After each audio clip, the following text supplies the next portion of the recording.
All right. Welcome, Pip. Look like it's all slow today. Anyways,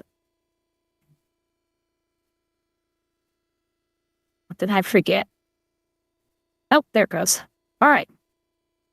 False alarm there. So, I have so much stuff I'm not sure which ones I'm gonna get to, which not. And then I had Pip give me two more things, so I think I'm gonna feed one into it. So, we're gonna see what all I get to. Um, it looks like I'm spiking. Hold on. Okay. That made a little bit higher. There we go. So, um, I just have a whole bunch of different things. It's not really one specific thing. I do have some stuff about the entertainment industry. We're going to see what I get to with that one. Um, one of them is about James Gunn, so we're going to see how that goes. That one actually looked interesting. You're enjoying the 1.3 content of NTE. I need to get back to NTE. I had fun playing it. I just wasn't sure I was interested in playing it for hours and hours when hardly anybody was watching. But where maybe if I was only to play it maybe an hour, hour and a half, something like that, I'd be just fine. So I need to get back into that. I need to play some of the new content that's in Enfield 2. I had just a little bit that I didn't quite finish before that I need to finish with the new area, and then I know we have a whole new area coming soon, so I'm gonna be back for that. I'm not sure if I'm gonna stream it. Nobody seemed really interested in that, so I probably won't, but we'll see. If I had my way, I'd probably be playing Duck Off all the time. So, so I'd really have no viewers. Nobody would be interested. So I'm just gonna get into stuff.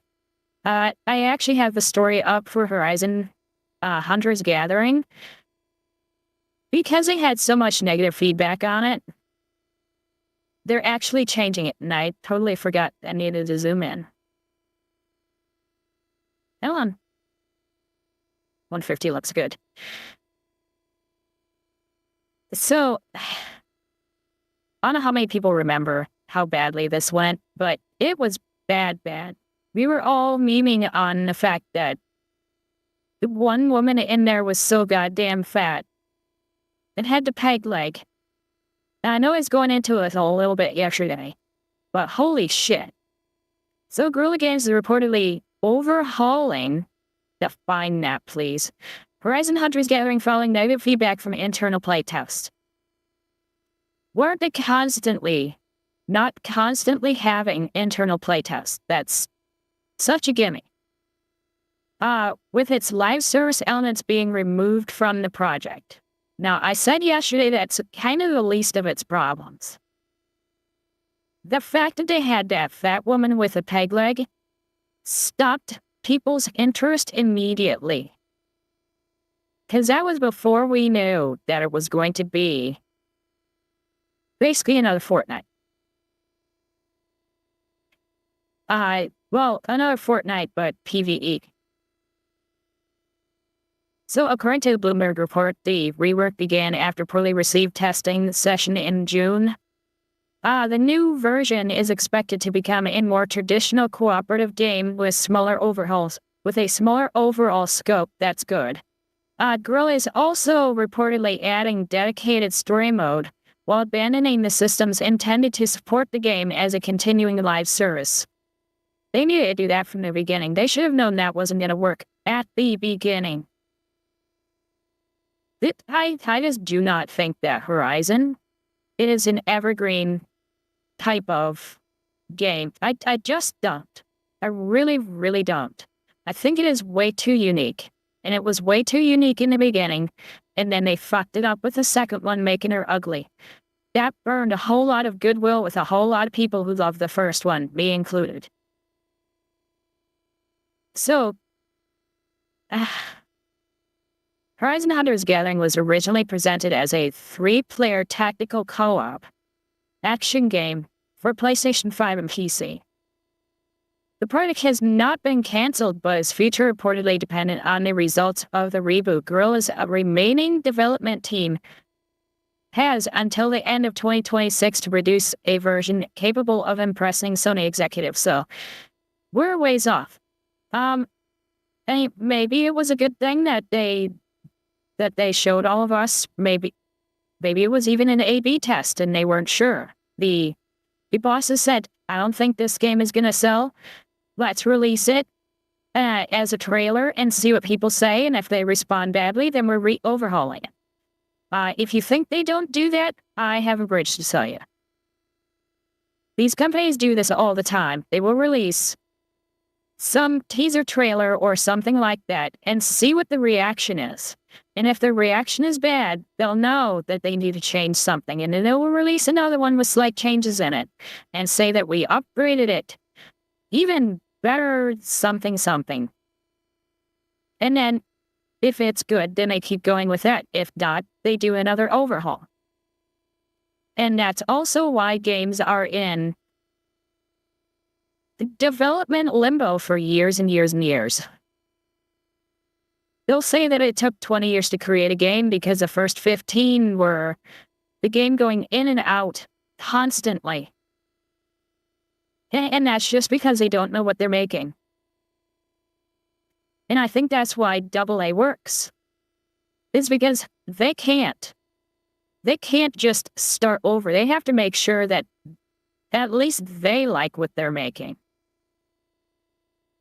And just find some way to make money off of it that won't piss off the fans. So, keeping in mind that this is Sony that wanted to go all in on live service with absolutely everything, the overhaul presents another reduction in Sony's previously extensive live service plan. Sony has canceled several multiplayer projects in recent years, including Naughty Dog's planned Last of Us game, an unannounced God of War project from Bluepoint Studio. From Bluepoint Games, I think that was more of like almost an MMO. The next mainline single-player Horizon game is reportedly still years away, although a small team has started outlining a sequel. Most of Guerrilla Games had been assigned to Hunter's Gathering. That is not surprising at all. The game still looks like shit. Sony and Guerrilla Games have not officially commented on the reported reboot, because of course not. They won't want to admit defeat. They're going to have to just release it and hope for the best, because they already burnt too many people on too many games lately. So we'll see how that turns out. Now, I do have one of those short videos from Logic. So we're going to watch a basic Logic video. How immigration replaced the woke left. I want to see what he has to say because I think it just is part of woke. Online right all the online right are rejoicing with the supposed death of what is being called woke 1.0. At long last, people, even on the left, are I really don't think it's a 2.0. Finally admitting that the 2010s were complete insanity.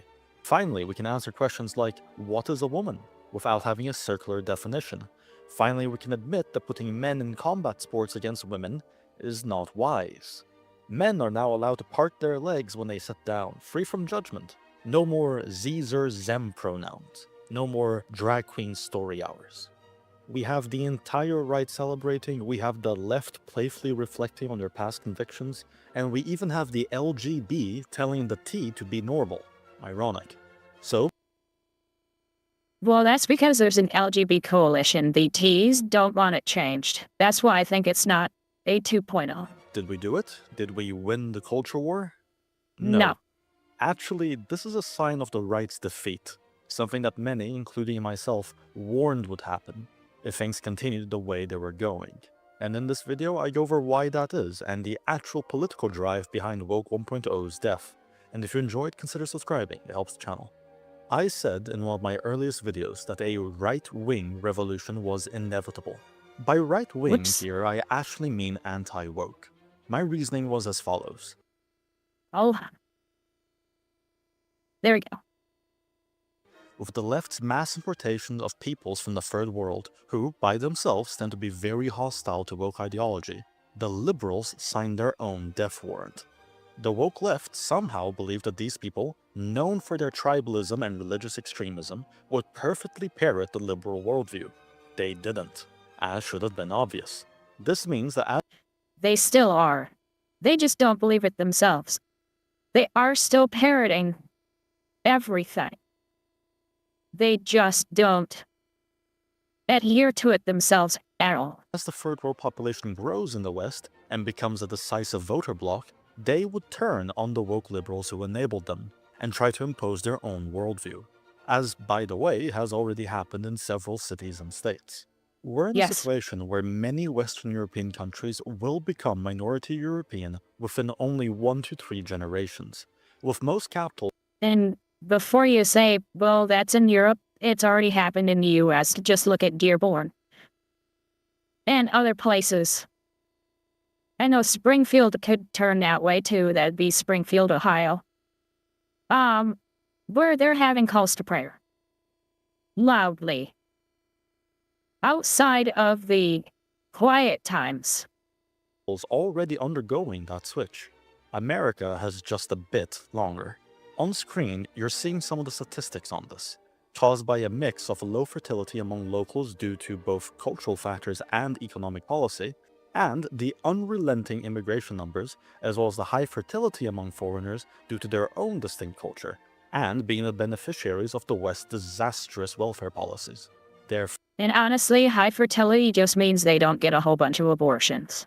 Therefore, if things continue as is, the West will be remade in the third world's image within the coming decades. Naturally, that means there They're annoying. are only two broad political positions that still matter. Either A, the third world, or B, the dissident right, who oppose their presence and the current establishment that enabled their mass importation. Everything else is secondary until this is resolved. And regardless of who would win in such a situation, they will be anti-woke. Given these options, where does that leave the left? The average woke leftist has 3 paths laid before them. Path 1, they can stay woke. They don't recant their beliefs, they continue to push LGBT, neo-pronouns, feminism, etc. unapologetically. Force it in schools, at the workplace, in movies, desperately trying to spread propaganda with every institution they still control to see if their numbers can And they still are. grow enough. But they won't. And they'll start losing more and more to non-woke leftists or right-wingers until they become irrelevant. And when the Just look at the guy who was at that protest or strike or whatever the fuck it was at Bethesda with the communist symbol tattooed on his neck. power struggle between the distant right and the third world really begins, He's not changing. they'll be the first to be gotten rid of, effectively making this option an act of self-destruction. That's always been the woke leftist specialty, so maybe they might go with it.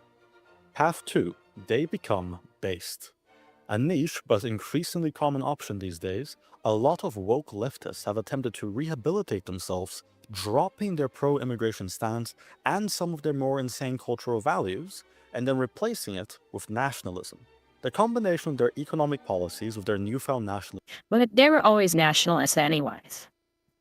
They always were. It's just not for their own country. makes them oddly and perhaps deliberately similar to certain 20th century ideologies. It's rare because so much of leftist programming is about abhorring those certain 20th century ideologies, but it does happen. Generally, these people are treated by the distant right with suspicion, but they can't afford to be picky with their allies.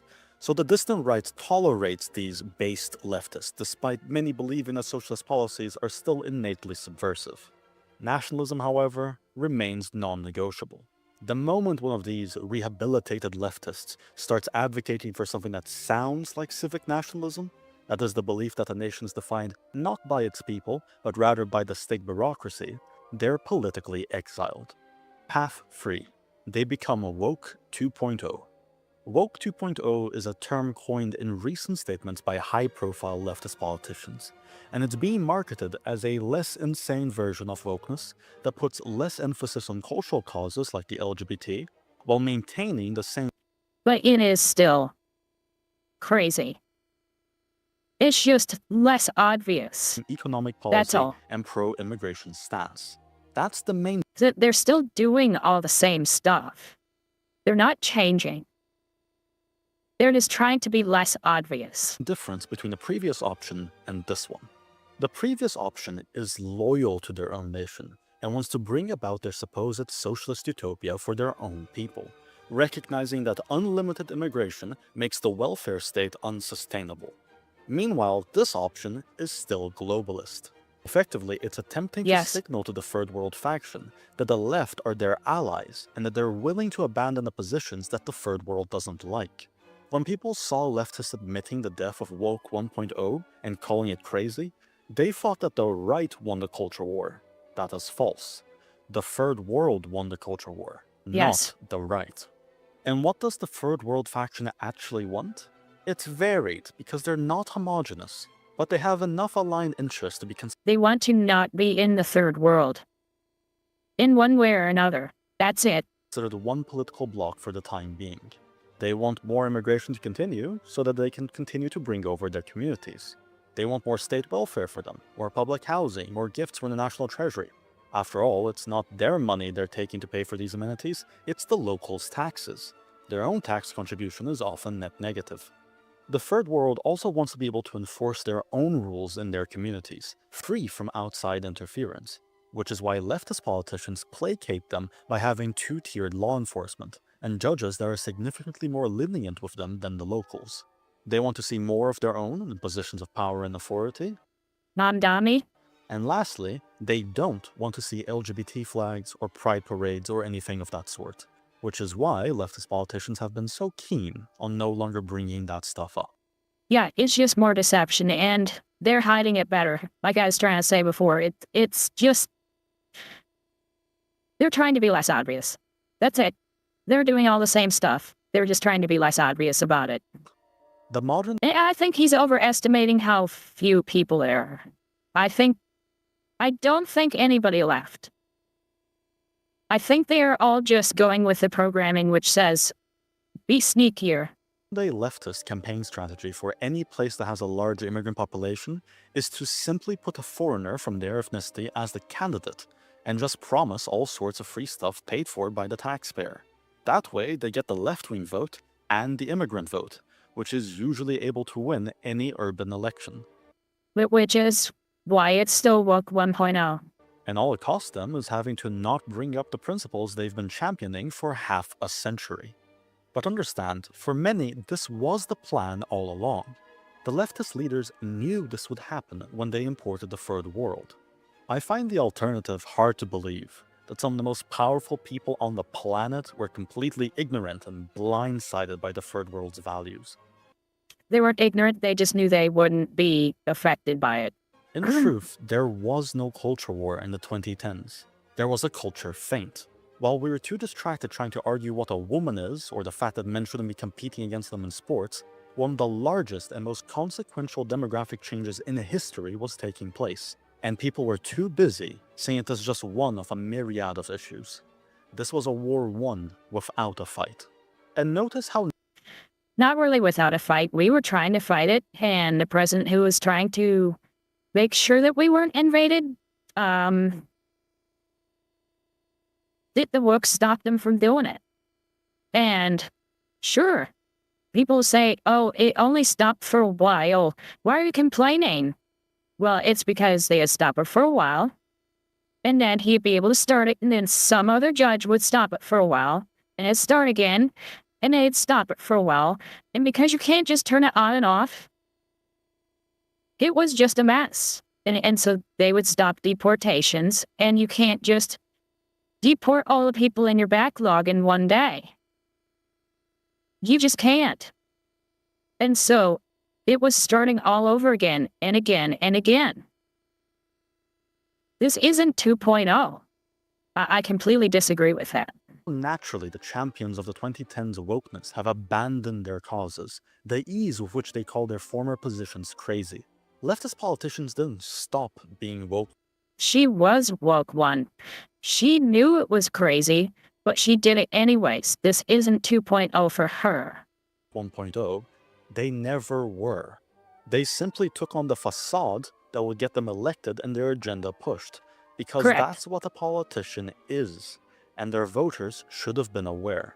The woke crowd is no longer as Yeah, they should have, except that woke 1.0 made it so that they wouldn't understand that. That's why people are seeing what's happening in New York City and simply cannot understand why it is happening. I think a lot of those people truly do not understand what it was he was saying he could do. I mean, they're seeing, rent freezes, but all of a sudden, all these other places are more expensive. Why is that? He froze the rent. Yeah, that means that new renters are going to have to pay more to compensate for the fact that you are not even covering the cost for the space that you are in, let alone everybody else. relevant as it used to be. Most landlords in New York could not afford to live in their own apartments. That is how little they're making off those. That is why there are less apartments, because they're making so little that they cannot fix the apartments that are broken. And of course, that means that Mamdani, in his wisdoms, he wants to take all those apartments over and have them be part of the state. And a new demographic of voters have taken over their role as the base of leftist political support. The liberal then was just a useful stepping stone in pursuit of this outcome. Now, his job is done, and his services are no longer required.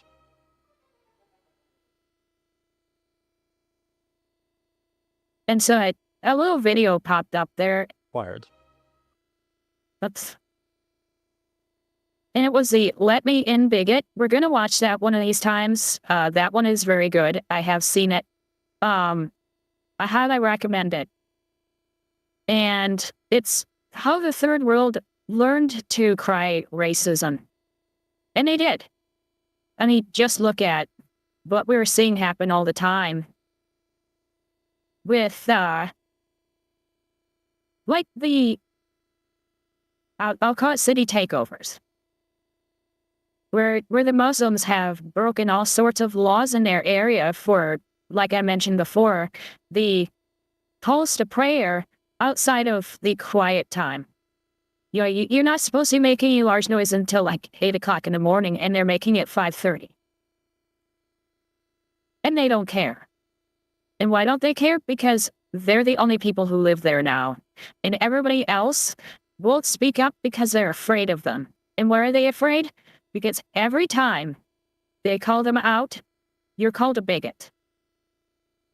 You're a racist, as if being a Muslim is a race.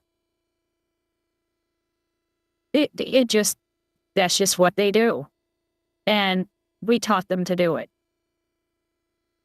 Talking about people who are not bright, though, I saw this today, and I think this is great.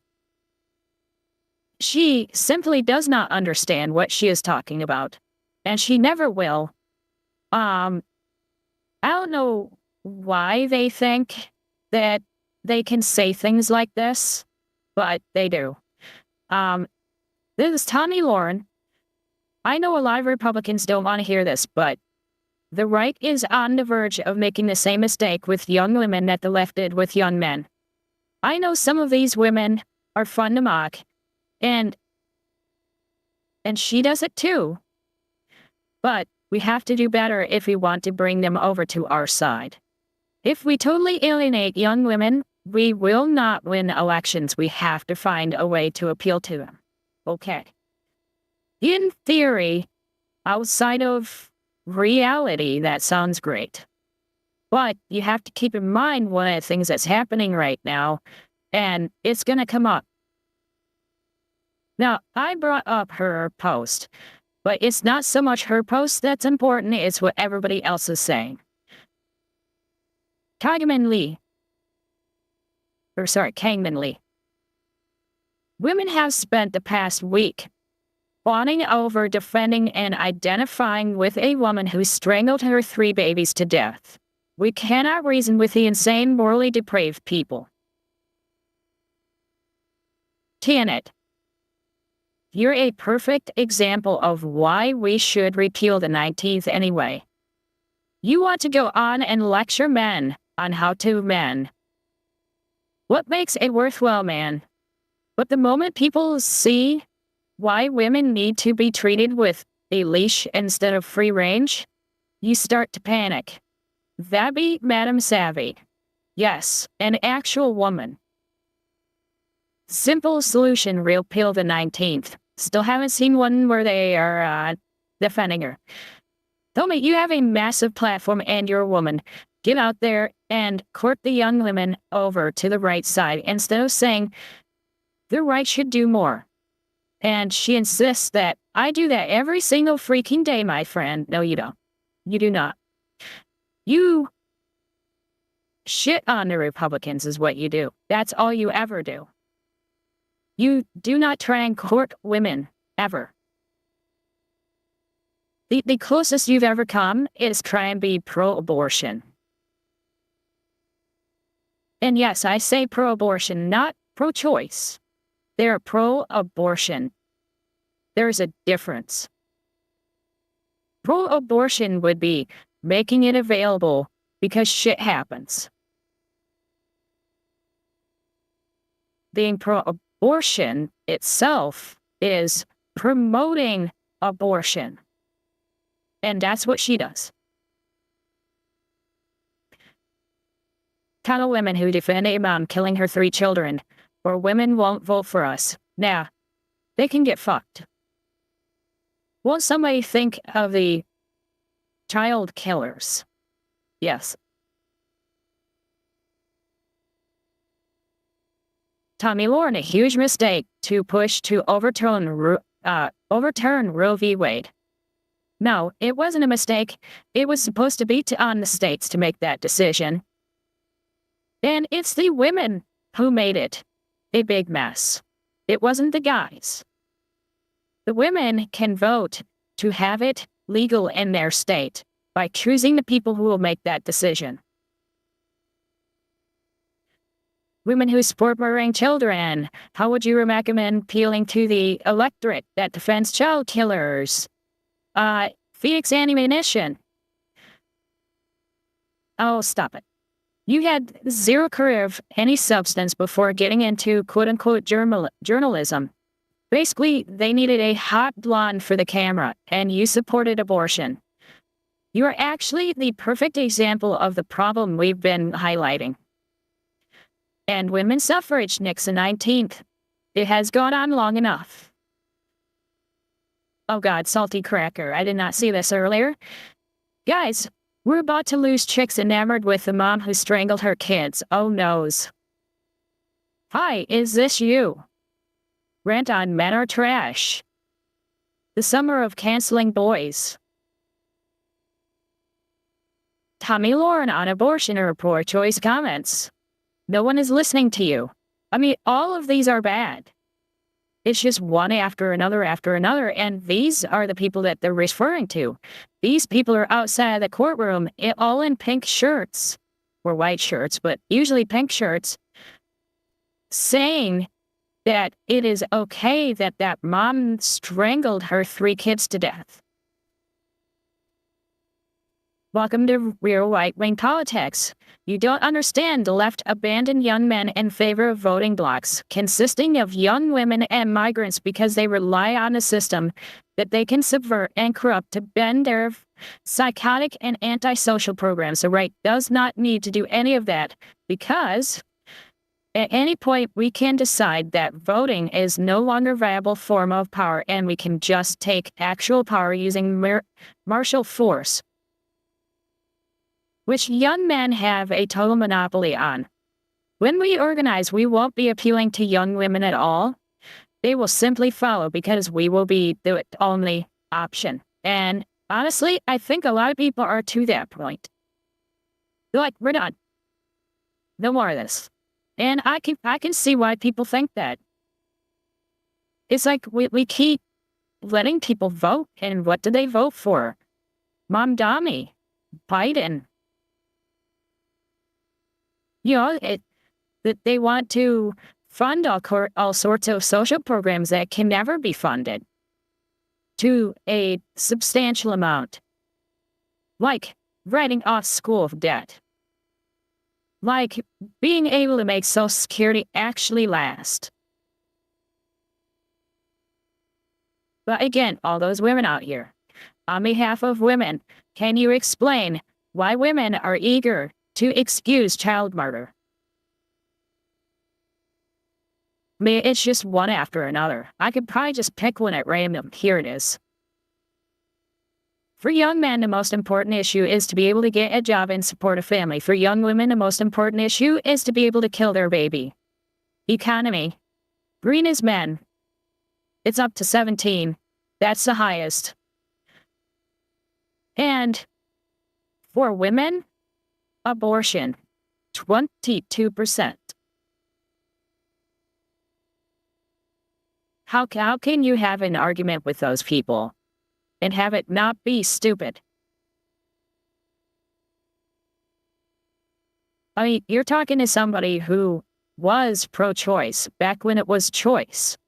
Now it's not choice, it's demand that you be able to get one. No consequences, ever, not even shame. No, I'm done. No more of this. The only thing women care about is the ability to murder their own children.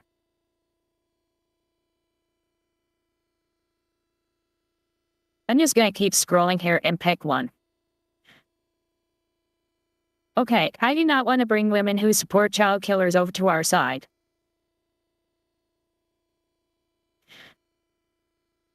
As you consider the last week, as people disgusting towards women, not only are they not going to appeal to young women, but they are going to lose people who are currently with them.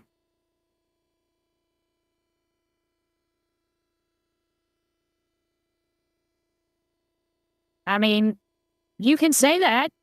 Now, I guess that's a plus, but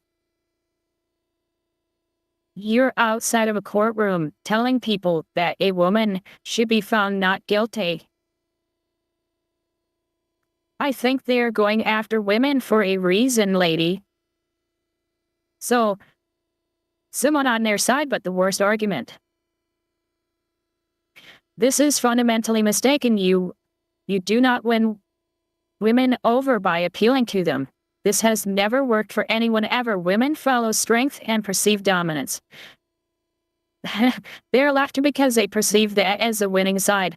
Women should be utterly ignored politically. In a perfect world, I would agree. But unfortunately, they vote too. Just repeal the 19th. I don't give a single fuck if some emo Floyd hates me because I told them to stop murdering their children.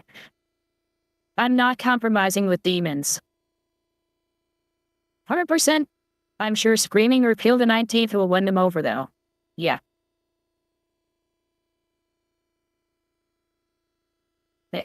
Glad to see you drop the covert part of your feminist act. What issues are you supporting? Link arms with feminists about right to kill babies, right to kill kids, right to trans kids, endless worlders. Endless third worlders. I can't read. It's just crazy. She did not know what she was stepping into, and she got ratioed. It's better now. She got a lot more likes since I was here last time. It was almost 2-to-1 on the responses to likes.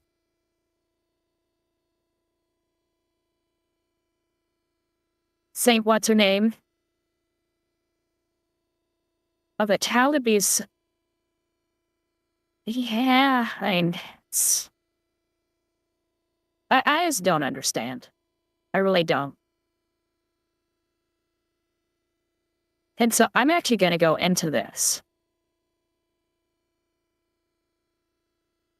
True crime was a mistake. As far as true crime goes, if I was to get into true crime, I would lose my entire audience of dudes and get an entire audience of women. that is how much it leans towards women. So, let's see what Smugglana has to say about this one.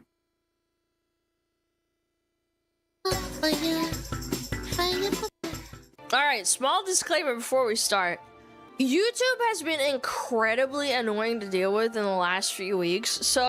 Yeah, $700,000 is what she got for killing 3 kids. So, I'm gonna speak in, like, some... But they're not even arguing that she didn't kill the kids.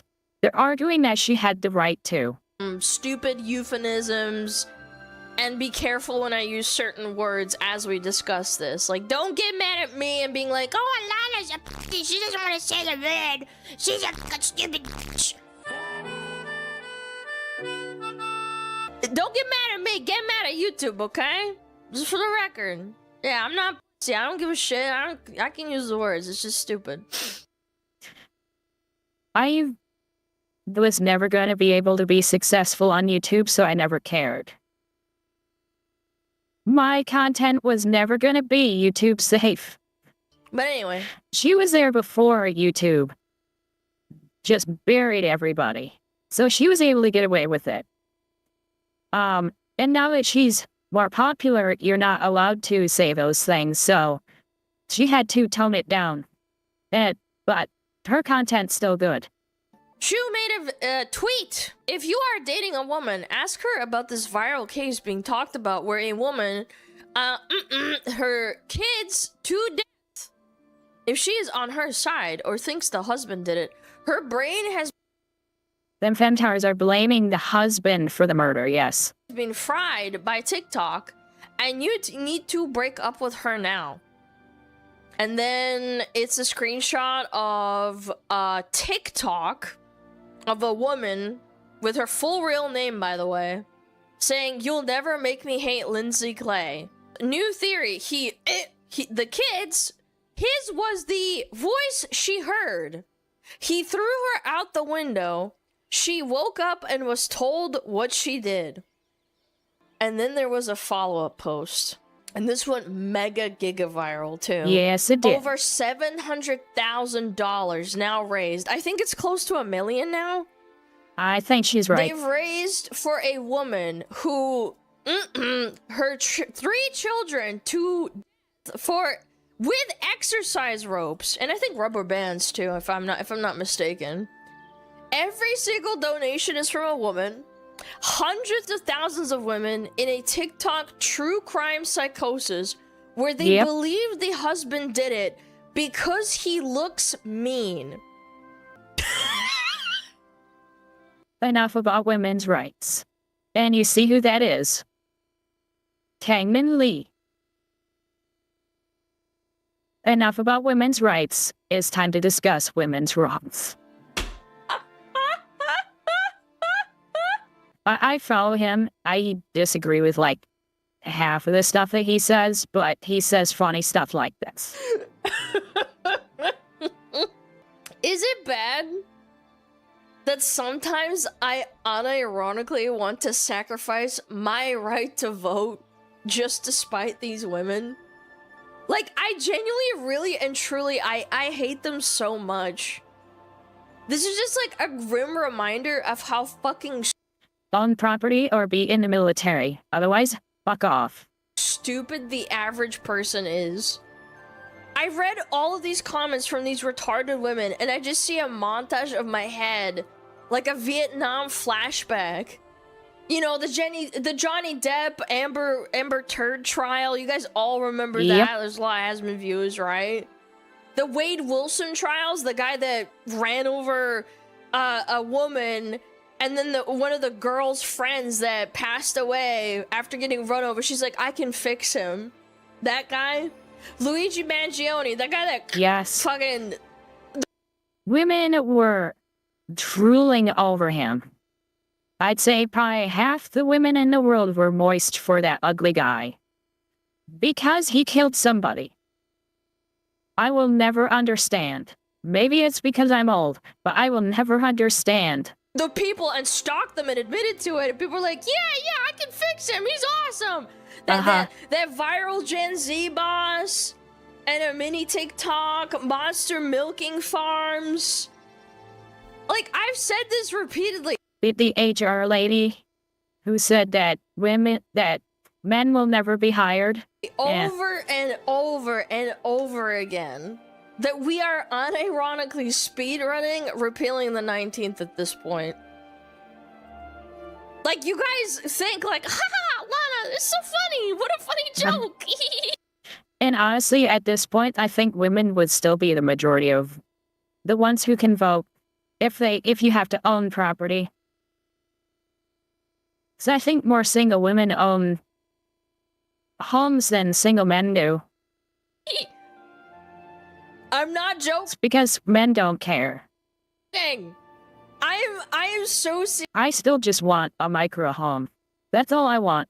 A micro home out in the middle of nowhere. Solar panels and everything. I just need high-speed internet and running water. I'm entirely serious. I feel like there is a world we might see it in our lifetime at the rate we're going. I do wonder if we are going to reach a point where we're going to have some sort of test for voting. It's scary. Like, it's not a joke anymore. It's what? I mean, why are people who are completely illiterate, they cannot read or write, but they can vote? Why? They can't even read what they're voting for. They are just seeing a name and checking the box because they don't know what it says. And those are the people who will go and they will vote for just the president and leave the rest blank. What are we doing? And again, the best part about this entire thing, is that it, like, reveals a massive under the radar, like, demographic that most people don't even, like, think about. Everyone is, like, focused on these, like, retarded women on Reddit, you know, the 2X chromosomes Reddit, the TikTok women, and the monster milking farms book talk crowd. But nobody really thought about or paid attention to what I would honestly consider one of the biggest and most retarded demographics of women on the planet right now. For those that don't know what I'm talking about, it's called the horoscope women. Yes. Now, sometimes they overlap. Yes, that does happen. Sometimes the horoscope women are the Reddit women. But the scary part about the horoscope women is that they're everywhere. They're not just, like, online. They are offline, too. Like, if you drew a Venn diagram of all the kinds of retardations you could have as a female, horoscope retardation would be, like, the biggest one. Somebody they're posting astrology chicks are demons. Yes. Like, the biggest circle by, like, a massive margin. Like, social media, especially TikTok specifically, has acted like napalm in a wildfire in Vietnam when it comes to how insanely far and wide it has, like, it spreads so far and wide. This stupid horoscope autism. This shit is fucking everywhere now. Oh. You just think there is a goal of 2 million. They knew they were going to get money from this. Oh, these are cancers. You couldn't have done anything. I'm an Aquarius, so, like, we can't date. What? Yeah. What? You think some stars in the sky makes us incompatible? Yeah, so, like, we have to break up. Huh? Oh my god, what? With so many inconsistencies and the lack of support offered to Lindsay from providers. Chat, for the record, I looked into this myself. Yeah. The defense for this woman said she did it. They admitted to it. Yes. She said herself that she did it. Yes. And then her own mom said that she had thoughts about doing it too, as in, like, the daughter discussed. which means she should at least be in a certain kind of residence where they, make sure that you have medical services at all times. Maybe padded. It with the mom. Like, there's no inconsistencies. They're debating right now if she's like insane or not. She should be trialed for insanity. There's no ifs or buts, but no, it's so unfair. What the frick, man? Oh my god. From South Africa, praying for your family. What about the kids? The kids that got marked. What about them? Oh, I'm gonna pray for them. Oh, I'm gonna pray for them right now. What? Oh, I can't keep smacking my head. I'm gonna give myself a headache, man. Yeah, what family? She murked them. She murked them. Oh my god. I live in New Zealand and I've been following your trip. I have wept listening to evidence. Postnatal anxiety. You're giving her. They keep using that postnatal anxiety. Yeah. You are not allowed to be out in public ever again. At least. Money. Minimum. I can't, man. This is gonna drive me insane looking at all these. Doctor! They all have their real names attached to it, too, which is just the craziest part. And the other thing I find super ironic about Then we have a list of people who should be banned from voting ever again. this, like, whole thing is, like, the dichotomy of the supporters. Like, you have these horoscope women screaming that the husband did it because, like, she's a Leo. Unironically, this is their argument. Leos don't murk their own cubs, and Geminis are toxic because he was born on, like, June 18th or something. And then the next generation right below that is like, oh, it's like a Bible verse, and she's praying for the family. Oh, the family that she murked? Yeah. Like, I honestly feel like one of the reasons I hate Hollywood and modern day storytelling is because in every single fucking movie or TV show, the bad guy always has, like, a tragic backstory. Yes. We've been talking about that for a while. There's always, like, a reason for why he does the So I'm kind of letting her cook quite a bit because I want to be able to actually get through everything. bad things he does. Like, this has mind-fucked so many midwits in, like, the Midwest or whatever. Yeah. Or, sorry, in the West, not the In the Midwest. There's so many midwits in, like, the West. Because all these people think it's, like, impossible for someone to just actually, unironically, to be evil and do it because they're a horrible person. They have to, like, find something... Yeah, no offense, Midwest. I misspoke. In the West. They have to find, like, a reason to justify their evilness. Yeah. And I think that's what true crime works on women. And the whole, I can fix him. It's so stupid. Yeah, like, you But like the woman who thought that she could fix this one criminal and send him like the love letters and shit like that. And then he got out of jail, went to her place and killed her. Oh, she's a Leo. Yeah.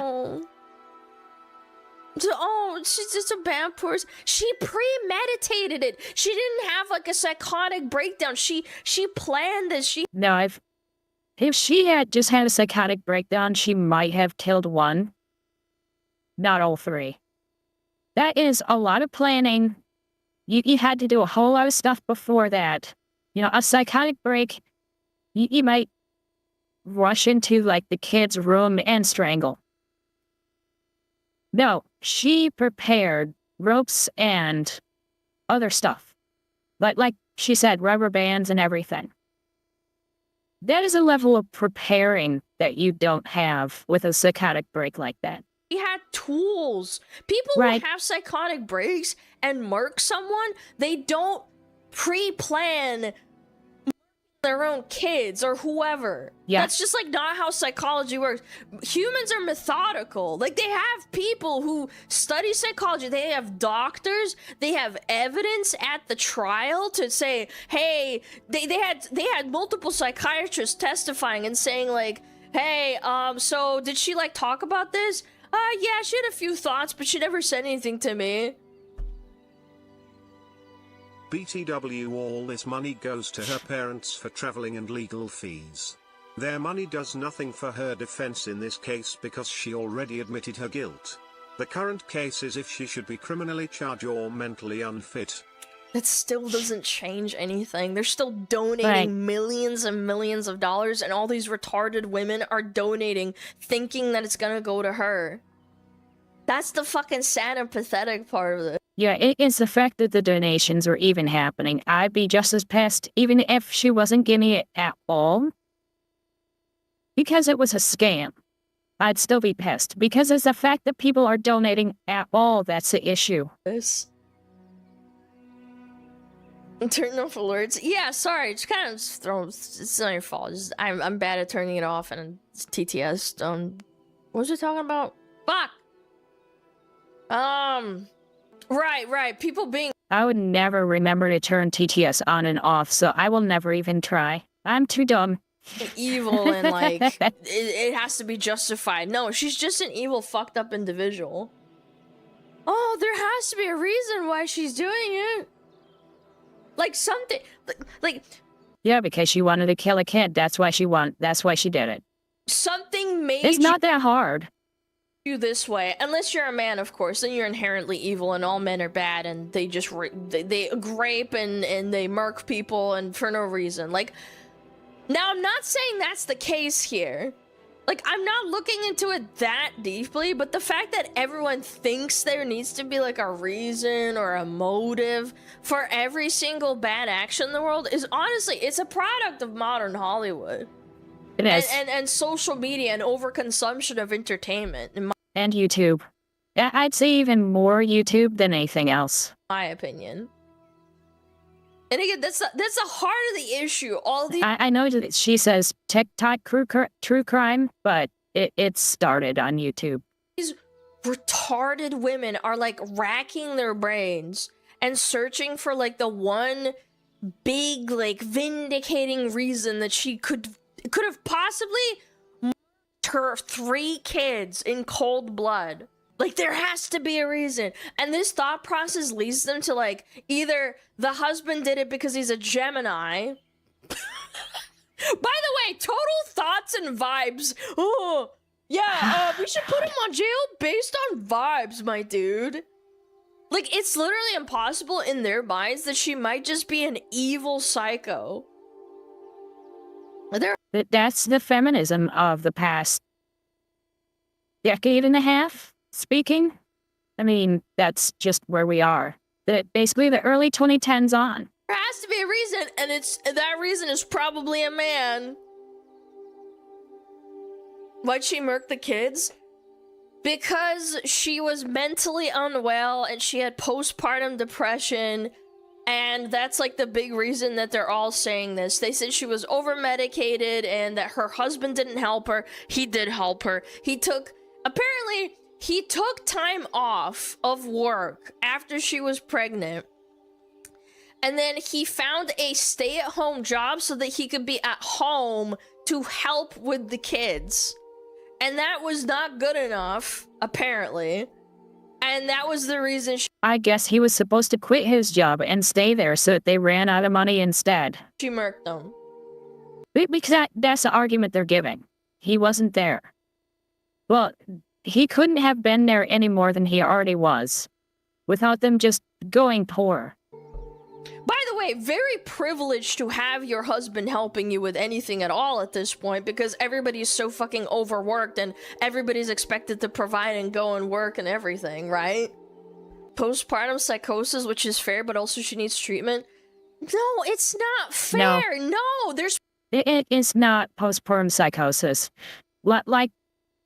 She's been saying, it was way too planned out. plenty of people who have postpartum psychosis and they don't cold-bloodedly They're 3 children. The youngest one was under a year. Or actually, no, it was under 2 years old. But horoscope, I know. Yeah, the horoscope. It tells me that the horoscope thing is being used. Better do it. I don't know. I kind of want to look at the donation page. Let's see how. And remember, this is all associated with that post that we were looking at before. What they were referring to is this. This is what they're referring to. It's doing right now. Almost 1 million. Yeah, I know. Is that insane? What the fuck? I know. Ugh. I can't make that kind of sound. Gwen, Melia, Rokio, Maureen. The system failed Lindsay. I'm so sorry. Yeah, it's just the system, man. Unimaginable It's just the loss. system. Yeah. These people are fucking delusional. Destiny, Marianne, Kara, Rachel, Carrie, Karen. Of course it's a Karen. God damn it. You know, there's thousands, hundreds of thousands of women Oh, she's not gonna say it. I thought she was gonna say it. I thought she was gonna bring up that it's a Karen. Damn it. who go through postpartum psychosis, postpartum depression. They don't do this. Don't. No. Why do you fucking want to lump in women who suffer from mental illness with like a person who just does something so fucking horrible? It's not one kid she. Sorry, I shouldn't say kid. Editor, please help! I'm so impassioned about this topic because it's so fucking gross, and it makes me so angry that like people want to lump in Yeah. normal women or women with mental illnesses and just say this stuff. From one bomb who's been through psychosis to another, I want to wrap my arms around you and shower you with love and support. You are a Careful. She might strangle you. wonderful mom! You are a wonderful mom. She killed 3 kids. And she still calls her a wonderful mom. The only thing that she knows about her is the fact that she killed 3 kids. We don't hardly know anything else. What the fuck? The only thing that she knows about her is that she's a murderer. That's it. Wasn't you that day? Look, this is what I'm talking about. Yeah. This is exactly what I'm talking about. How can you possibly relate to a woman who strangled her kids? And that's what we were talking about under the Tommy Lauren post. It's that you cannot deal with these people. They simply cannot understand where you are coming from when you say that no circumstances, killing a child is a bad thing. Every woman has mental illness. Look, that one post by Anonymous, top donation. You see on the right-hand side where it gives the amount and then, 2 million under that, donate now, share. If you go down, there's one post by Anonymous that has a little heart in a hand. $10,000. A $10,000 donation to a murderer. Yeah, but not all of them go out and like murk people. I don't do that. I couldn't even imagine. That we know of. I get fucking teary thinking about having to. I don't even want to say it out loud. Doing something to my pets. I can't do it. I don't think I could do it. No, not even if my pet were like hurting or something, I could do it. And this bitch did it to her own blood. It's just mind blowing to me. I relate to this so much. May God use your story as the catalyst to inspire radical, much needed change in women's healthcare. I'm not saying that like it. I would be I'd be set for a while if I had that. Sucks that she had 4 psychiatrists and that she was over medicated. I didn't notice she I was had covering a lot her of shit in her titties. system. I totally agree, but Hold on. I'll just have to put it back later. There we go. Her titties are now free. God, it is not an excuse. It's not. It's fucking sad, man. Sure it is. It's just the bad one. These are so mad. They're so fucking crazy. There must be someone to blame, and if not Lindsay, then the entire sick care system would have to be acknowledged for how messed up and how poorly it treats its victims. I experienced postpartum depression, psychosis, whatever.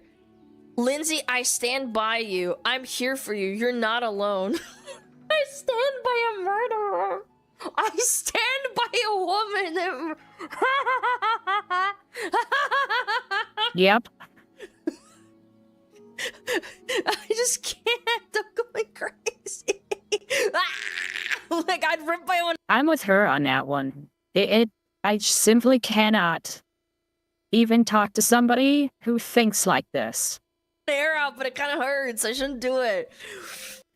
But hey, according to Tommy Lauren, these are the people that we need to get into the Conservative Party. These are the people she is talking about. One thing is clear. Nicole Montez, one thing is clear. Lindsay was a good mom and she loved her kids. She loved him to death. I didn't say that. That was mean. I shouldn't say things like that, so I didn't. She loved her kids. She loved her kids. She loved her kids. She strangled them with a rubber band. She Googled how to do it. Yeah, she really loved Yeah, she looked up how to do it. them. Yeah, you're right. You're so right, Nicole. You fucking retard. Holy fuck, you make so many women look so bad and retarded. There's people out there who unironically think to themselves like, Alana could do this too. If she ever I wish I had a model like hers. With my style, of course, but that much movement. had kids, she could do this too. I'm sure there are, because people are stupid, but like, can you blame them when you fucking see all this shit? Sending love all the Yes, it should be an automatic death penalty. And you know what?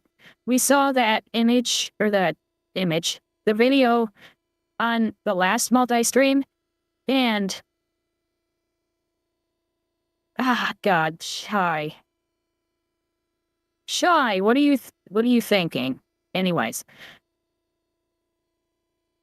I was bringing it up with the woman I was talking to earlier, and I said that, a whole bunch of women are outside the court saying that this woman should be free because, depression and shit. Then there was the guy in the video we saw a few days ago on stream where there was a guy who killed a 6-year-old girl. And he backhanded him as he was walking towards him, and so that he would fall onto the ground. He hit him pretty hard. I mean, the guy headbutted his arm pretty hard. And nobody was on that guy's side. They're like, good. And we're all just making fun of forgiving what he did. We do not care. We would prefer the guy dead for killing the 6-year-old. But they will show up and forgive this one. Why? Why is it good for her to do that? And yet nobody is on the side of the 6-year-old killer. But a woman who kills 3? That's fine. way from Thailand. Oh, it's just Western women? No, it's not. I think this is an actual, like, woman psychosis. It is. Across the board, like, across the gender. There's no way these are fake donations. You have to put in your real name. You have to put your real name in and put in your real credit card numbers. Yeah. You can't fucking... You can't have a fake name in there and be able to run a credit card.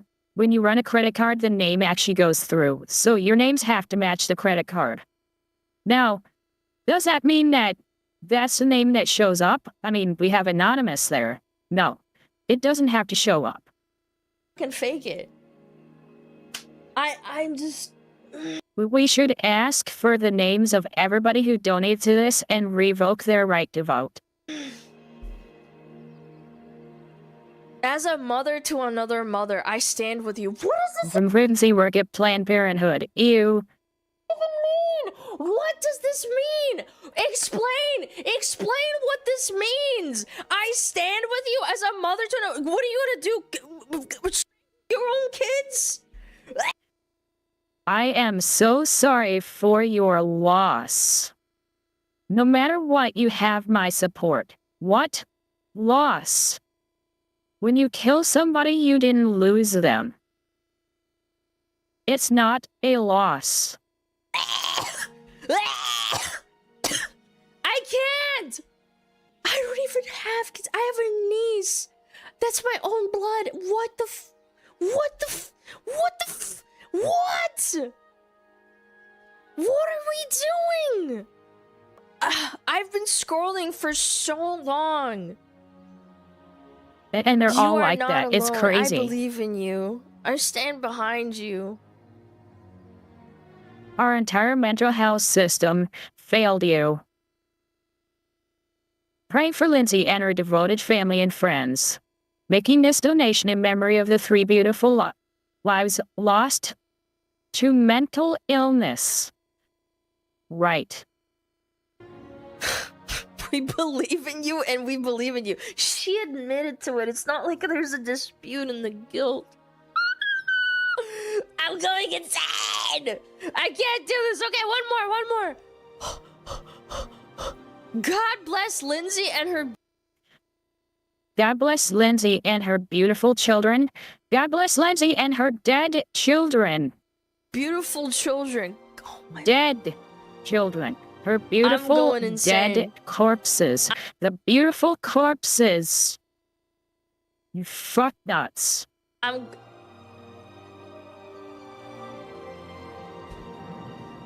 They should all be sterilized. I can't stop reading it. It's like watching a car crash in slow motion. It is a car crash. That Lindsay's case is Sending love from Ireland. Ireland. bringing light to a difficult issue. The difficult issue is not your own kids. There's people who are depressed, who have hormonal issues, who are schizophrenic, bipolar. They really do try to not do horrible things, even if voices or like whatever takes hold of them. That's why it's called psychosis. You go crazy, right? But you don't do that. Like, I'm sure there's someone out there in chat or like, you know, in YouTube comments that actually has like diagnosed schizophrenia or like diagnosed bipolarism. You don't do this. That's full band. You're not a label to your mental illness. This person is just horrible. Do you think you could do it? No, of course. They all need to have their kids taken away, yes. It's nuts. Good lord. Disgusting fucking behavior. Enablers of societal collapse. Yes.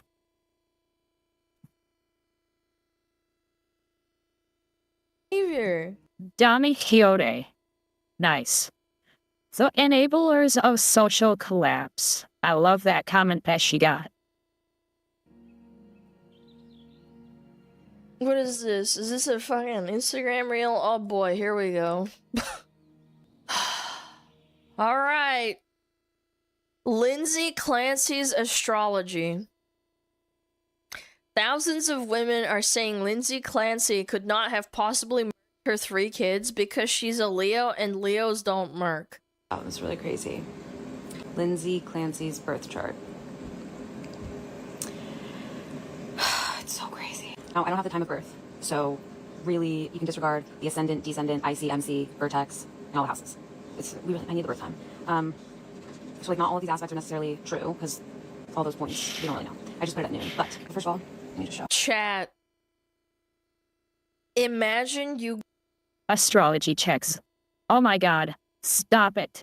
Go to court and someone tries to convict you of But Your Honor, I'm a Leo.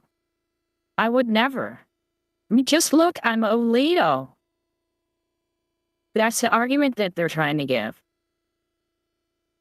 murking someone, and it's because of some algebra sheet that like has a bunch of lines connected together.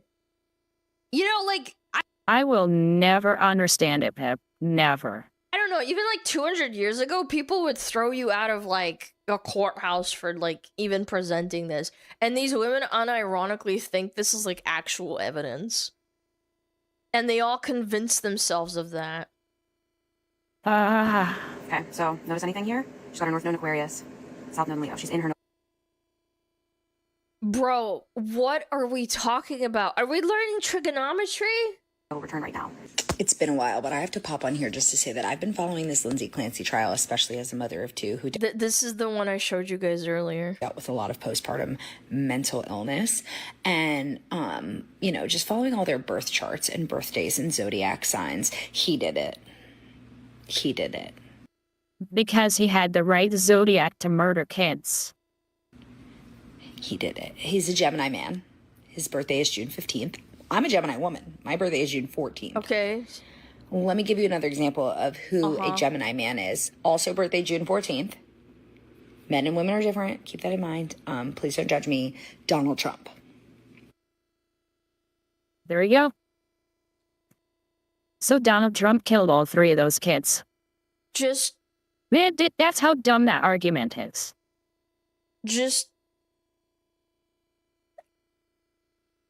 You can't win this, Alana. You can't win this one. you are so retarded. You Yes. you are deranged. You need to be put in a box, bro.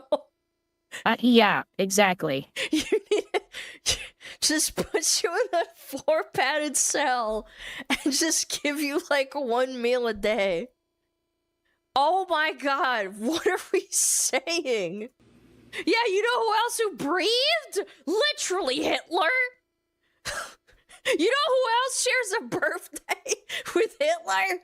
Everyone in the world, by the way. Wasn't he born on 420? Like,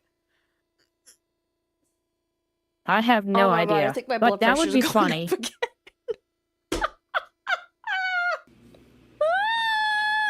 And of course, if I was to look it up, everybody would say that I'm like a Nazi because I looked up Hitler's birthday on stream. Patrick did it.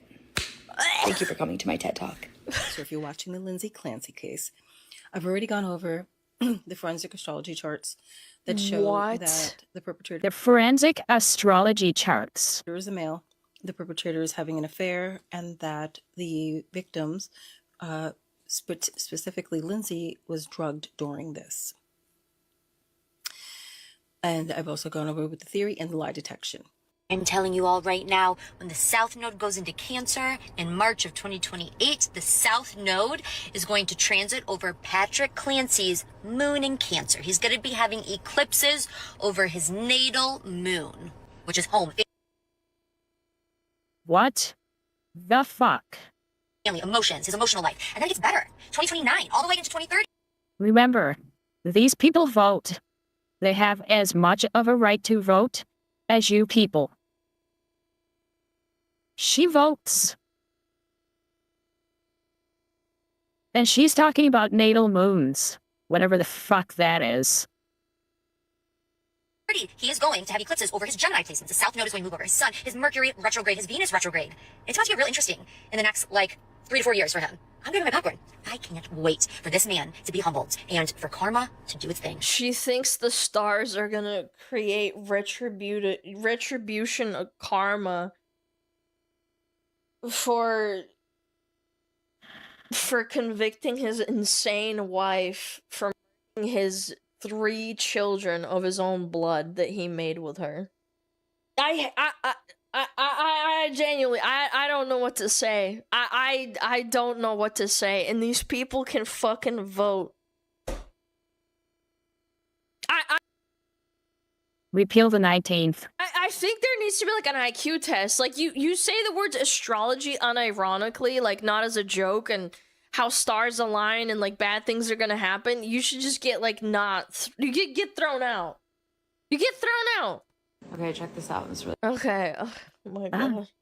Heart rate monitor. Oh my god. Oh my god, dude. This is like the biggest black pill that you have to come to terms with, is the fact that not only are these women retarded, not only do they vote, but they're also highly, insanely politically motivated. These brain dead, retarded women are all voters. They're all consuming every last... Well, to be fair, in this case, it isn't all Trump. It's the stars. These people are crazy.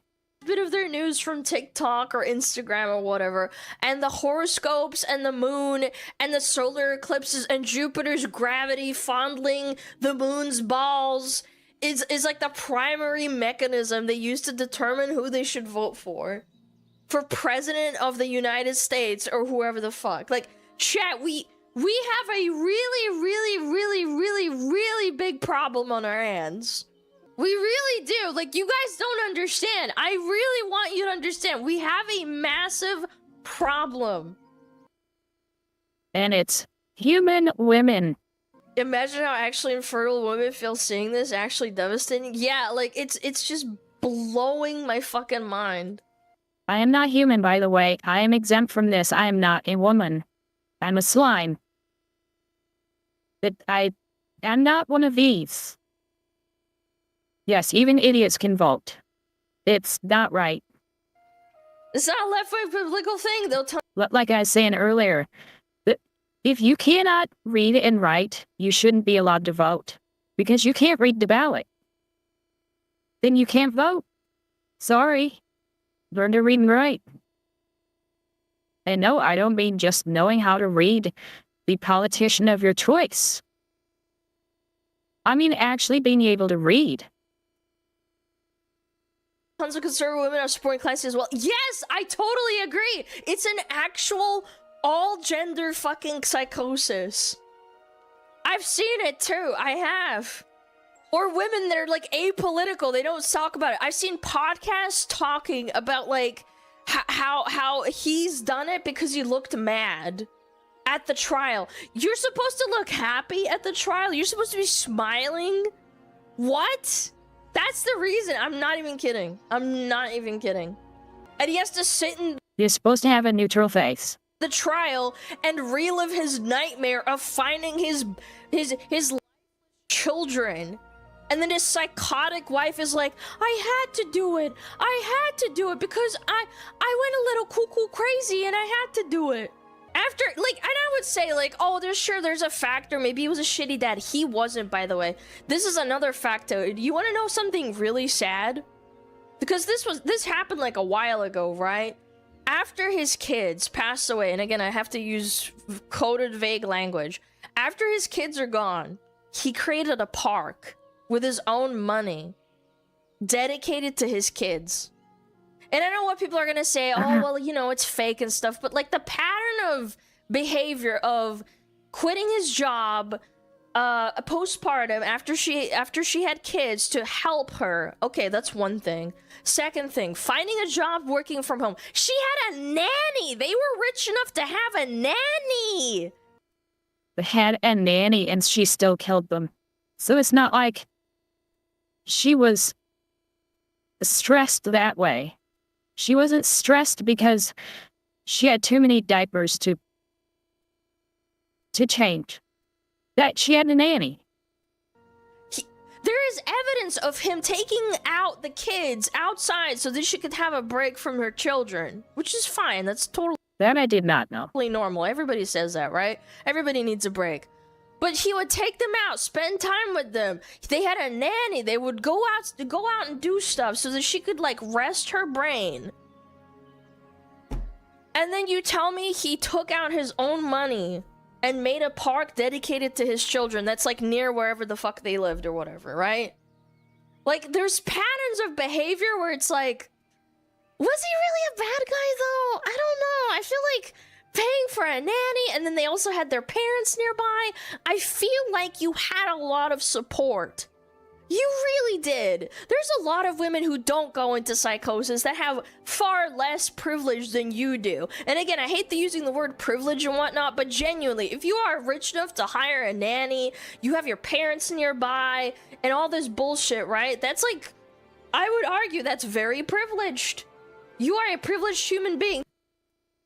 The Youngling Slayer 9000.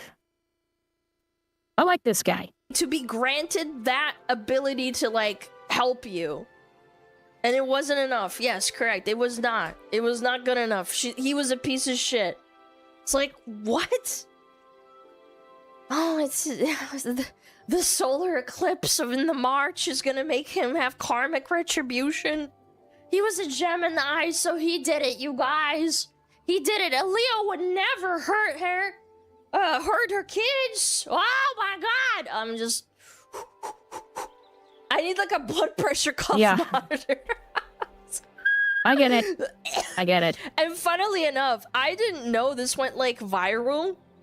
I saw this and I was like, what the hell? Like, I saw this probably... Oh god.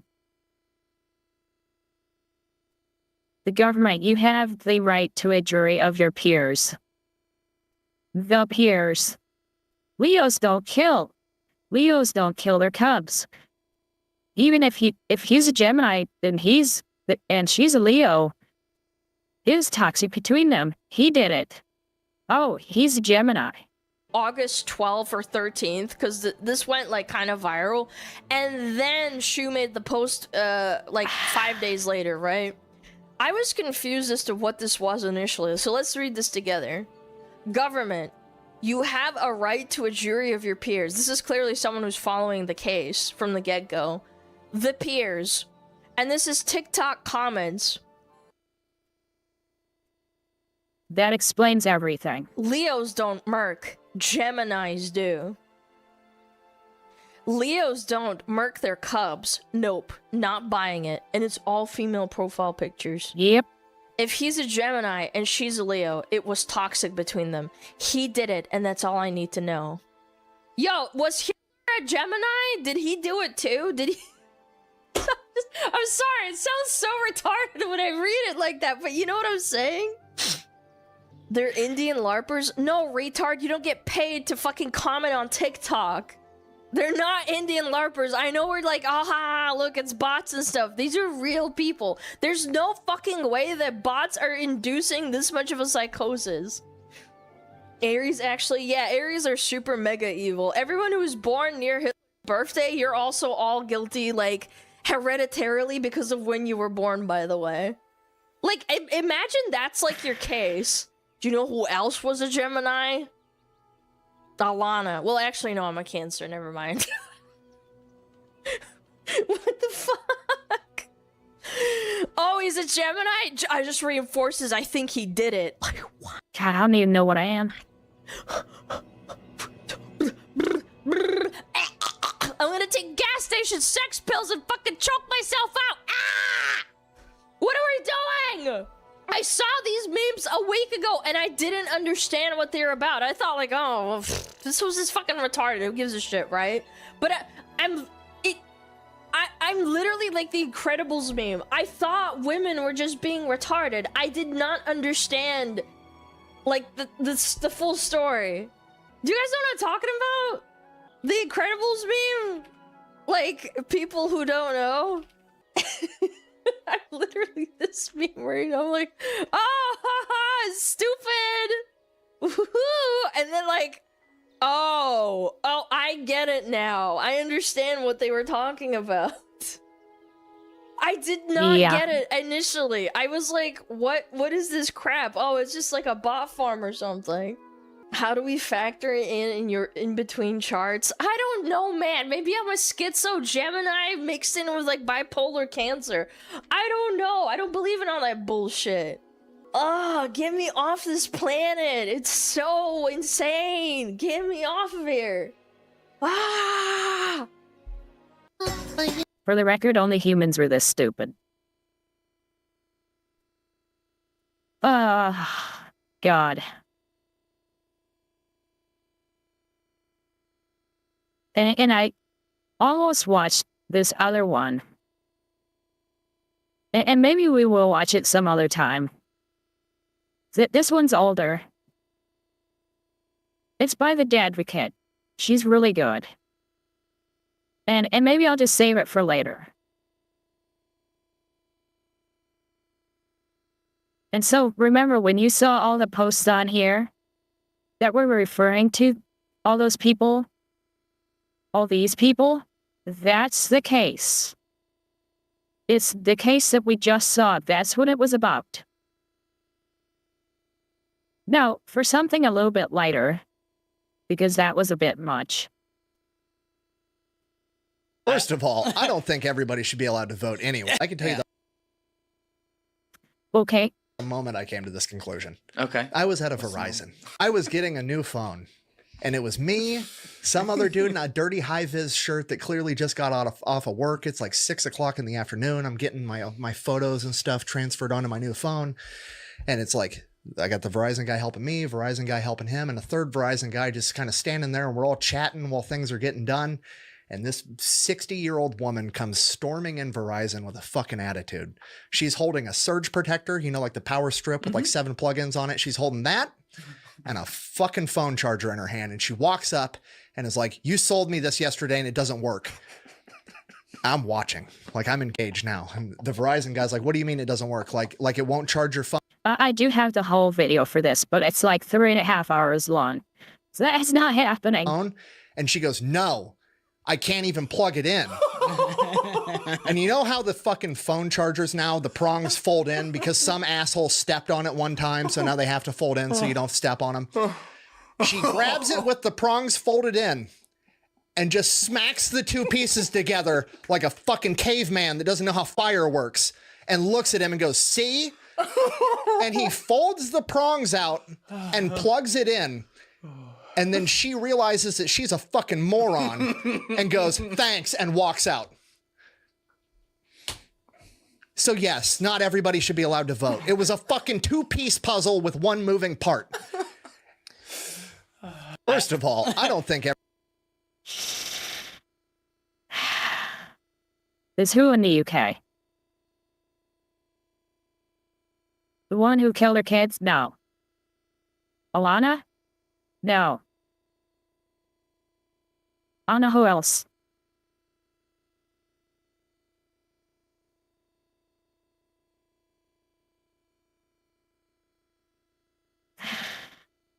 I was signed up for the military before I was allowed to vote or drink. Yeah. Like, if you're in the military, you should be allowed to vote.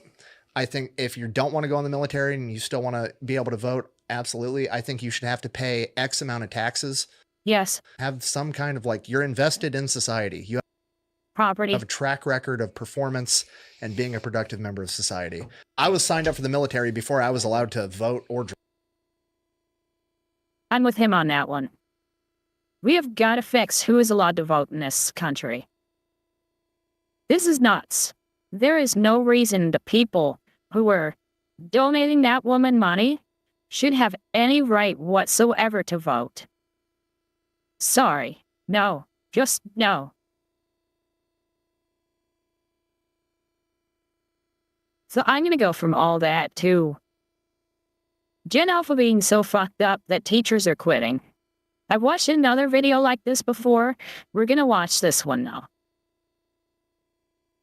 So teachers are quitting over Gen Alpha. So teachers hate alphas. And their stories are disturbing.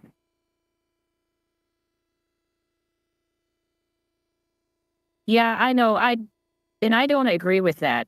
I think when you buy a piece of property, you should own your piece of property and that should be it.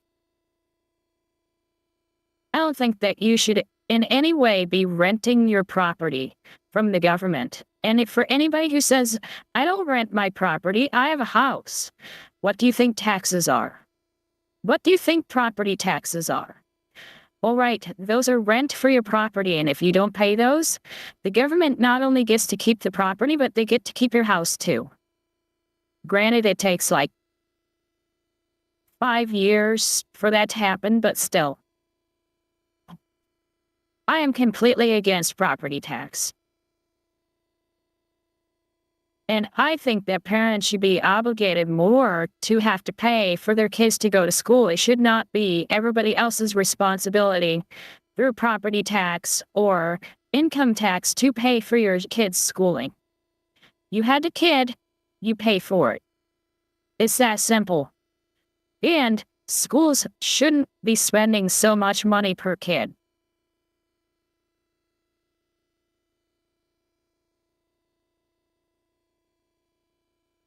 Like and so you even have kids. Don't have kids. Okay. So let's get this rolling. Between the students doing too much and administration not doing enough, I am tired. I am underpaid and overworked. Like, I just can't. I cannot. Teachers do not get paid enough. We all know this. They want you to be soft with kids. They want to let kids run the school. They don't want you giving any harsh consequences, and there needs to be discipline in schools, and honestly, a lot of schools have moved away from discipline. That's what I feel like. Why should you have to pay for the little brats? I will say what I told somebody else before. Having to pay out in taxes for the child tax credit and having to pay into taxes for schools is prostitution without sex. It's prostitution without the sex. All for positive reinforcement. I'm all for incentivizing students, but I'm also for making a kid right. I will not disrespect my teacher until their hand feels like they're gonna break. I think that the Japanese have school correctly. The kids have to do the cleanup. The kids have to do a lot of stuff there. They have, an obligation to do clubs and stuff like that. They have to be responsible for things. We have kids that, from kindergarten to 12 years old, they don't have to do anything. They can treat all the teachers like shit. They can make their school a disaster zone. And they never even have to pick up a single piece of trash. No, we don't do it right. Also for locking a kid out of the classroom if he or she is distracting everyone else from learning. Well, I did it. I sent my resignation email. I am no longer an art teacher. My dream job. Well, art teachers aren't needed. The job I love. And you're ugly. I love to do it more than anything, and I can't. I can't do it because I'm burnt out.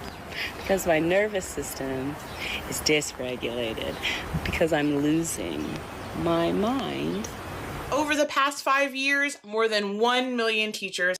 And I think that kids should stay in the classroom and teachers should have to move. It causes too many problems leaving all those kids alone in the hallways. Just being able to go crazy. And because there are so many, not just the ones that have to go to the bathroom, it's completely out of control. Have left classrooms across America. And nearly half of all new teachers quit within the first 5 years. And in today's video, you're gonna find out why. Teachers. I know. You learn that talent for perfect pauses after a while. Are struggling with burnout, mental health struggles. She is not ugly enough to need all that makeup. Outrageous student behavior, unsupportive parents, administrators that can't be found, and so much more. I also want to hear your experiences in the comment section. Let's hear from the teachers. I'm a high school teacher. This woman's name is Teacher Therapy. So, it is 4 weeks into the school year with students, and I am at my limit already. I am at my limit with being talked to and demanded at so disrespectfully. I do not like what I'll call black makeup. It's a lot of really bright, sparkly colors, way, way too much of it. They kick it on more than white chicks do, and we make fun of white chicks. Interrupted constantly, repeating myself countless times. This year feels worse than the last 5 years I've taught. This is bad. This year is not good. It's not good. We are struggling, and not a lot of us are going to last if this continues, because I think there's a reckoning of teachers realizing, like, I actually don't deserve to be treated like and then every day wipe that slate clean and start on over as if it didn't happen. I teach high schoolers. I see it from videos of elementary school teachers and middle school teachers. I don't know when, as a society, we are going to wake up and say, our system is failing. Our students don't have basic respect or human decency. I've never really noticed the Latinas in Florida when I was there wearing a whole lot, but I can say it. Teachers are done. These behaviors in the elementary school setting are so unhinged. I was never prepared for these behaviors. I'm not talking about the work refusal students or the ones that'll just sit at their desk and not do anything or participate. I'm talking about the student that's going to literally grab the pencil sharpener and throw it at the door without any hesitation at all. These behaviors are not just at That's a parent problem. my district. They are all over. I am not talking about special education classrooms only. I'm talking about general education classrooms. I go into those classrooms and I pull my special education kids, and the behaviors that are being demonstrated right in front of me with another adult. Another woman who should probably back off the makeup. She's actually really pretty. All in the room, these kids are so unfazed. They do not care that you are watching them. And then you call the parent and let them know the behavior that their child had today, and they tell me that the child's never even told them no at home and they're an angel. You're telling me that that child just threw a desk and they've never told you no, and they are complete angels at home? This is why we have so many burnt out teachers leaving teaching, because of the behaviors in the classroom. So when Homeschool. teachers are saying that students have terrible reading skills and just lack reading comprehension, this is what we're talking about, okay? This is a warm-up that one of my 9th grade students turned in. I asked them about a field trip that we took. I enjoyed the field trip. I like learning about... I'm gonna have to, read it off, because she's not reading it off, letter by letter. And the spelling is terrible. And it's kind of hard to read on stream. It's kind of hard for me to read on stream. Hey, Vandy. So, IENYOSED and Soid, FELDTRP, Feldterp. I liked Lasuni, Akat, and Tikui. The Atticus had the Lyrini Burns. I did not like whacking Pari. I would go back. I don't know. And then at the end he says, I did not like walking on pear. I guess that's him saying the pier. I would go back. This is a 15-year-old. This is a different 15. 9th grade student. Same class. He said, I ran some tests on the water for PhD of the water. The result were green or something. I can't remember. It tells me a little dirt, and I already looks dirty. And it already looks dirty. For a PhD of the water, leering with Hotrude, yes. We're not leer with me, everybody. Leer with me. exaggerating. It is bad out here. It is mostly the parents' fault. They want to be friends, not parents. The guy who lives across the street from me, the cop, says the same thing. And it's because he's a cop. He sees what bad parents do with their kids and how they act out. And so he knows that these parents want to be friends and don't call them out for anything. For some reason, this could be mistaken for a robot chicken sketch. Yes. This is ridiculous, okay? Well, guys, I made it a week, and I asked to put my resignation in. I've been dealing with so many health problems due to stress, at least the last 2 years, and I was hoping that being at a new school would change that. You picked the wrong school, lady. You're only supposed to pick one school. The home school. And day 3, I was in urgent care. It all came down to chronic stress. And I walked in the next day and said, I cannot do this anymore. And, you know, one of the questions people ask me is, why are teachers quitting so much? I'm going to tell you because of shitty parents. My experience. And this might not be everybody's experience, but for me, I am in fight or flight mode all day long. And I really don't know what would change it. I guess just the caseload. It's so much pressure in so many different areas. It's hard to explain to people that aren't in it. It's the workload. I narrowed it down to 2 choices. I said, okay, number 1, I either need to make peace with working 50 to 60 hours, and I need to go get some antidepressants. Option number 2 is make peace with quitting and trying something new. And that's what I actually have an idea for these kind of people. And I think it would work out really well. And I think a lot of parents would be into it. And that would be a pod, making pods. And what a pod is when you have basically homeschooling as a group. Like all of your neighbors teach certain classes. And then the parents can contribute some money towards that. And I think that would be the best solution.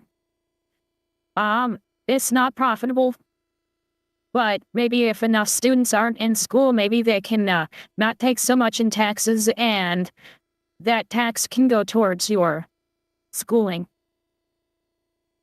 Or maybe they can make an agreement where all you have to pay is your child tax credit into the school. We will try and make up the rest and have it be a donation type thing.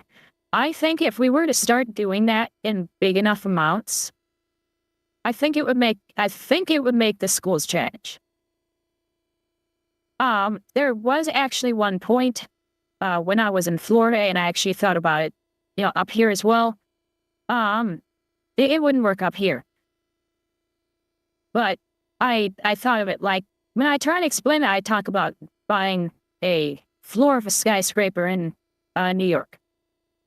But this would work in Florida, to where I would buy a floor of a really big building, convert it all over to small apartments, and have another floor be just for your, I'll call it a corner store, without a better word for it.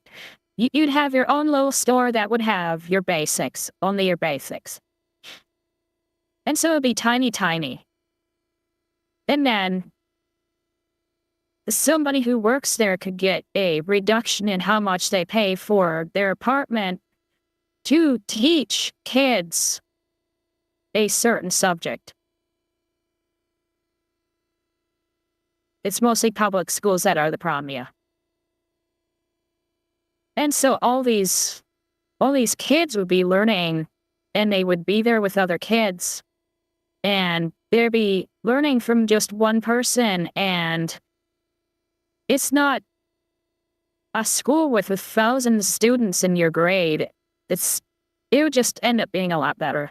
I decided my health is just, my body is saying no more. The extent to which a teacher's body, a teacher's psyche, a teacher's well-being are compromised in order to meet the needs of the school and of the students is staggering. I was always sick when summer break started. I was sick over any of the breaks because my body had been holding on for just long enough to make it to the next break. And at this point with teacher burnout, there are literal studies, academic studies, medical studies on the effects on the body that this has on humans. People who teach for decades are more likely to develop autoimmune conditions than their peers who did not. That's called not knowing how to handle stress. Not being a teacher. It's not knowing how to handle stress. And who are most of the teachers gonna be? Women. Who has the hardest time handling stress? Women. There you go. There's your problem. Almost all of the physical things that I struggled with when I was a teacher went away within months and then years of leaving teaching. I used to not sleep through the night, and I thought it was because I had had young children and had babies, but the insomnia wasn't because I was like tired or being interrupted in my sleep by babies. It was because of my job. As a teacher, I had frequent UTIs. I haven't had a UTI since leaving teaching. As a teacher, I got UTIs are often caused by stress. sinus infections so frequently that I was getting laryngitis, and I had pneumonia when I was 25 years old. I now travel for corporate. I travel all the time. I am on flights all the time, and I do not get sick. Like, I have so many days of sick leave just banked, and I'll just never use them. Whereas when I was a teacher, I never even had enough sick leave to take care of my own kids, much less myself. I'm no longer gaslit on a daily, weekly basis by parents, other teachers, students, administrators. Everything I need for work is paid for by work. I don't have to buy stuff to bring to work. And not that anybody was really clocking it, but none of the things that I mentioned included how much I was paid as a teacher, because I wasn't paid very much as a teacher, and I am paid appropriately now, but those weren't even the main reasons why I know, right, Shy? I left teaching. I don't miss my summer breaks. I don't miss any of my breaks. I don't miss needing a break from work. I now know the feeling of like, I am tired, I've been working a lot, I'm ready for a break, but it is not like I'm dragging my body across a finish line and just hoping that I make it so I can literally collapse. When is it enough? Like, when do I decide to throw in the towel and leave my kids and my team? Because I had like a legitimate panic attack last night for the first time in years, and I just feel like I'm being like completely picked apart. And I'm trying really hard to keep a positive attitude about it, but I just woke up so anxious this morning. And then I had 7 people from the district in my room observing me today, and I thought it went really well. My kids were engaged, they were doing what they were supposed to be doing, and I had planning with The teachers union helps administrators. my coach after, and she just told me about like all of the things that I did wrong. And I don't know how much more I can do. But my kids come in for indoor recess in 3 minutes, so I gotta get it together before then. Teachers are quitting mid-year again at record numbers. It's one of the reasons. If the teachers union was actually useful, they would have made sure that there was a fund at every school that the teachers could tap into to buy the things that they need for classes, that they absolutely need for classes.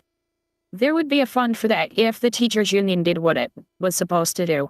Instead, it just makes sure that bad teachers don't get fired and pay themselves. That's it. And then as far as the administrators, they push for administrators for all sorts of stuff. Yeah, pushing to have like a nurse so that you don't have a teacher doing that too. It's that type of stuff. It's dumb. Reasons why. A student who wasn't assigned to me or my classroom was let into my room by another adult, a teacher's aide, and repeatedly ignored my direction and instructions to leave. Eventually, she repeatedly called me and threatened me with physical violence, which sent me into a panic attack. Right, they don't care about the teachers, they care about getting the union dues. And so they have to make sure teachers don't get fired so that they can keep getting those dues. I don't know why the teachers are pro-union. The union is not on their side. I called the office for support, and as soon as the dean of students showed up to my classroom, I left and I went to the stairwell to go cry and have a panic attack. Once I calmed down, which took my entire lunch, I was expected to go back and teach my classes because we had a sub shortage and nobody could cover my classes for the rest of the day. By the end of the day, the videos that the student took of me circulated amongst the student body, and I ended that day sitting at my desk feeling the most powerless and defeated that I've ever felt in my entire life. The student was not given a consequence that was fitting. She was sent home for the day. That was it.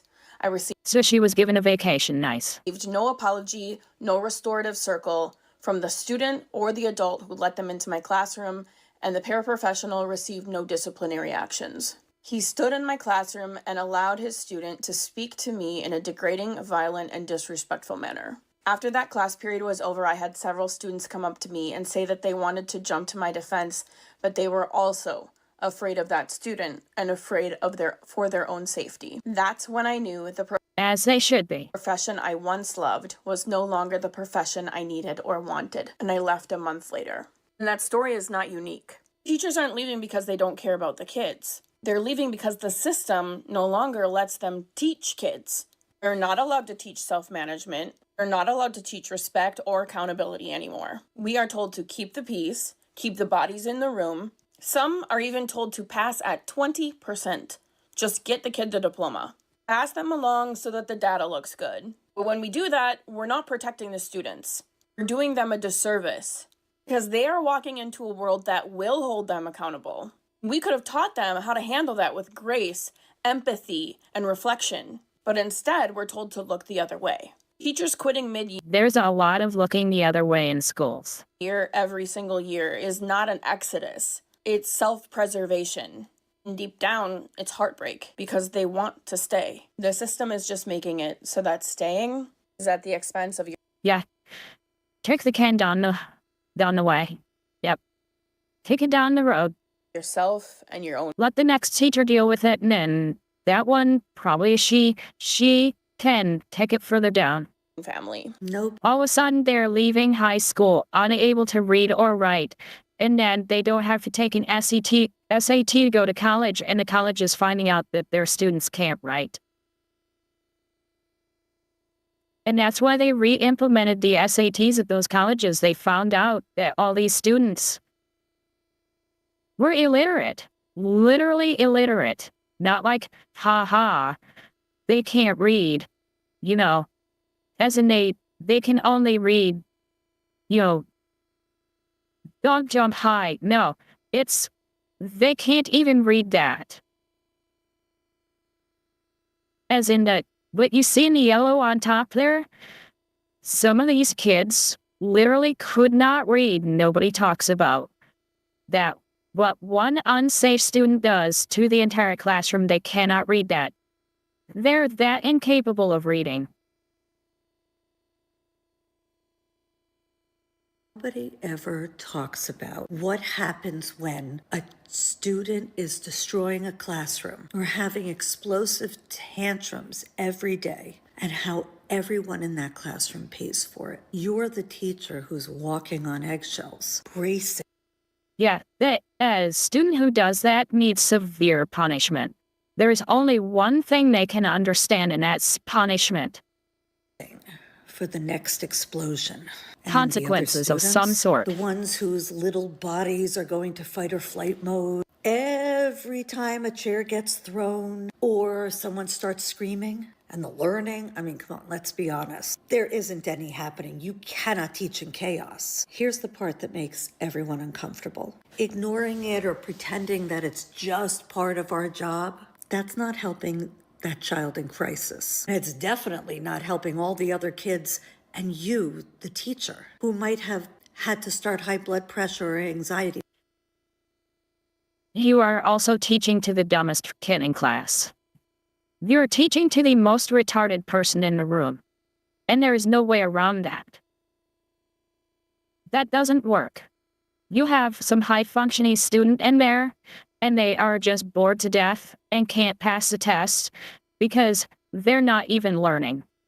Education, who might be in therapy because of this. If you've been around as a teacher for a while, you remember the helicopter parent generation, right? Those were the parents that were up in your business all the time. And that's not to say there's not still helicopter parents, but there was a brief time there where all the parents were. And now they have bulldozer parents. Especially in certain districts, were all up in your business all the time. Everything you did, everything their kid did, they had to be at everything and know everything. And that's what it was when I started teaching, back in the early 2000s. So I was thinking about it, and those helicopter parents, most of them were part of Gen X. And the Gen X generation. And the Gen X created the generation as we know, and also some of us elder millennials as well, which is where I fall. We didn't have a lot of parental supervision. We kind of ran wild. We were raised by boomers, and they were busy doing their thing. Yes, some of them were stay-at-home parents, but a lot of us just ran the neighborhoods. We came home when the streetlights came on. We went out all day. No one could find us. No one could call us. The latchkey generation, right? So we had this huge freedom, and we Cell phones killed that freedom. also, as well, I say we because I'm lumping myself in with the Gen X generation. We know what we got up to and what other kids our age got up to.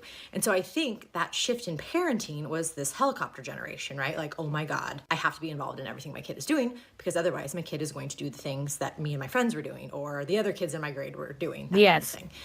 And so those kids that were the helicopter parented kids, Gen Z, the young, or which are now the oldest Gen Zs, a lot of them then were super stifled by their parents, overprotected, watched like a hawk, really overly involved in some cases to extremes. And so now those parents, those kids are now parents. I've actually encountered some of my former students who now have children in the school where I still had been working, and my youngest stepchild still attends. And those kids, I think, have shifted the other way. It's like every generation of parenting seems to shift. The boomers let us run wild. So Gen X, elder millennials, hyper-focused in and don't let them do anything. And now it feels a little bit like the opposite. That, and I'm not, again, this is not to say all of people in any generation are doing exactly. Yeah, this is why I don't let the government run anything.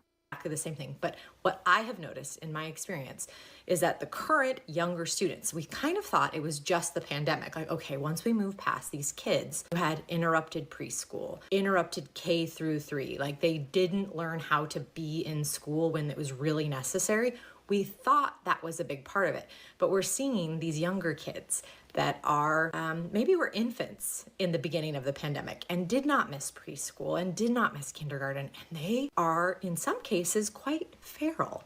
And it seems as though maybe, again, just a theory, maybe it's that shift. Those Gen Z kids that had very stifled and overprotected childhoods are now kind of doing the opposite approach and taking a step back. And they're like 10 steps back, completely ignoring their kids. Maybe in some cases, I think she's being generous. That's a good thing, right? Kids need some independence, but we also need accountability. And I think that's, at the end of the day, whatever the reason actually is, accountability is something that is not being had across the board. But I think we all know the administrations and the offices where the kid gets in trouble for something pretty large and goes away for 10 minutes after disrupting the learning of 25 to 30 kids is back again, and often with a treat. So we see a lack of accountability in both places. It's not just parenting, but that is part of it, right? We are responsible for our own children growing up to be respectful and responsible humans. Except that parents aren't doing that.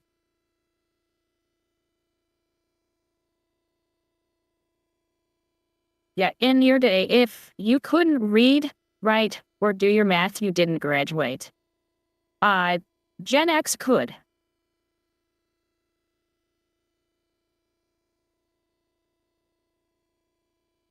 Yeah, could not read. Yeah, it's wild. That's the whole no child left behind thing. And it's like, okay, so if you're not gonna leave the child who gets an F behind, that means that child with an F is going to graduate. You realize this, right? Teachers are trying to encourage that as well, but it starts at home. Make sure you're checking in on your kids. See what their behavior's like. And, it's okay to hold them accountable. That doesn't mean you have to. Because they can't teach extra to the failing student and still be able to teach the rest. No Child Left Behind was only going to lead to kids being left behind, but graduating anyways.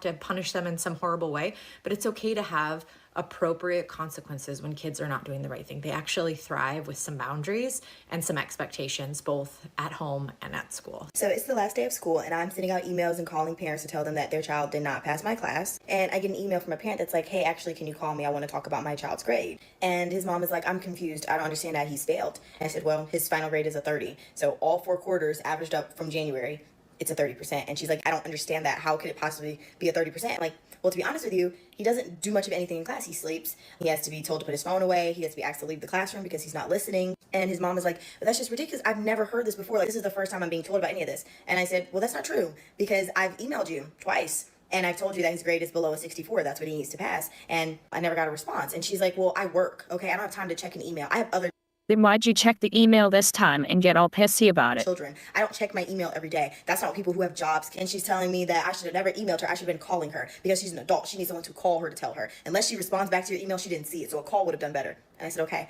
I did call you. I absolutely called you. I even pull up the contact log where I called you in January. I called you in February. I sent 2 emails in April." So this is not the first time you've heard this. This is probably the 5th time, at the very least, that you are now hearing that he's in danger of failing. And so she starts going off. She's cussing at me. She's like, "This is BS. This don't make no sense. I cannot believe this. There's no way that my child should be failing." I said, "Well, to be honest with you, he didn't even come take the final exam." She's like, "When was his final exam?" Which you should know that. And I said it was Tuesday. And I said he could have came on Wednesday, he could have came on Thursday, or even today, Friday, and took it. He did not. So he has a 0 for that. And she's like, "This is what I'm talking about. Nobody told me nothing. He didn't tell me that. How was I supposed to know that he had a final exam?" Because you're a parent. So I'm never confused when my students refuse to take accountability. Their parents do not take accountability. So why would they? Why did this? I like her. I like her a lot. We need more teachers like that. Just say, your child didn't even take the test, so he got a 0 on that. So bad. I like her. This lady say to her child who's in 5th grade, they're gonna get coal for Christmas as a punishment. That had to be the lamest punishment I've ever heard. Because for one, they're in 5th grade, they're 11 years old, they're not 5. They don't believe in Santa at that age. Coal, what is that gonna do? Saying you're gonna get coal, come on now. That's the reason why a lot of these kids are so out of order right now. Teachers are quitting. Yeah, I like the comment there on the top. Student behavior is 100% bad parenting. Over this. The type of behaviors that you see in the classroom, if only you parents knew. The type of stuff that you let your child do at home, teachers. I think that we need to have cameras in classrooms. Fuck the teachers who disagree. I think that they need to be in classrooms, and I think that you need to have access through email. You just click the link, and it will bring up the camera that is in the classroom that your kid is in. Quit their jobs over. Y'all want to be your child's friend and gentle parent. They can see the bad parenting through the kids. They can see the bad teaching through the bad parent, or through the bad teacher, everything. And this accountability. That is what happened with the police. And that's when we found out that, you know what? We have a problem with the criminals, not the cops. I'll be straight with you guys. As a teacher, gentle parenting only works for gentle children. And y'all know when your children are not gentle, but y'all want to be their friend and y'all just want to. You want to be their friend. There you go. A teacher saying it. You want to be their friend. iPads and y'all just want to ignore it. Parents, y'all have got to do better, because telling your child over the age of 7, 11 at that they're going to get coal for Christmas as a punishment, really? That had to be the sorriest punishment I've ever heard in my entire life. Confession of a former teacher. I think one reason that people struggle to understand teaching is because they've never had to perform for 7 hours straight. And before someone gets mad, I'm not talking about acting. I'm talking about being on. You don't have a second to have a bad meeting and then shut your office door. You don't get to stare at your computer for 10 minutes to reset. You don't get to quietly have an off day, because the second those kids walk in, you are on. Every question, every lesson, every transition, every interruption, every problem for 7 hours. That is somebody who has never been in anything but school. That is some bullshit. And then people... Tell that to a construction worker. Tell that to a plumber. Tell that to an electrician that gets electrocuted because he fucked up because he wasn't on all the time. Wonder why teachers are exhausted by June. I relate to all of these teachers so much. I also quit teaching after 8 years, and it was one of the hardest decisions I ever had to make. I kept switching buildings and grade levels, thinking that maybe it would be different. I ended up working in 5 different schools, public, private, and charter. But by my last year of teaching, the combination of all the teaching traumas from the past 8 years had accumulated so much that it was completely weighing me down. I felt like I tried everything. I also ended up getting on antidepressants. I was seeing a counselor. I like this. the teachers who qualify for retirement due to age and everything else, middle of the school year, they just quit. They just retire in the middle of the school year. I think that's great. It shows you what's wrong. Counselor, but it got to the point that I just couldn't do it. And I don't mean the teacher. I ended up taking a medical leave of absence. And if I were to be honest, it took me about 2 years to fully recover. And so my hope for this video and even this whole channel is that teachers would know that Exactly. And you wonder why kids don't take school seriously. they are not alone in It's because school isn't serious. how they feel. And I also hope that non-teachers can have compassion for educators. So let me know what you guys think in the comment section. And don't forget to like, subscribe, share, and I'll see you guys next time. Bye for now, everyone. I don't agree with everything that she said, but I get it. And I've heard this before. A lot of teachers are quitting. And it's because of the bad parents. So, yeah, I think we need to fix our parenting issue. So I'm going to go from that to a story about New York City with the AI picture in the background. But we'll go with it. It's Cash Jordan. New York City is now underwater. Look at this. Let's go to Queens now, where the flash flooding turned roads into rivers and flooded some businesses. Cars. I don't get how New York has this kind of issue. We're at a standstill on the Long Island Yeah, it's a 8-hour babysitting job, yes. Expressway in Queens, stopped in their tracks by a pool of water. The FDNY was seen shining lights under an overpass in what appeared to be an effort to make sure no one was trapped.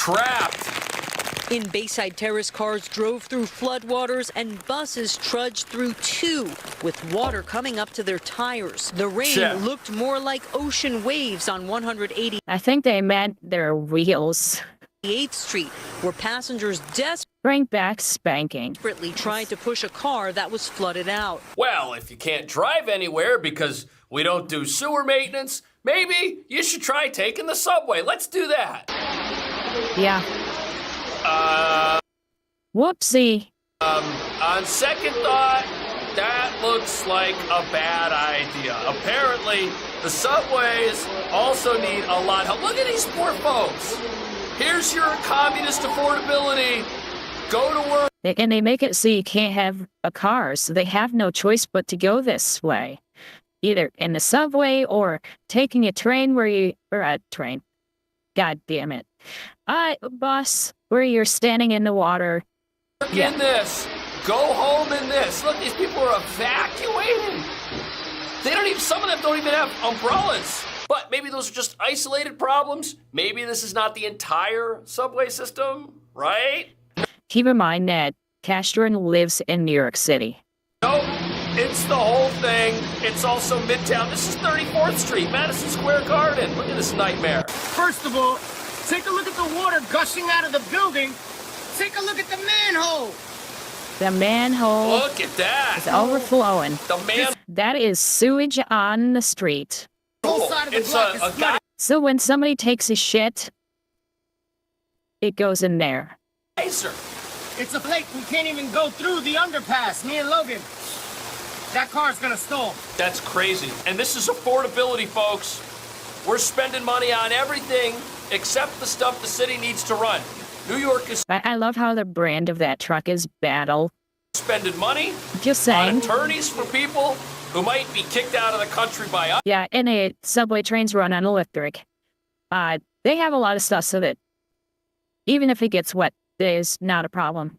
But They're spending money on free grocery it can only get so deep. stores. But if you want to drive your car to get to work, or if you want to take the subway and go to the free grocery store, good luck. Not going to happen. We spent the money on something else. That's why there's a geyser in the middle of the street. 141st Street in the Bronx. And this is where Mamdani said Right he was off going to of the help Brook people. now. Mamdani said he was going to help people that live in working class This whole block neighborhoods. is flooded. Where? Where's the help? It's even coming out of the building drain. Buses and vehicles couldn't even stop in Thursday's rain. And if they do, That thing you call the building drain, I think that's just from the roof. I bet the pipe goes down behind that wall to get all the water off that roof. Tall buildings don't have gutters and drains. So the water has to go somewhere, and they're not going to just let it fall off the edge of the building. So they pipe it down. And I think they used to all pipe it down into the sewer, but you're not allowed to do that anymore pretty much anywhere.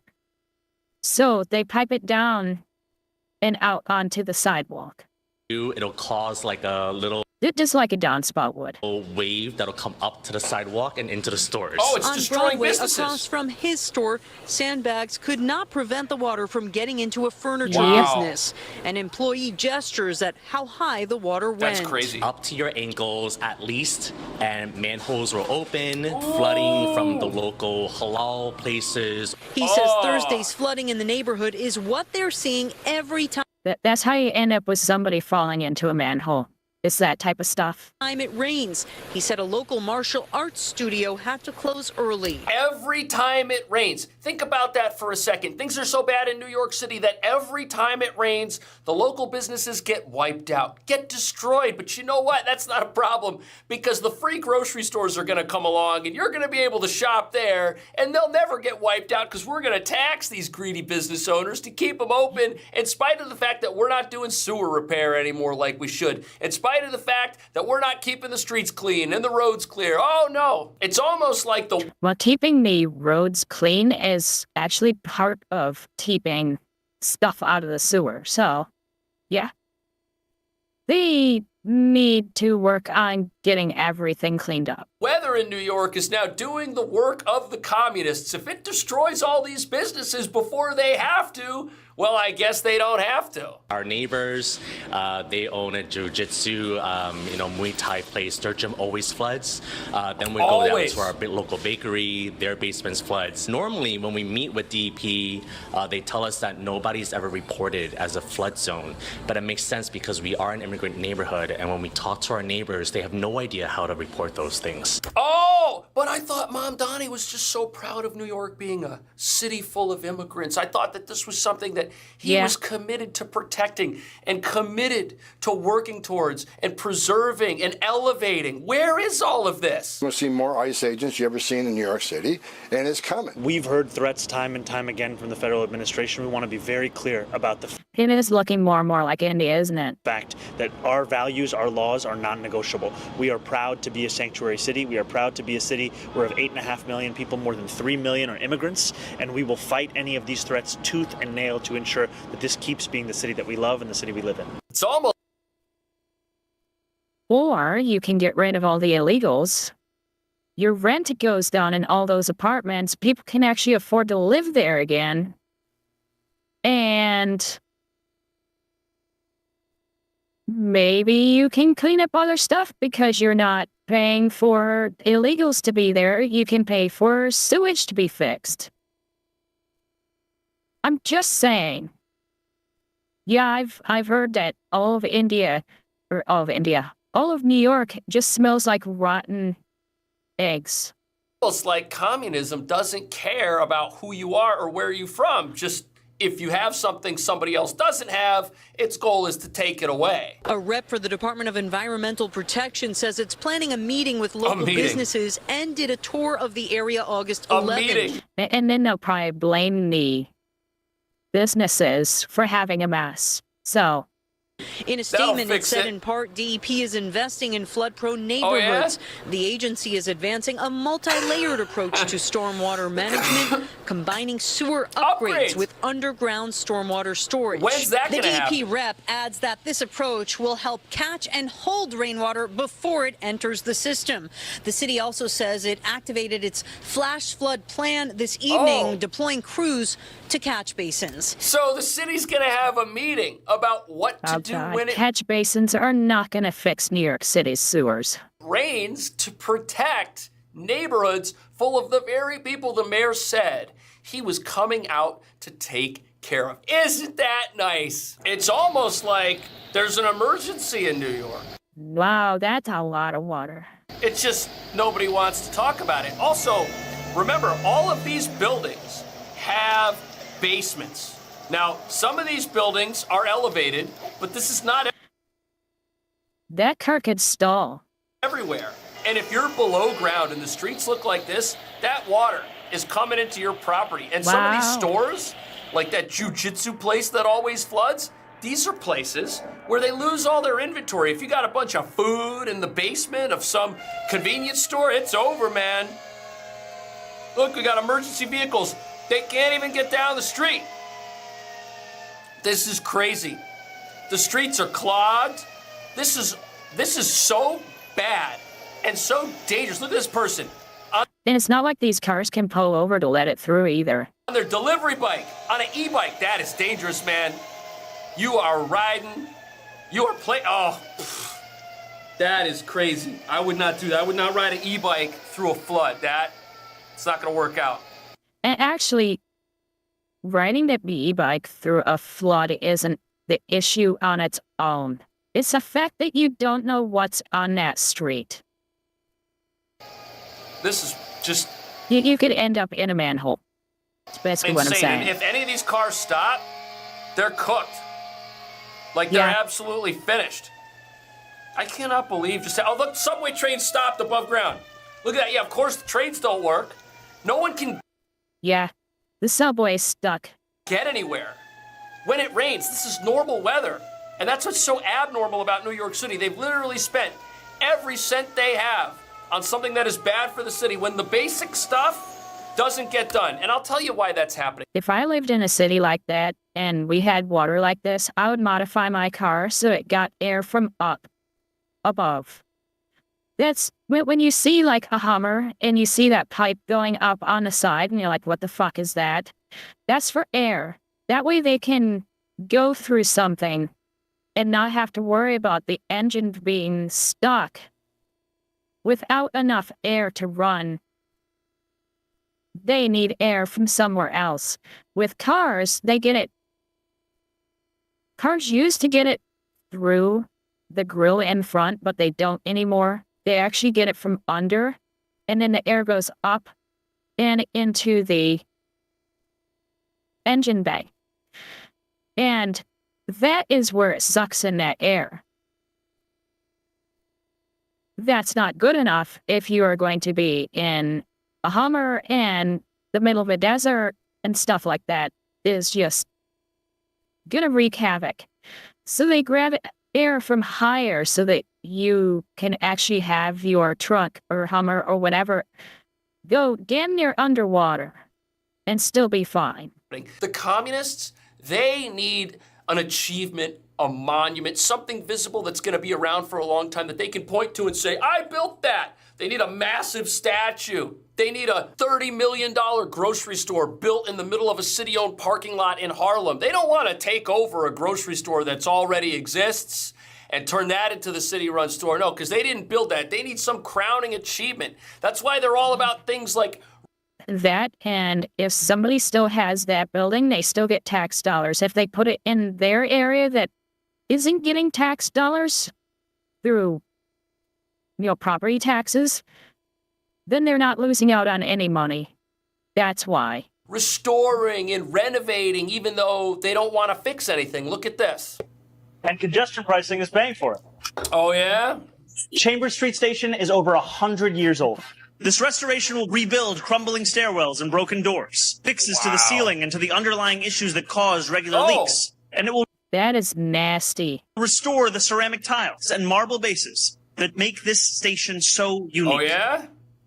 It's time for an upgrade. Yeah, it is time for an upgrade, but how are we going to fix the problems that cause regular leaks if we're not going to fix the sewers, which are causing regular leaks every time we get a regular rain shower and the subway's shut down and this whole place just gets wiped out? This is what's so crazy. They want a brand new thing that they're going to spend millions of dollars on, which is then just going to turn right back into this, just so that they can say, oh, we have this thing, so they can get out there and cut the tape, cut the ribbon on that and say, congestion pricing. Oh, we stole from people and paid for this with other people's money. Look at how great we are. Look at our free grocery store. Meanwhile, those free buses, they're not even able to drive down the street. They're also not free yet, too, by the way. But All of this adds up to a nightmare that is causing even larger numbers of people to just completely evacuate New York City. Look at this. This bureau finding over 419,000 New Yorkers moved to another state just in 2024. Wow! Many In are 1 heading year, to 500,000 surrounding people. states. Greenwich, Connecticut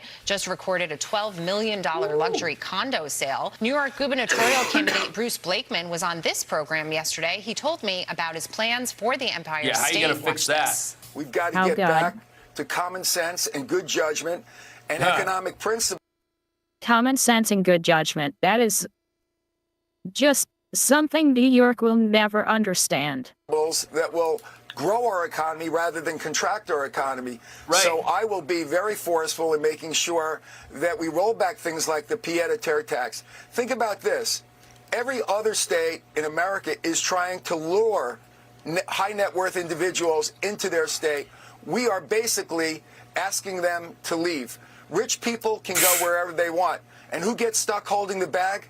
The middle class. But when 400,000 people leave in 1 year, those are not all rich people. That's everybody. And that's because nobody wants to hold the bag for a bunch of roads that you can't even drive your car down. But just before we continue, think to yourself about what passes through your family's plan. Share photos or file. Last 4 years, we've lost $11 billion in tax revenue from people and businesses who have left our state, and they've taken thousands and thousands of jobs with them. We have to end those policies that are killing our economy, and it's not just a tax on rich people, it ends up being a tax on the middle class. That's right. That's why you have so One of you guys giving me a job? Joining me people now, leaving. the People's Corporation founder, chairman, and CEO Don Peebles. It's great to have you this morning. I want to get your reaction to that because we've seen New Yorkers leave in droves already. And this pied-à-terre tax is pushing others over the edge. Realtors are saying they want to either sell second homes. Some of them who incorrectly got the notices don't feel good about that. They want to leave. And They're so being you create a punished. situation where the city is saying, the mayor is saying he's going to generate more revenue with this, and yet you probably won't. You're going to end up hurting everybody who's left. Yeah, look, New York City lost another 120,000. Yeah, all those people who actually had that be their second home, they're just going to sell it. They don't care. It's like the city's not going to get any better. It was my second home anyways. Why should I care? 1,000 residents on a net basis in 2025, and they're all coming to Florida. Wow. By and large, 90% are going down to Florida, my home state, because we're business friendly. We are focused on expanding our economy, and we want people to come there and spend their money, and we want businesses to come there and hire people. Now, the thing that might shock you is you've got Florida and you've got New York, 3-hour difference, same time zone. How is it that you could be in New York, sitting in the mayor's office, not looking at Florida, taking all your businesses and have a problem with it? Well, it's very simple. If you've got a problem with capitalism because you love communism, it makes perfect sense that you're not going to care that all the capitalists are going somewhere else. The sooner you get rid of them, the sooner you can take over and remake New York in your image. You see, the people leaving, they're actually the problem you're trying to get rid of. Now, is this going to cost the city money? Yeah. But the people running it, they don't necessarily care about that as long as what they do is they set up an apparatus that removes New York from the way America works and makes it a communist stronghold forever. And so I think the challenge you have in New York City is it's become more anti-business. It's trying to regulate its way out of a crisis. In fact, a long-term crisis. By the way, I saw a statistic the other day. We were talking about it over dinner. Do you know how long it took to build the Empire State Building? 13 months. What? 13 months to build the Empire State Building. Bro. It took 8.5 years to build One World Trade Center after a terrorist attack, and we were focusing on turning it around. So that 13 months to build one building versus 8 years. That is ridiculous. that's an example of what this intense level of expanding regulatory environments that these liberals have put on us for many decades now, and it's made us uncompetitive. Yeah, It made New York bureaucracy. City, it's so difficult to do business here. Oh, you My can't. company's now finished our last building here, and we have nothing on the pipeline for something else in the future for New York. And this gentleman, his company, they're not alone. Look at this. Morgan Stanley has now picked Dallas, Texas for their latest expansion, which means they're not going to expand in New York where Wall Street is, following Mom Donnie. not only will they not expand, they might actually use it as a reason to move. There have been companies in the past, like recent past, that have actually done that. They said that they were going to expand to one place, and in the end, it was really just a trial to see if that place worked. And if not, they would have a secondary office. But if it did work, we'll just close down our other one because that city sucks. Election, which they're saying is a wake-up call. The only thing I don't like about this is that we have these wake-up calls after the people who say that they're socialists end up getting elected and end up coming into office and fulfilling their campaign promises. Where are the wake-up calls before this happens? Should your business probably... Yeah, where was the wake-up call that all the conservatives were giving? That Mamdani was going to fuck things up. Where was that wake-up call? Oh, right. Not on the news that the communists watch.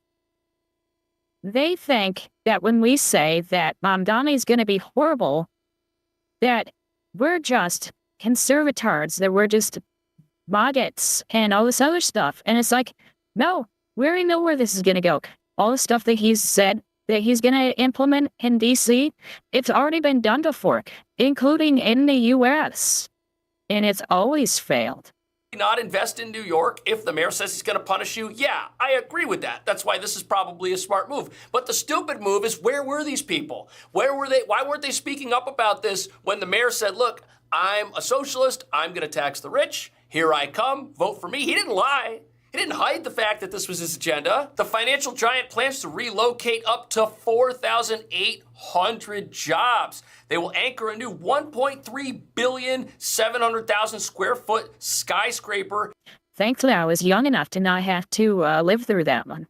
In Texas. That's pretty wild. And look at this. In Dallas, they approved incentives to get them to show up. They're getting a 90% property tax abatement. But the mayor, what does the mayor say? The mayor says he wants to tax the rich. That's what the mayor says. So that's the... I hate how he does all that TikTok stuff, the goofy faces and getting too close to the camera and stuff like that. It's a TikTok thing, and I do not like it. It makes you look even more unhinged. It makes you look really strange. Opposite of an incentive. That's a disincentive, but again, if you don't care that your enemies are leaving, this is all perfectly fine. And you're not the only one. New Yorkers' mass exodus to red states in 2024. Just over 12% of New Yorkers moved to Florida, 6.7% going to Texas. The Lone Star State also getting more business attraction. Morgan Stanley becoming the latest company to choose Dallas for its expansion. All these people who... I would not go to Dallas. Dallas is like New York, too. It's... Dallas and Austin are not good. They are very, very Democrat. To bring up to 4,800 jobs by 2030. So if you're leaving New York to get away from New York rules, do not go to Dallas. Do not go to Austin.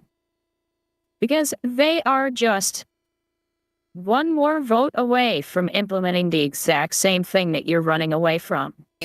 Texas projected to overtake California as the nation's most populous state by 2050. Florida building up a $1.8 trillion economy. Yeah. The proof is in the pudding. Yeah. I mean, these numbers don't lie. No, they don't. But business is efficient. And as the Republican candidate said, people can leave. Rich people are mobile. We can't build a wall around New York City. So people are leaving, and they're going to where it's a better quality of life, better business environment, and also where they're wanted. I think people go where they're wanted. Here's the other thing you got to remember. We keep hearing about, okay, the rich, they're mobile, they can leave, but everybody else stays, so what's the big deal? Well, here's why that's a big deal. If the rich people that are the CEOs and the head honchos at an investment bank, if they decide that they're leaving and they're taking... The rich people that they call the rich people, they pay the majority of your taxes. Even some of the middle class to lower middle class are net takers of taxes. taking their company somewhere else. Yes, remember Escape from New York. Yes.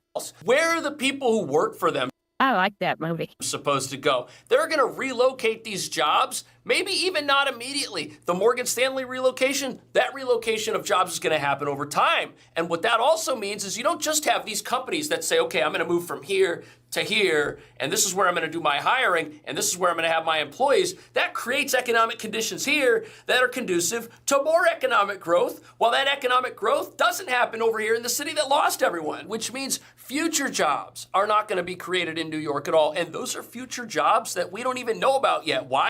Future good paying jobs, not a future McDonald's, not a future Burger King, a future of, I don't know, possibly even 7 figures, but you're talking a future 6-figure job in the kinds of places that are moving. That's not good. Why? Because you got more investment bankers in a certain place. Guess what? They need to eat. They need to live somewhere. They need to have their car repaired. They need AC technicians to show up there in Texas and fix their HVAC. I mean, you got all kinds of jobs that are going to happen just because you got more people spending money over here instead of here. And this idea. That's like the construction workers are very, very busy in Nashville.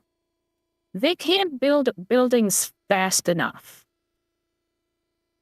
That city is making bank. That these democratic socialists are somehow progressive is absurd. Yeah. The fact of the matter is they're capitalizing on the frustration. Yeah, they're regressing to the Cold War. That many New Yorkers and Bostonians and others are having frustration about the cost to live in these environments. Right. All created by these artificial restrictions on supply. And now they want to limit where AI facilities can go. So he's got a great point here. The people who are complaining, who's complaining to Mayor Mamdani about an affordability crisis? These are people that are supposed to pay I still like how they're making the AI data center in space. $6,600 a month rent. These are people who go to the grocery store and see $10 ice cream and $10 milk in the fridge. So they're complaining, and now we have $9.79 for a gallon of milk is insane. this message that, oh, America needs affordability. America's failed, but gas prices in Florida are lower than they are in New York. Why? Because the gas tax is crazy. Same thing in California. So these places, they create their own affordability crisis. Yeah, that they'll say, but gas prices are so high, and it's like, okay, well, half of that gas cost in California is taxes. Crisis, and then they broadcast it to the rest of the country, and they're trying to get everybody in the country Yeah, they do it to themselves. on board with this idea that everyone's life is unaffordable. Is it hard to live somewhere? Yeah, it is. Do we have affordability problems? Yeah, but they're the worst in the places where the supposed solutions are coming from, if you can imagine that. I mean, where you can have data centers and which. And just think, Cash Jordan actually recently moved, and he could have moved a lot of places, and he still moved within New York. I'm like, Cash, what are you thinking? I believe. He is married, so I don't know where his wife works. So I don't know. But he needed a bigger place because he had kids. But now he does this instead of what he was doing before for a 9-to-5, which was realty. And now he's still in New York as he's complaining about this. Yes. AI will create a new industrial revolution for It is. entrepreneurs. It's and going we need to to. let it happen, and we need Yep. to support it, and we need to build the infrastructure. And New York Right. has a great opportunity to build an infrastructure that would strongly attract AI. But they Florida's won't getting open ready their to do that. nuclear Ron plants. DeSantis has been focusing on that. And you're going to see an environment there where they're going to increase their capacity for power sources so that Yep. they can have AI becoming a place not in New where York. Florida is the most attractive for. And the reason it's not happening in New York. Yeah, even Trump moved to Florida. From New York, of all places. Imagine my shock. But yes, he moved to Florida because New York was just a disaster. Is you have all these politicians that believed in the Green New Deal and the EV revolution, which somehow involved shutting down all of New York's power plants while telling everybody to go buy a Tesla and plug it in at home. That's why you got these blackouts happening in the middle of the summer. But, they believed. And everybody was so electric is the future. And you same people refuse to allow your state, because it's usually on a state level, to build a nuclear power plant.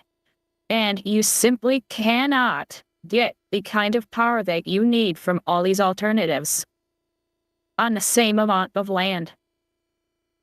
And what else won't you do? Oh, allocate more land to put some other bigger power plant. You just can't. In this green revolution with windmills and solar panels and renewable everything, while shutting down nuclear power, which is the most efficient, cheapest form of power the world has ever seen. That's why they can't turn on the lights during a heat wave. That's why the mayor tells everybody to decrease how often you use your AC. And they got businesses throwing out all their food in the street because their fridge is shut down when the neighborhood loses power because of a brownout.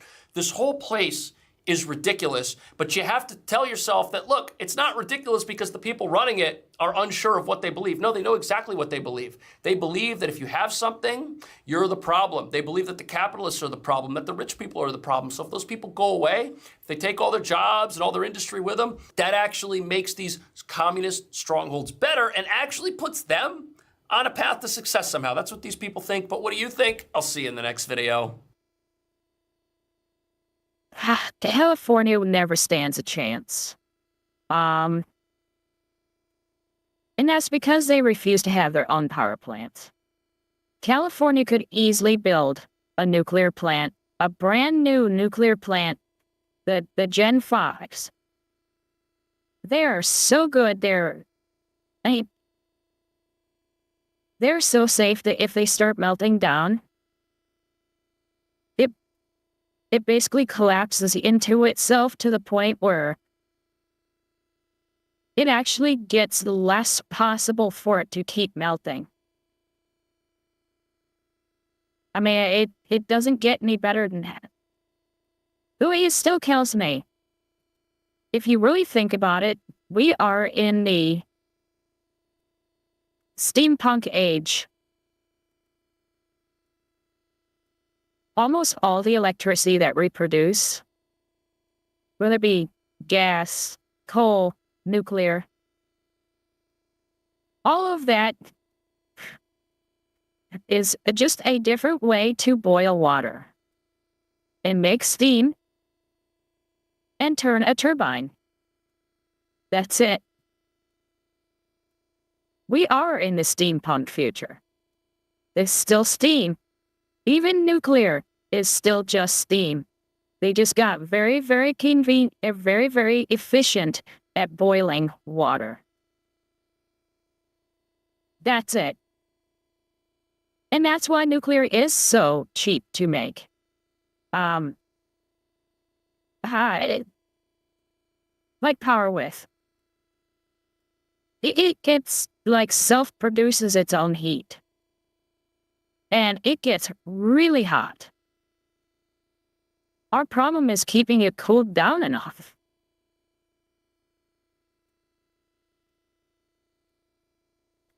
But yeah, the Gen 5s, basically as they start melting down, more water goes into it. And keeps cooling it down.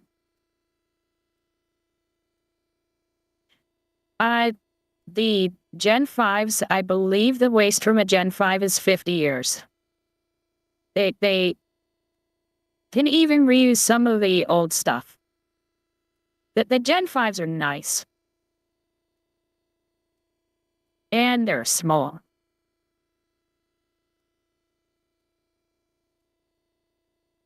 So, yeah, we really don't have that excuse anymore about the long half-life.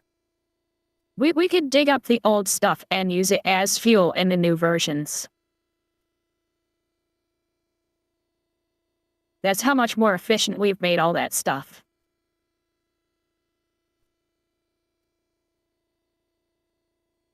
Now, I did want to go into this video.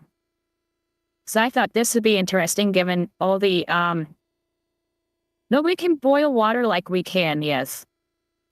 I mean, it's just hilarious when you think that all the different forms of electric production are just all doing more and more efficient at boiling water. It sounds so stupid, but that's really all it is. So apparently James Gunn is done. So Cosmic Book News is back at it with the DC rumors. No one to disclaim they are rumors, but there's been a little bit of I think he is actually going to be done. But maybe not right now. But whenever the Ellisons take over, I think they're going to say, you know what, he has screwed up all of DC ever since he got in. We took over. We don't have to adhere to his contract because we didn't sign the contract. And so we're going to pay him off for the last movie, and that's it. indication.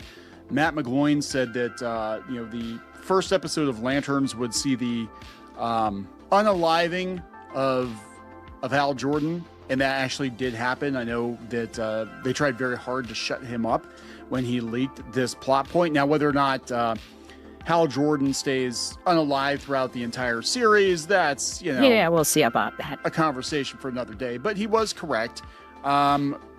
DC did try to shut him down. They tried to copyright strike his YouTube channel, his site, his Twitter account, I think. It was absolutely insane. And we've seen this playbook before, and it does feel very desperate. I know when another scooper, John Delarose, said he wasn't real thrilled with the Supergirl trailer, and it probably wasn't going to do very well. All these people descended upon him and tried to shame him and make him think that he was crazy, that, everybody. And he was right. And the leaks, we were right. It's not going to make any money. And it didn't make any money. And he's toast. He loves Supergirl. That's, this is going to be a huge. He still has his contract, but that doesn't mean he has to make a movie. It just means they have to pay him out for the rest of his contract. That's it. Shit, guys, is going to break $2 billion. It didn't happen. It actually wound up being one of DC's biggest failures ever.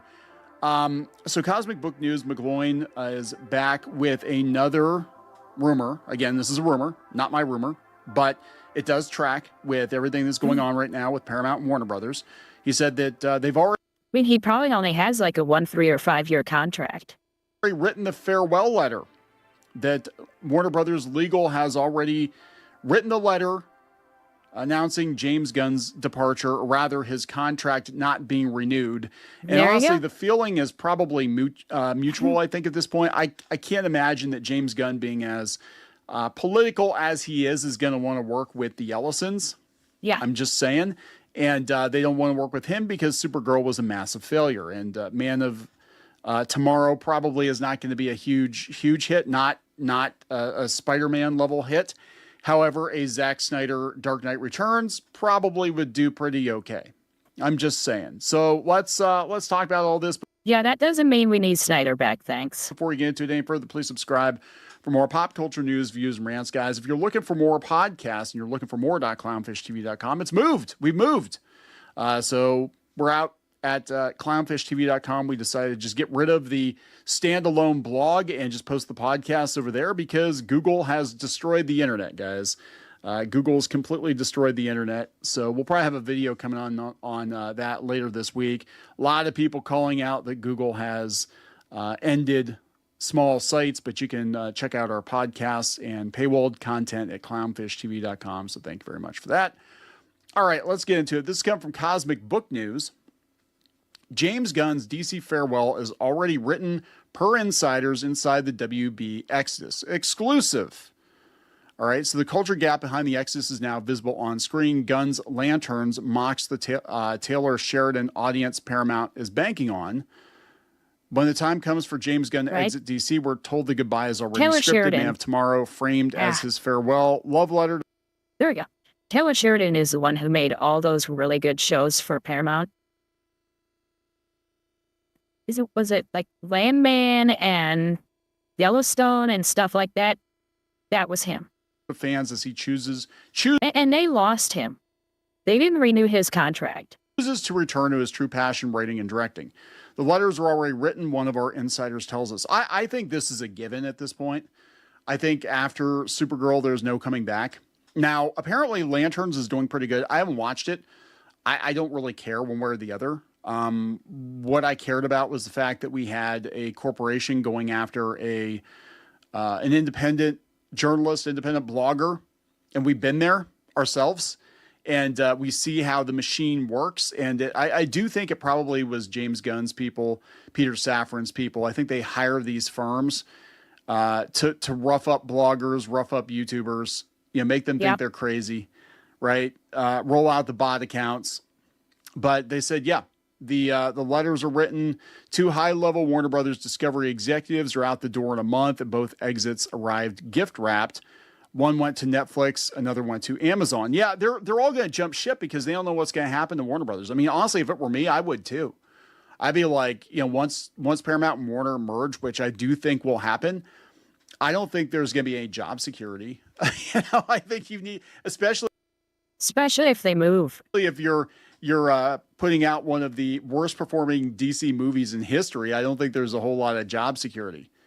So apparently there's going to be warm statements. They always do this. When they fire somebody in the corporate world, it's always like, I'm choosing to move on to better things. I'm going to follow my true calling. It's all about making the person who got fired. Yeah, because your choice is to willingly move on to something or willingly step down so that somebody else can take over, or they will fire you. The choice is yours. Look good and make them employable, but really, they got gone because they underperformed, right? Contract not renewed. How the exit really works. Okay, as Paramount's takeover of Warner Brothers grinds toward its day in court, we're told the changeover is already running quietly underneath, and it runs on paperwork.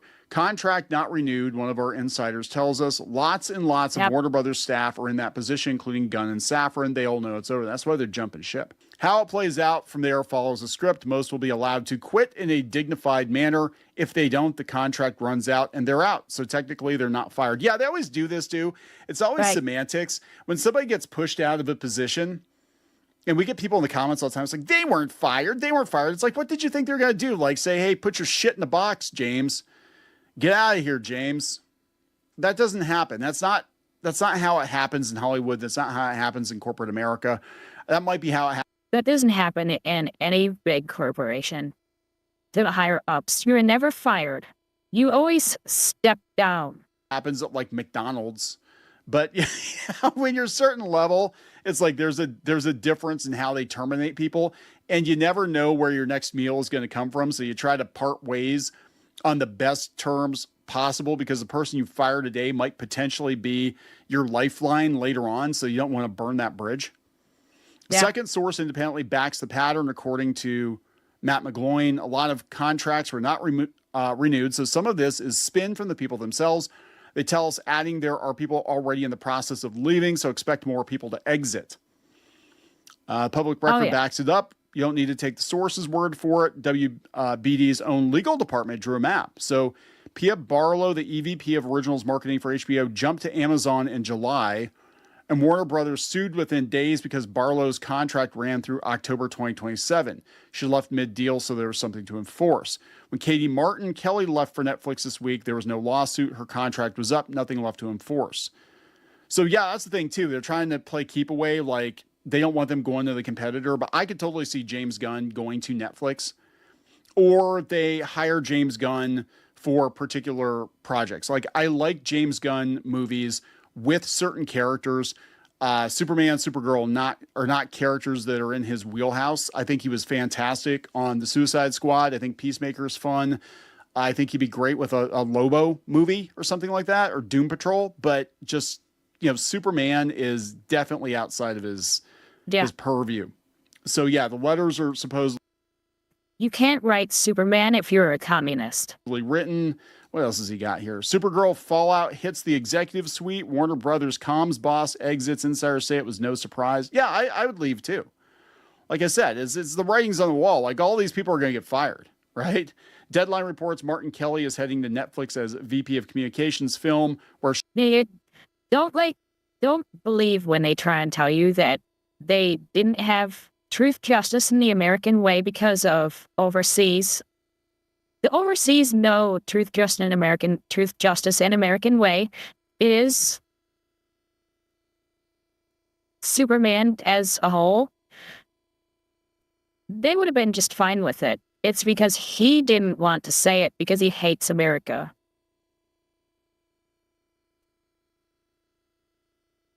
Suicide Squad or the Suicide Squad. Because they're dumb enough that they can't name them something different. I heard the Suicide Squad was decent.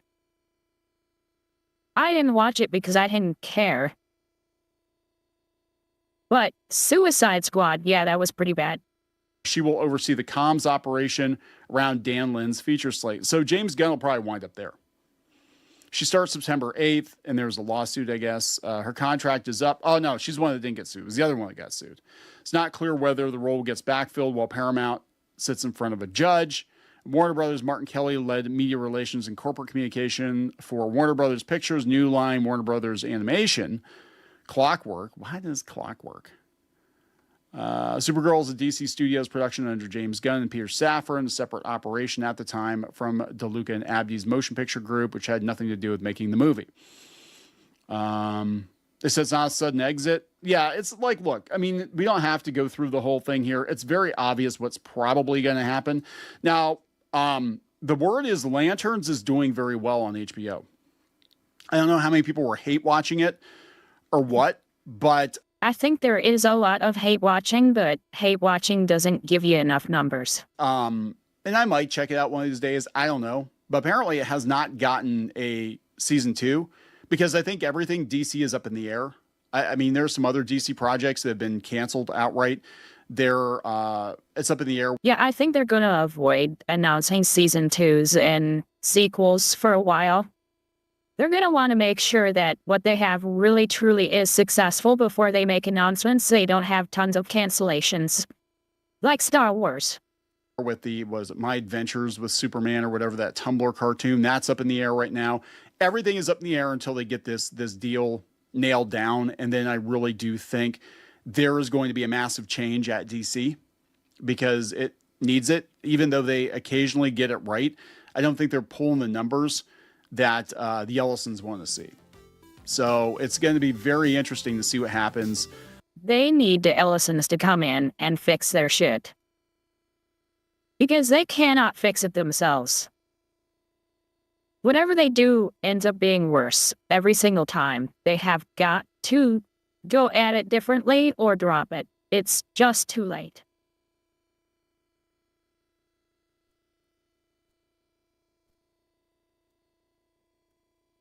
Now, I did want to do one story with the GTA 6. Wanted to do this one. I also have a video on Stellar Blade, but I think I'm just going to hold on to that one. I think we talked about it enough already to get the general idea. But it's... Yeah, maybe we can watch the one by... Delayed Still, yep. The one by Chibi is because it's only like 5.5 minutes or something. But they basically hired the worst possible person. The person they hired is listed as a communications person on his LinkedIn account with a focus on DE&I. And then it also lists ESG. And he was from Sony, which was the one that was fucking around with what they were able to do in the game. Yeah. So, they hired the troublemaker from Sony to run their communications in French. Good job.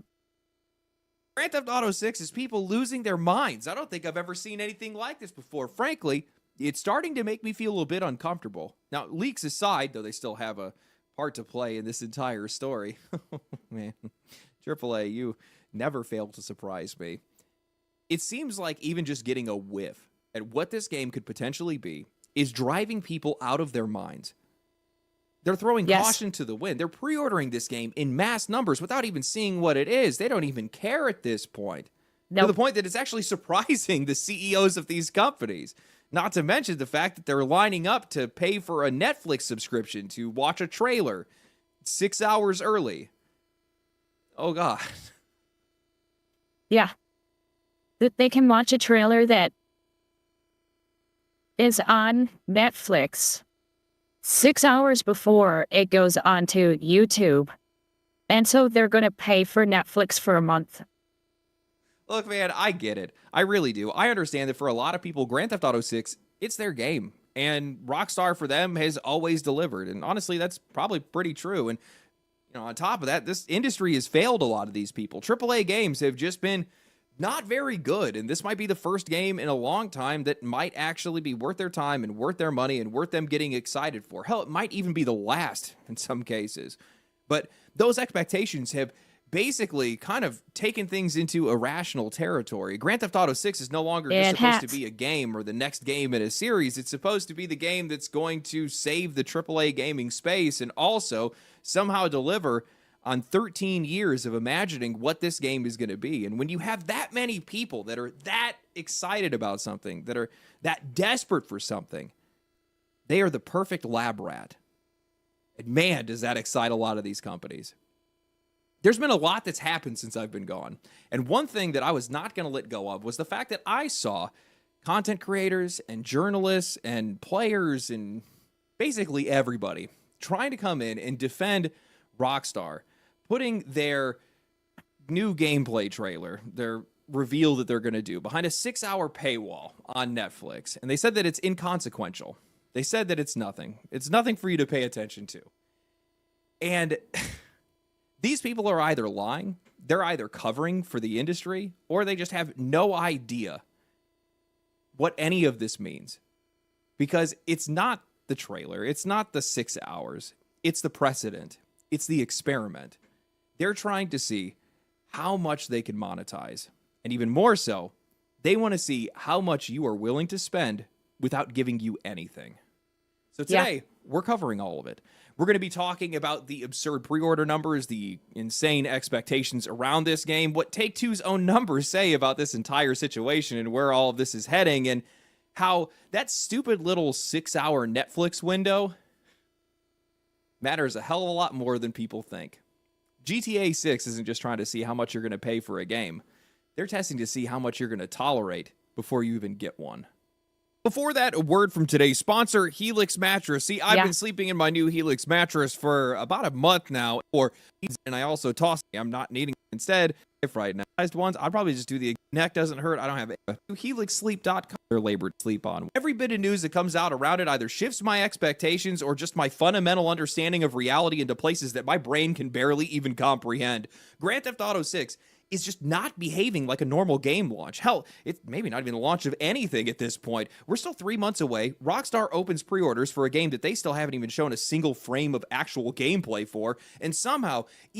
Races in 5 are weird, yes, but for it to age, GTA 5 doesn't look bad. Even Take-Two CEO Strauss Zelnick seems surprised by the outcome. When speaking to GamesBeat about whether he was taking a victory lap over their pre-orders, Zelnick responded, "Well, I said pre-orders were exceptional and vastly beyond our expectations. So that's as close as a victory lap as I'm engaging in." And exceptional is underselling it by quite a lot in this case, because Grand Theft Auto 6 has reportedly already made more than $400 million in pre-sales, with nearly 90% of those sales coming from the Ultimate Edition. Yeah, not surprised. Oh God. I've said this before, but this game is going to warp reality when it releases. But this is already going well beyond my own expectations. If those estimates are accurate, Grand Theft Auto 6 has already sold somewhere around like 5 or maybe even 4.5 million copies or something like that before it even releases, without Rockstar even showing people how this game actually plays. So when this game is actually going to release, how many copies is this thing going to sell? It is absolutely going to crush the games industry. None of this makes any sense by normal standards. I mean, yeah, Rockstar has an incredible track record. I'm not going to deny that, but these people don't even fully know what they're even buying yet. they're just completely confident that this is going to be exactly what they want. Grand Theft Auto 6 is already selling at a level that most games would kill to reach for their entire lifetime, and it's not even out yet. Now, I'm sure this probably has a lot of you guys asking, how the hell did we reach a point where we have millions of people that are willing to buy a game that they haven't even seen yet? And, honestly, as much as I hate pre-orders and fundamentally just do not see the point in them anymore, I think that this response actually makes perfect sense. I've thrown around a lot of numbers before. Grand Theft Auto 5 has been one of the top 20 or top 10 best-selling games almost every single year, making it the best-selling game of the last decade. GTA Online makes like $4 million every single week just on PlayStation alone. The franchise is on track to be basically one of the most purchased games in existence. But the picture that I've always tried to paint is that regardless of whatever your personal feelings we kind of knew this was coming anyways, but still. Grand Theft Auto just seems to exist outside of the rest of the industry. It just doesn't behave like its competition. It reaches people who don't even play games, where GTA might actually be the only game that they buy. So when you have a franchise that is this dominant financially and culturally, and then you make people wait 13 years for the next one, the pressure that builds behind that is absurd. Some kids have literally been waiting their entire lives for this game. People who played Grand Theft Auto 5 when it launched have graduated, built careers, had kids of their own. But I think a huge part of what has made this anticipation so extreme at this point is what the games industry has looked like during the wait. Grand Theft Auto 5 had released when, honestly, you could argue it was one of gaming's strongest eras. Prices were competitive, the games themselves were really strong. You had Mass Effect 3, Borderlands 2, Black Ops 2, Assassin's Creed Black Flag, BioShock Infinite, Battlefield 4. Nearly every single major studio was firing on all cylinders. But since then, man, the last decade has been really rough for AAA. We have seen a serious decline in quality and originality. Prices have gone up. The industry has become obsessed with live service. Hardware has increasingly gotten out of reach. And a lot of these studios that left a lot of those really good games behind are now just shadows of themselves, and they're just barely even holding together. AAA has lost a lot of ground to Indie and AA because, frankly, man, their games just aren't very good anymore. And that's changed. They're really not that good anymore, and they're more expensive. And I think it's affected both of those issues happened at the same time. Changed how people look at new releases. I mean, a lot of us, including myself, just don't really look forward to a lot of these new AAA games. We don't think about how great it's going to be. We just start wondering about what's going to be wrong with them. The AAA industry. That's how I feel about it. Has become so weak. It's like, oh, look, this new game is coming out. I liked that old game before. What's going to be wrong with it? How are they going to fuck it up? What male character is going to turn female? What other thing are they going to screw up? When it was already fine to begin with. Over the years, and I think a lot of people are just starving for a real gaming event, one of those monoculture moments where everybody is playing the same thing, talking about the same thing, and actually excited at the exact same time. And for a lot of people, Grand Theft Auto 6 has become the light at the end of the tunnel, and it makes a lot of sense to me that so many people would be ready and willing and waiting to just blindly hand over money to it because they're desperate for it. They need it. They dream of it. And that dreaming has pushed this game into some really weird territory because after 13 years, people have built up such a clear idea of what Grand Theft Auto 6 is supposed to be, what they need it to be, that Rockstar barely even has to convince them anymore. They've imagined how big it's going to be, how much better it's going to be than everything else, and somewhere along the way, that expectation is suddenly now turned into their certainty. People aren't approaching Grand Theft Auto 6 like it's a game that needs to actually sell itself to them. They've already decided that they're going to play it. A lot of people have already decided it's going to be incredible, and millions of people have already handed over $80 to $100 without ever even seeing a single frame of actual gameplay. At some point, the version of Grand Theft Auto 6 that people have spent the last 13 years building up in their heads. Is that literally Air Emu? Has just been doing half of Rockstar's marketing for them. And what I find really funny is that almost perfectly on cue over the past few days, Grand Theft Auto 6 has been leaking everywhere. And I don't think there is a better or anything better that demonstrates just how much people have built this game up in their heads. I mean, every single tiny clip has been turning into an event. People are dissecting the physics, animations, the mechanics. They're arguing over whether or not it looks incredible or whether or not it looks too much like Grand Theft Auto 5 or Red Dead Redemption 2 because they are so invested in this game that even a few seconds of shitty leaked footage becomes something worth fighting over. And I also find all of this hilarious, like especially hilarious, because one of the arguments a lot of people are making about GTA 6 not having a physical edition was that it was going to somehow protect Rockstar from leaks. And well, here we are, and the game's leaking anyway, and you guys still can't buy it physically. But I actually think the reaction to those leaks is more important than the leaks themselves, because none of this has slowed this thing down. Nobody seems to care about any of it. If anything, it's actually reinforcing a lot of people's opinions. You have millions of people that have already handed Rockstar their money before ever seeing any gameplay. And normally, with the state of the industry as it is today, with as weak as some of these games have been, you'd think people would be a little bit more cautious. But instead, all this anticipation, the state of AAA. Especially with something with a big name like this. I think that's all the more reason to fear that it is going to be bad, instead of trust it. Maybe that's just me. And the influence Grand Theft Auto has built over the years is basically pushing people in the exact opposite direction. And that's what's making this audience so valuable, so malleable. They are just so resilient. Rockstar can show less, they can ask for less, they can ask for more money earlier, and people are still throwing themselves at the game. The normal rules of marketing barely even apply here anymore, and that's why I keep coming back to this idea that Grand Theft Auto 6 feels a lot less like a normal launch and a lot more like an experiment. This audience is basically the best lab rat.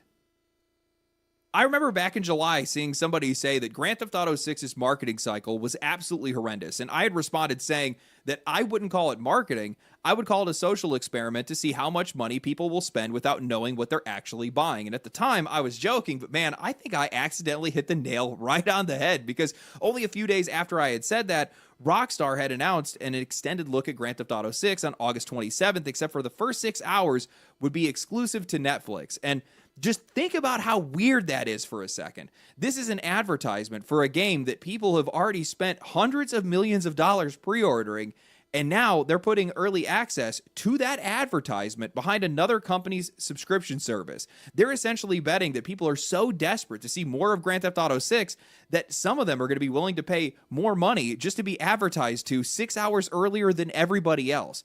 That's where, for me, this stops looking that is really insane. Like some weird little marketing stunt, because now we're seeing just how valuable the anticipation around Grand Theft Auto 6 has become on its own. They haven't even released this game yet, and they're already finding ways to be able to turn people's desperation into seeing more of it into something that another company is actually willing to pay for. So now we're not just talking about millions of people that are handing Rockstar $80 to $100 without seeing a game anymore. We're talking about Rockstar testing how much value they can extract from the hype around Grand Theft Auto 6 before they even put this thing in your hands. I don't think people will understand how weird this game is. It just doesn't really make any sense. And while I understand that some of you guys are just not interested in it, some of you guys are probably praying that this game is going to fail. God, I'm not interested in it at all. So this is just funny to me. Part of me kind of understands that in some cases, but for a minute, it's going to feel like we've been teleported back to the late 2000s, early 2010s, where everybody is playing one game, talking about one game, and it's just going to basically... Funny, I wouldn't be able to play it at launch anyways because I don't have a PlayStation. Envelop the entire industry and all discussion for quite a while, to be honest with you. This game is just going to become entirely unavoidable. It's going to blot out the sun. It's going to evaporate the seas. It's going to blow a hole in the side of the games industry, and nobody's going to be able to get around it. This game is going to be so dominant. I mean, look how people are already acting right now. They're so irrational over this game.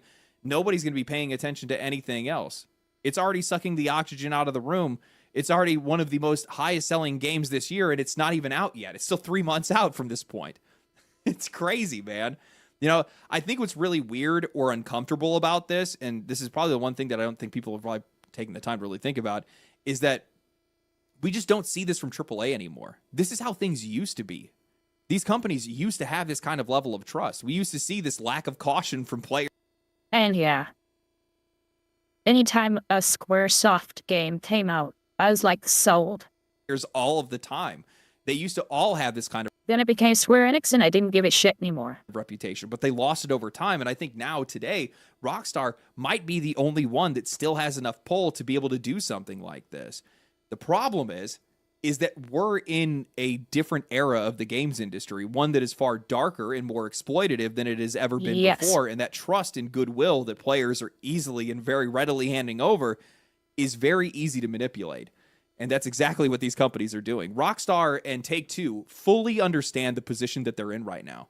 They know that they can get away with damn near anything. And that's the reason why these guys... Come on, Cyber Viper. Both of us are old enough to have played the very first GTA. You know, the isometric one. Guys took the opportunity to raise the base price of games to $80. It's why they walled off content that you could see and interact with in the game. It's the reason why they made the game digital only. It's the reason why they are locking the trailer of the game behind a 6-hour paywall on Netflix. All of these things are aligned. They know that they can get away with anything right now, so they're taking advantage of it. They're testing you, and in a lot of cases, it's working. Maybe not all of you, but they're definitely testing a lot of people. Now, I've seen and it is working. I mean, you don't normally get people to subscribe to a subscription service just to watch an advertisement for a game that they already bought and is happening anyways. A lot of people that have tried to hand wave and minimize a lot of the actions that Rockstar has taken, mostly because I think that they're just trying to dodge out on any of the consequences from pissing off any Grand Theft Auto fans. I don't really care that much. Like, I'm still going to play the game. I'm still excited or interested in it. I'm still going to criticize everything the company does if I don't like what they do. It's pretty simple. You can do those things. I don't understand why people don't think they have the freedom to.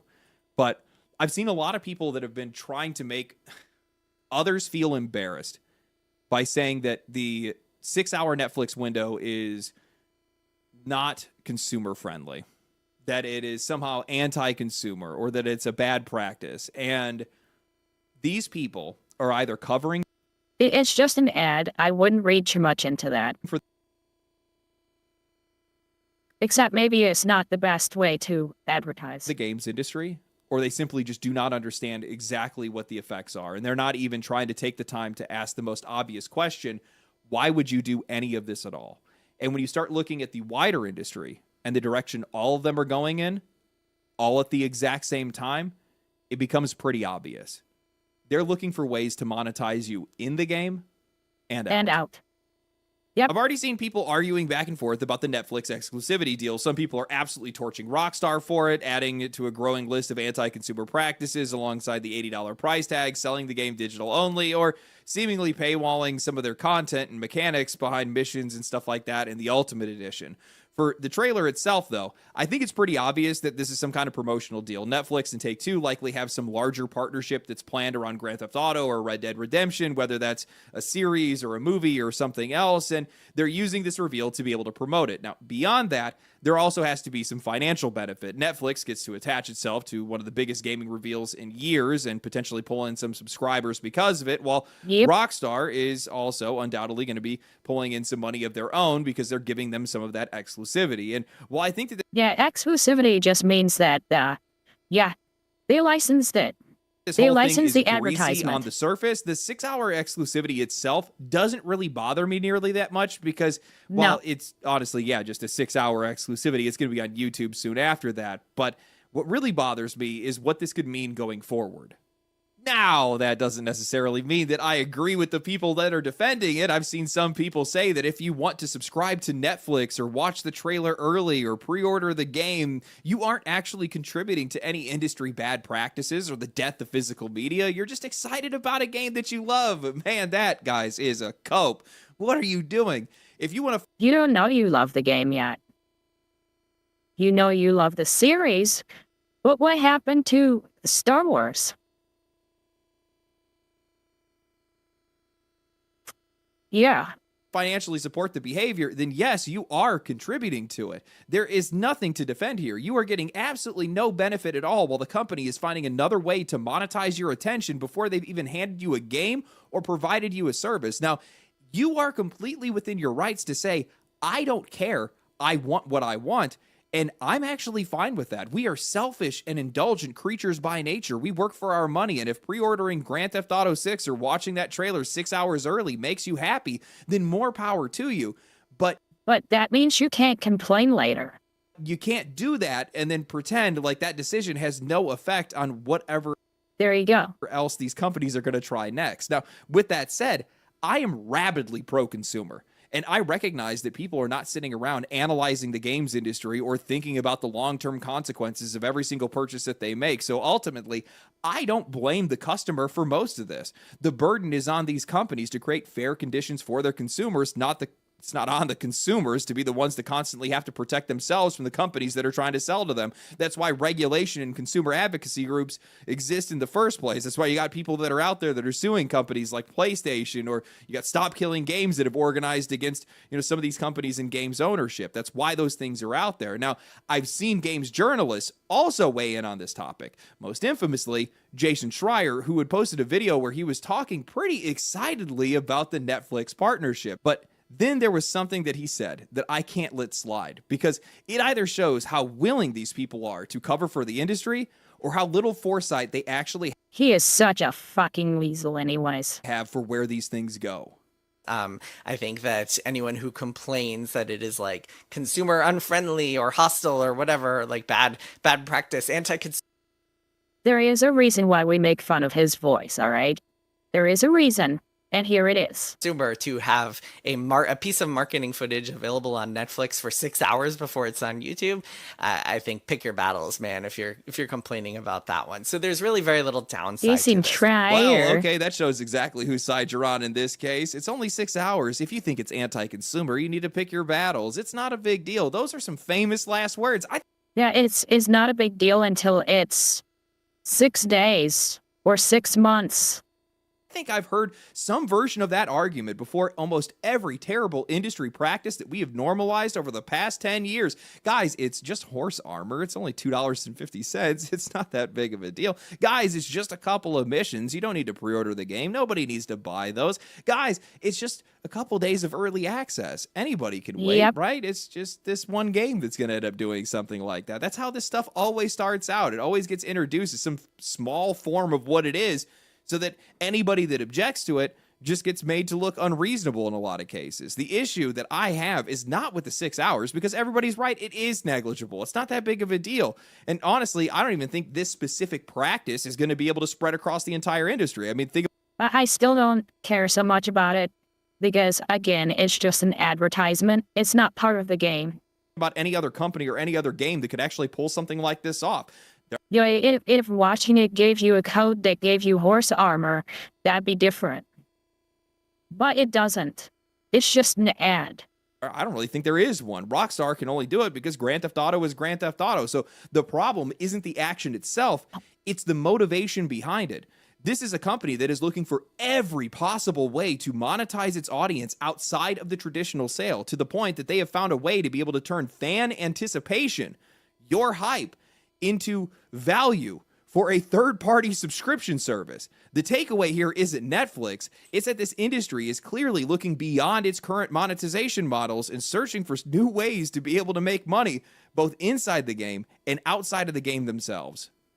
Well, since the media wants to run cover for this and some of these guys seemingly lack the overall awareness, why don't we just zoom out for a second? Because the Netflix exclusivity is just one piece of the puzzle. So why don't we put a couple more on the board? Just this summer, don't dodge the deer. EA announced EA Advertising, a way to put ads directly into your gameplay. PlayStation is preparing to scale up their advertising. Xbox is testing ad-supported game streaming. Sony just killed physical disc production and is pushing further into digital games. And just a couple weeks ago, Strauss Zelnick predicted that Hey, thanks for the follow. within 3 years, we'll all be streaming our games, while also saying this when he was asked whether video games could push deeper into mass culture. Undoubtedly, I think we are scratching the surface both in terms of the size of the audience and the monetization of that audience. Guys, look around the games industry and you see a bunch of executives and shareholders that are desperate to find more money. Selling you the game just isn't enough anymore. Merchandising isn't enough anymore. DLC isn't enough. Subscriptions aren't enough. Microtransactions aren't enough. Live service isn't enough. They have to keep growing, keep breaking records, keep shareholders happy, keep those investments coming in. So they have to keep digging for somewhere else to be able to make more money. And while I think we've watched a lot of these companies start to extend themselves into Hollywood over the past couple of of years with movies and television shows, that relationship is starting to flow in the other direction. They are not just turning games into entertainment franchises anymore. They're starting to bring Hollywood's advertising, partnerships, streaming, and monetization strategies back into the games themselves. And if you guys think that I'm exaggerating when I'm telling you that these guys are... Well, they've been leaning towards games being movies anyways. That's where I've been complaining about the interactive movification of games. Yeah, having so many cutscenes to tell the story that you're not telling the story during gameplay anymore. Saying that selling the game just isn't enough anymore. Look at Take-Two's own numbers. Last year, they generated roughly around $6.7 billion in revenue, believing that's going to grow to $8 billion this year. But only about $1.4 billion came from a full game and other game sales. Roughly $5.2 billion, almost 80% of everything that they made, came from recurrent consumer spending, microtransactions, virtual currency, the short cards, mobile spending, all the shit that happens after you guys have already gotten in the door. Just think about that for a second. Take-Two is one of the largest video game publishers on earth, and the act of actually selling a video game only represents like a fraction of the money that these guys are bringing in. The overwhelming majority is coming from different ways that they're being able to find to continually monetize people that are already playing their games. And GTA is just one of the best. Shoot the deer. Those things don't deserve to live anyways. Examples why. Grand Theft Auto Online is still reportedly bringing in hundreds of millions of dollars every single year, more than a decade after Grand Theft Auto 5 released. They sold you a game once and then spent the next 13 years figuring out more ways to keep making money off that same audience that stayed there. So when Strauss Zelnick is talking about how they feel like they've only scratched the surface when it comes to how they're monetizing the gaming industry or how they're monetizing the gaming audience, I think you should listen to him. This isn't some hypothetical future where these publishers are suddenly now just deciding that they want to find more revenue streams. That business model already exists. They've been pushing it for years. What they're looking for now is wherever else they can extend that to. And that's where Grand Theft Auto 6 has become so important in this conversation because, well, there might not be any other product in the entire industry that is better suited for these guys to be able to find out and test with. Think back to everything that we've already talked about. Millions of people have already bought this game without even seeing gameplay. Nearly 90% of those people reportedly bought the most expensive version of the game. People are defending a 6-hour Netflix exclusivity for an advertisement.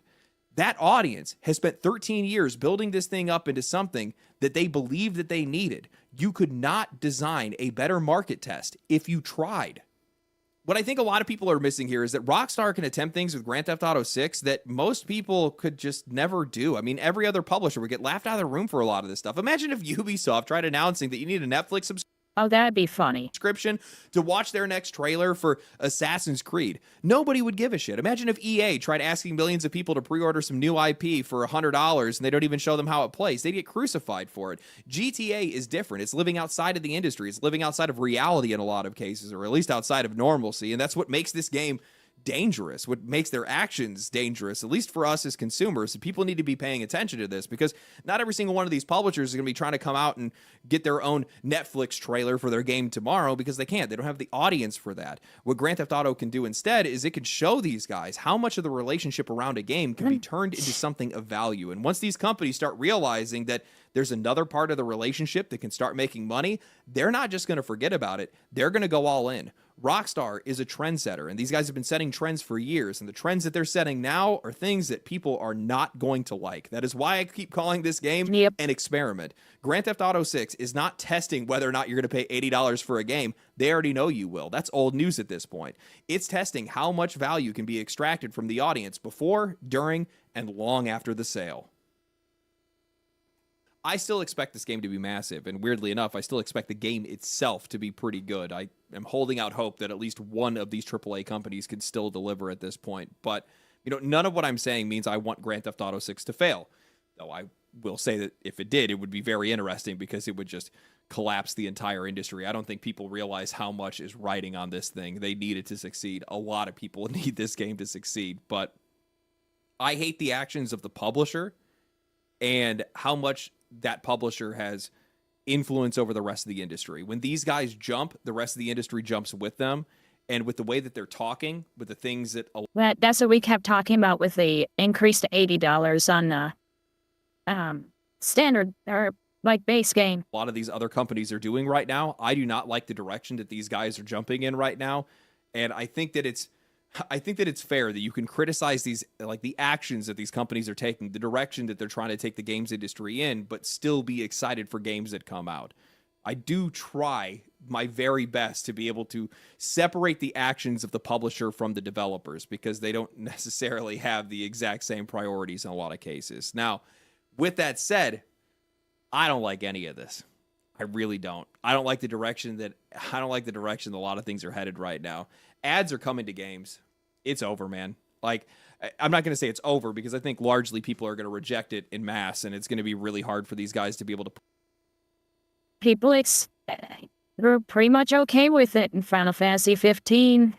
Push it through. And also, to our benefit, Steam does have ads that, even though it was oppressively stupid, are all like off-platform ads banned inside of their games. So you can't be advertising McDonald's or something like that inside of your video games on Steam. But at the same time, seeing as a lot of these companies are trying to push more into game streaming off of their platforms, they're trying to go back to console exclusivity in a lot of cases, looking at PlayStation and even Xbox has danced with the idea. That does make me really worried for a lot of the console space. And I think that's really where these guys are going to try to push it, because the console demographic of people tend to not have as much disposable income as the PC people. And as such, they're going to be a little bit more resilient to the things that they're going to try on them. I don't like how that works. For the Netflix part, I don't know what they're cooking up. I really don't. You know, when I first heard the announcement, the first thing that came to mind, I just have a hard time caring about the whole advertisement fee. Where having to have a streaming service to watch an ad 6 hours early, I just have a hard time caring about it. Mine wasn't even a TV show. I thought that they were probably just going to do some type of integration of Netflix into Grand Theft Auto 6. That was the first thing that made the most sense to me, because I was like, man, they already have TVs in the game. You can already watch stuff on the TV in the game. Why wouldn't they go ahead and make it where you could have your streaming service inside of the game? I mean, Grand Theft Auto for a lot That would be funny. of people is already like a Second Life sim. So I could easily see people doing something like that. And bam, you got easy access into advertisers inside of your game. And also on top of that, you're going to make some type of partner revenue on the side. And now that I think about it, platform integration is probably the next step that a lot of these companies are going to take. It's just something that makes a lot of sense. If you have players that are inside of a game and they're already using it, one of the things, I don't know how to, this is probably a topic for a completely different video, so I'm not going to go into it too deep here, but the thing is that when you look at how the attention economy is working right now, a lot of these companies are desperately trying to keep people on their platform. So yes. If they can figure out ways to have people on their platform while they're on somebody else's, that's one way for them to try to make money. And I could see that happening. Whether it's social media, whether it's streaming services, I could see that coming in. I'll have to cook on that one maybe a little bit. But anyway, let me know what you guys think. Did you guys enjoy the video? If you did like the video, like the channel, or like the video, subscribe to the channel. We're almost at 500,000. This video actually might take us to 500,000 if that's the case. If so, I'll make a video about it or something like that. Thank you guys for everything. I still don't know what I'm going to do on the 25th, which is my first rear anniversary. Considering how few people I have watched, maybe I shouldn't go too overkill with that anyways. Which one is Chibi? This one. This one's only 5 minutes. And this is where I was talking about the guy who... He doesn't seem to fit. Why am I waking up to so much bad news this morning? I did not want to see this. Shift Up that's had just so much good PR. They have had the CEO retweeting fan art of Eevee, basically not caring about cancel culture, cancel mob, and people upset with attractive female characters. They didn't care. And it was just non-stop based commitments that we saw from Shift Up and the CEO of Shift Up. But for some reason, the company decided to make one of the worst decisions imaginable and hired an individual that has actively been harming gaming for over a decade. Don't believe me? Let me show you proof. So it was announced literally yesterday that this individual called Jerome Benzadon, he is now being hired at ShiftUp as the head of global communications. The reason why this is very important and why this is bad news, why I'm starting off with such a negative bad news this morning, is because this man on his LinkedIn profile literally yesterday when this was announced is that he had focus on DEI and ESG in his bio. And then when people started to discover this, he removed it to try to hide the entire situation. As you can see, this is what you look at now if you go to his profile. The point...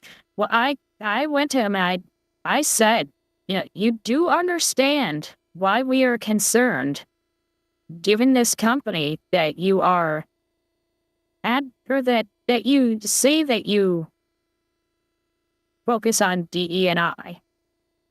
It should be obvious. Point here is that this individual has actively been working with Sony PlayStation for 13 Yeah, he's been working with the enemy for 13 years.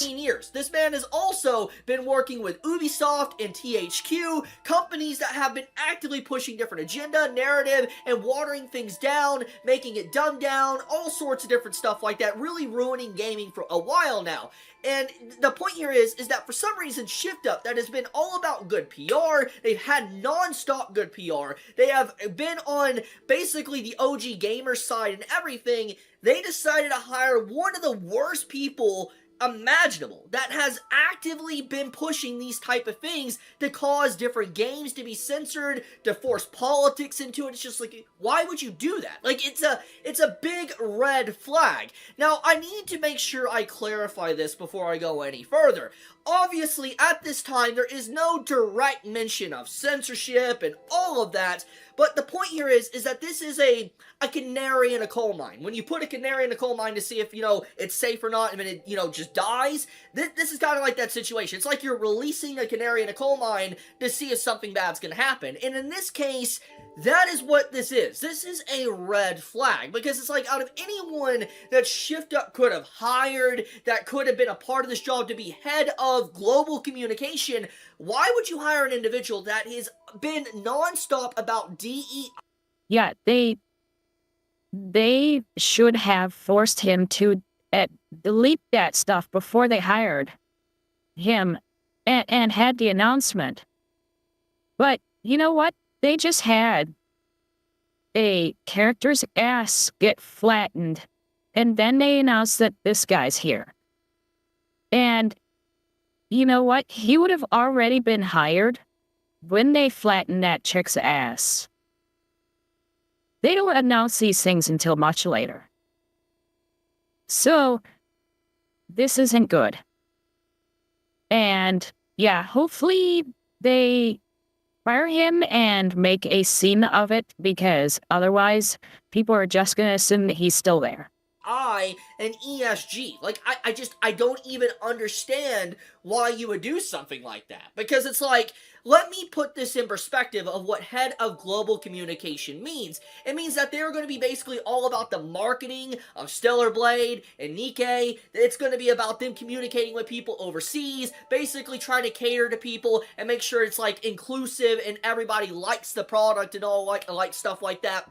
Yeah, sort of like a community manager. He will take what I say about, Evie being really cute and saying, I really like the character design. And then he'll not pass that on. And then he will find the one person who says that she's lowly bait and pass that on to them. That is what I'm afraid of. He's going to say, look at all these people who are complaining about Evie. You should probably change her. And ignore the rest of us, which are the majority who think that she's just cute. And we have been down this road. We know what happens when we have localizers or communicators that try to be a vocal piece for companies that are overseas. It turns out very bad. It's not a good situation whatsoever. I mean, let's look at anime, for instance, how anime and manga is treated. This is not a good thing. I think that in general, a man having this type of stuff in his description and then trying to hide it and basically not even mention it a day later, I think really does say a lot. But the point here is there's two different directions directions that this can go, okay? The first direction is that this individual, Jerome Benzadon, he comes out swinging, basically saying he doesn't give a crap about what he used to work on, he doesn't care about DEI, he was forced upon him, whatever. If he makes an official statement like that, then obviously that would be a very good green flag, showing that he really wants to keep the integrity. Yeah, but I wouldn't believe him if he said it. Of what Shift Up is, what Nikkei is, and what Stellar Blade is. I think that would be great to prove everybody wrong instantly. But the other direction this can go is that this man might try to be silent or say certain things, trying to not really talk about it too much, and then we start to see gradual changes and shifts within Shift Up and also Stellar Blade and their other projects that they work on. Because I don't know why someone like this that's been communicating with PlayStation for so long would get such a role like this, when we know what those roles can do to a company. So yeah, like, this is just... What a opening today. Like, what did I wake up to, man? I did not want to see this. I hope this isn't... They hired Hitler and said, I promise, I pinky swear he won't kill the Jews. Okay, that's what I think about this. Like, the actual beginning of the end for Shift Up, I really hope not. But we'll have to see. Honestly, I hope that Jerome Benzadon, he comes in swinging, he says he's not about that anymore, he proves himself, and I'll be like, you know what, good man, we forgive you and all that. I hope. But we shall see. So I will leave it at that. If you enjoy my content, please subscribe. It helps me out a lot. Leave a like on the video. Chibi out. I don't know. I don't trust him. I will never trust him. Once you say that you focus on DE&I, you always focus on DE&I. Sorry. I will never trust you again. Ever.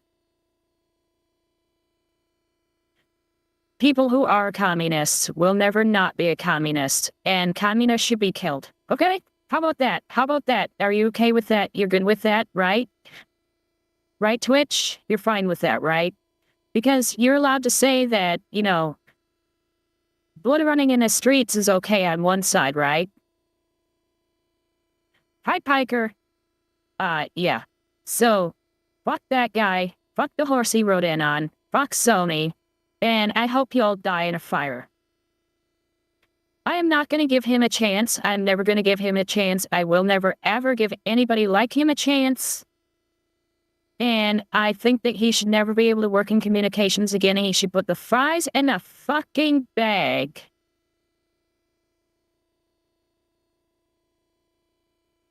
Yeah, we've gone way too long with being forgiving and giving people a second chance and all this other stuff. And all that ever happens is it gets worse. I have never seen it get better with the communists. Not once. Never. I have never seen one get better. I've seen them tone down, but I've never seen them get better. It doesn't happen. It never happens, and it will never happen. I'm done giving them a second chance. They should hang for what they did, and you know what? If that means you're putting fries in the bag for the rest of your life, I'm fine with that. You have ruined my hobby with your bullshit. And you should hang for that. So, I don't know what you want to say. I don't know if you want to put it as, yet, making sure he puts fries in the bag, making sure that he goes to jail for what he did, I don't care. He needs to hang. I'm not going to be skeptical. I am done. Once you're a communist, you're always a communist. You're done.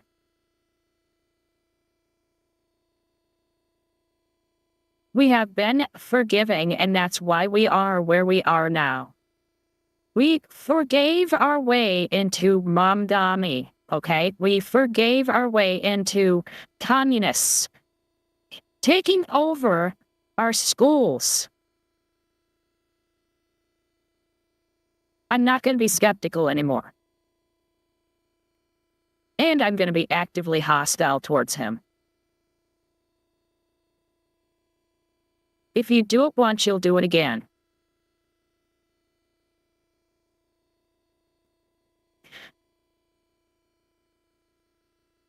That's past suspicion. That is, I want to make sure that he never does what he was doing before ever again. And if he does do it again, I will call it out and I will use my account until I am banned to make sure that he gets in trouble for it. That's not suspicion. That is a death sentence to a career.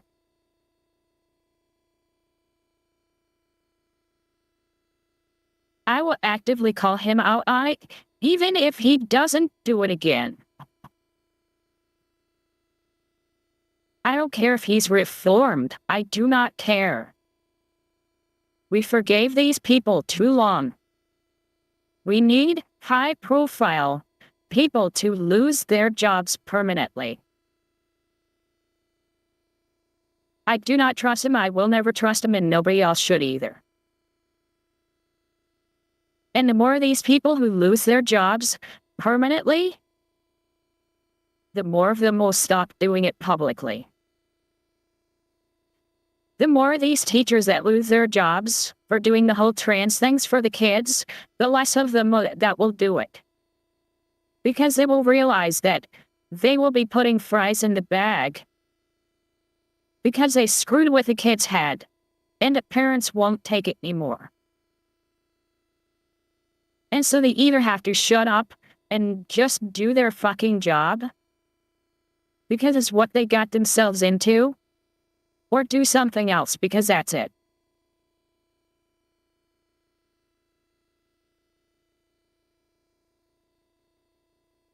So, yeah.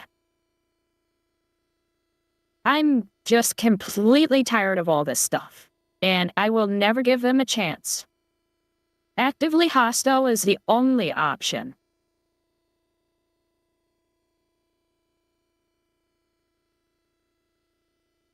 If I knew enough about him, I would find something that he said in the past and post a post every single day until he got fired. If I knew exactly the things that he said in community chats, I would post one every single day of his communist bullshit, and I would tag him and Shift Up every single day. Because they can make it stop. They can make it stop immediately. They just have to fire him and it stops. They ruin everything. Keep your stupid fucking bullshit in France. Don't bring it here. America has enough problems. We don't need to deal with your stupid shit over in France. Keep your shit over there.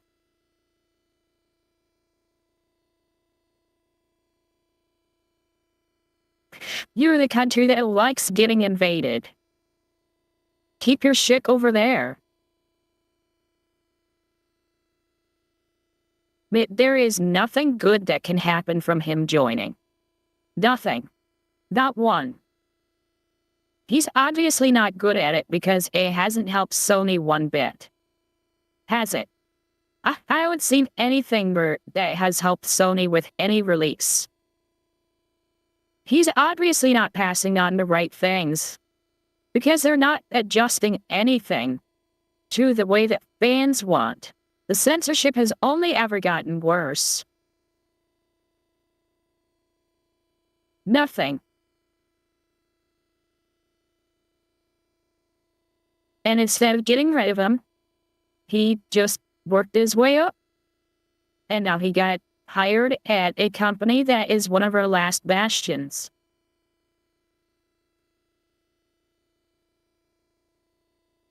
And we've already seen an effect of the type of stuff that he would do in one game already.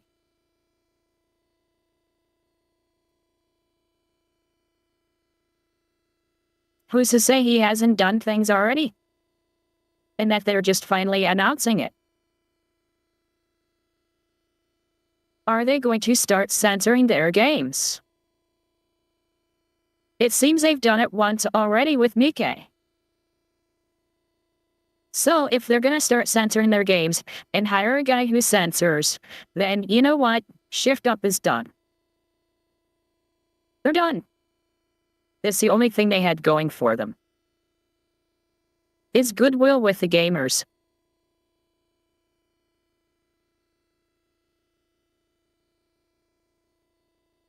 So, there you go.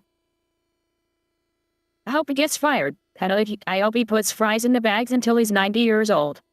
And dies poor. Because of what he did to everybody else in the process. Of his DE&I.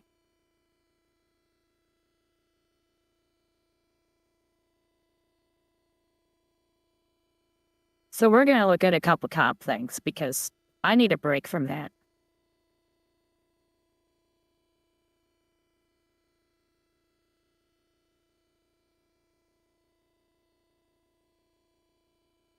All right, and here is where I was going to try something else too. We're going to see if this works. It probably won't, but we'll see. So I was having some problems where some police cam videos are not 16:9. And so I'm going to try something else. And that's not the one.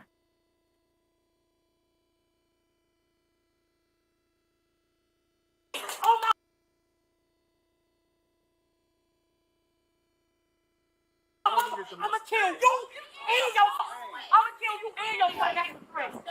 Come on. On this ride along, a woman rolls up on a bike. A Nissan goes in reverse. And an officer has had enough. I'm done with you. Baby Danny turns into 3 felonies. On Monday, June 23rd in Tampa, Florida, officers responded to a call of an active disturbance involving a gun. She's got a gun. Me? Where is it? Me in the car. Okay, hey, do me a favor. Don't move that car. Me? Paul 4, 1097. Hey, get out the vehicle, bro.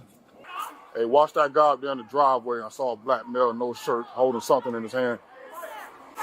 Yeah. Hey, do me a favor, man. Yep. Looks vaguely gun-like to me. Hey, do me a favor. I know. Shut your mouth. Watch out. Get out of my face. Get out of my face. I don't push Hey, back up right now. Back up right now. Hey, you have a weapon on you? No, Lift your shirt. Lift your shirt. Turn around. I do. Okay. No weapon. I don't need no gun. I don't care. All right. Where's the gun at? Where's the gun? Where's the gun at? No. Where? You started pushing me. Relax. Right there. Her gun right down there. Relax. That's fine. Right there. That's fine. Wait a minute. If I get to that, let me make sure it's not where they can get it at. Let me talk to her. Ain't nobody finna kill y'all. Let me get my shit. I got license for my shit. He's trying to talk to you. I got license for my shit. You can't arrest me for something that's mine. Relax. If you're brandishing, yeah, you can. Listen, let me talk to you for a Listen, long story short. That's what I'm saying. That's what I'm saying. He came out and hit her car. Black disrespect. That's what I'm saying. He hit my car. We riding up 2-9. He go around the car, then he ran us off the road. Nobody's going in your car. Just leave it alone. Leave it alone. Let me make sure my kids don't get away with it. No, that's fine. All your arm is right there. I'll secure it. I'll secure it. Take the clip out. Go take the clip out for me. I get it, Mike. Take the clip out for me. And that's the one I said. Did she take this bigger clip out for me? I got it.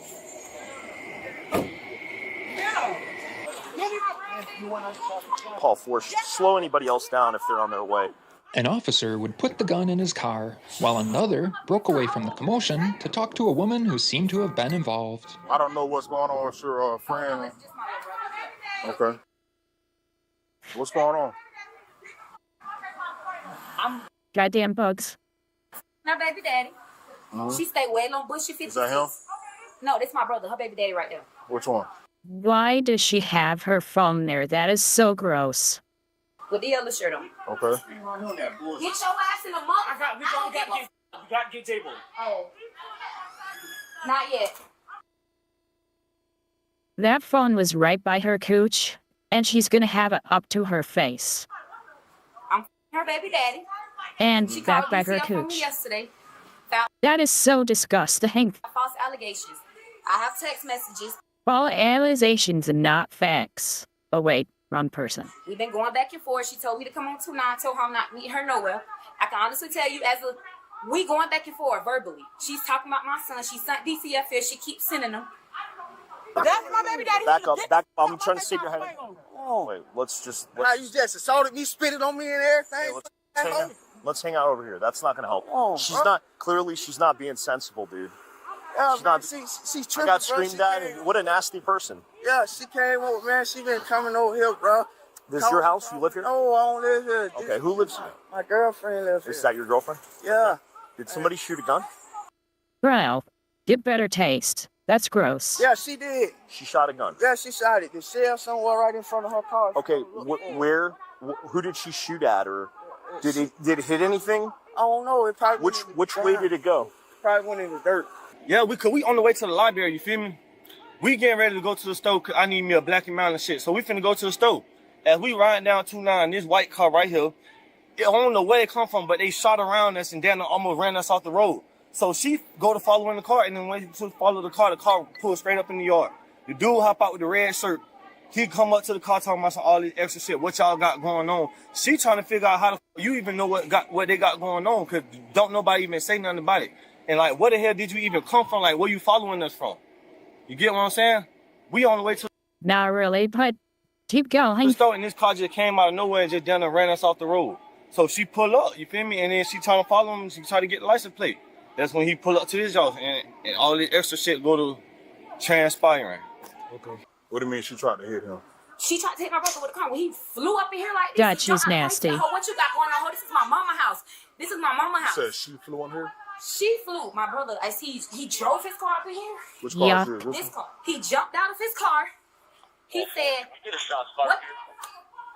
what do you have going on? What you have going on? That whole sound finna hit you with my car. She backed up and like she's my brother hit the window with a pole. He ain't busted, but he hit it. Okay. She did, and then I have video footage. My mama probably on her way home now because we in our yard no matter what. That ain't had no business. No, buying a fucking fanny pack. She shooting no gun. Who shot the gun? She shot the gun. Whether she got license or not, she ain't had no business. She shot? She shot it. Where did she shoot it at? She shot towards my house. Did she? My baby in here. My mother baby in here. Where did it hit at? I don't know where we ran. She shot towards us though. Okay. He came out and hit the car, and then that's when she He doesn't sound convinced. Does he sound convinced to you? hopped out because she licensed. Plus her kids is in the car, so I can understand where she coming from. And it ain't like you hitting her window, you hitting the back window where them kids is at. You get what I'm saying? So now you're not putting just her in danger, you putting her kids in danger. That glass would have shattered, then what? Them kids back there, we got a whole newborn 6-month baby back there. You doing all this shit for what? This ain't even got nothing to do with you jumping into female problems. They going through it because she with her baby daddy, but she with me. Ain't even no reason to be over here. Oh, God. You get what I'm saying? This shit just, I don't know, man. This shit just aggravating, bro. I'm tired of this shit, man. I ain't gonna lie to you. You sure everything you said is true? Everything's true. You willing to sign a sworn statement? Everything. She ain't got no business. Were you in fear of your life? Yes, I'm in fear of my life. I have so many messages. She's called a DCF. Don't hand him your nasty phone. I said, were you in fear of your life? I'm in fear of my life now. I'm scared of her. Did you see the gun?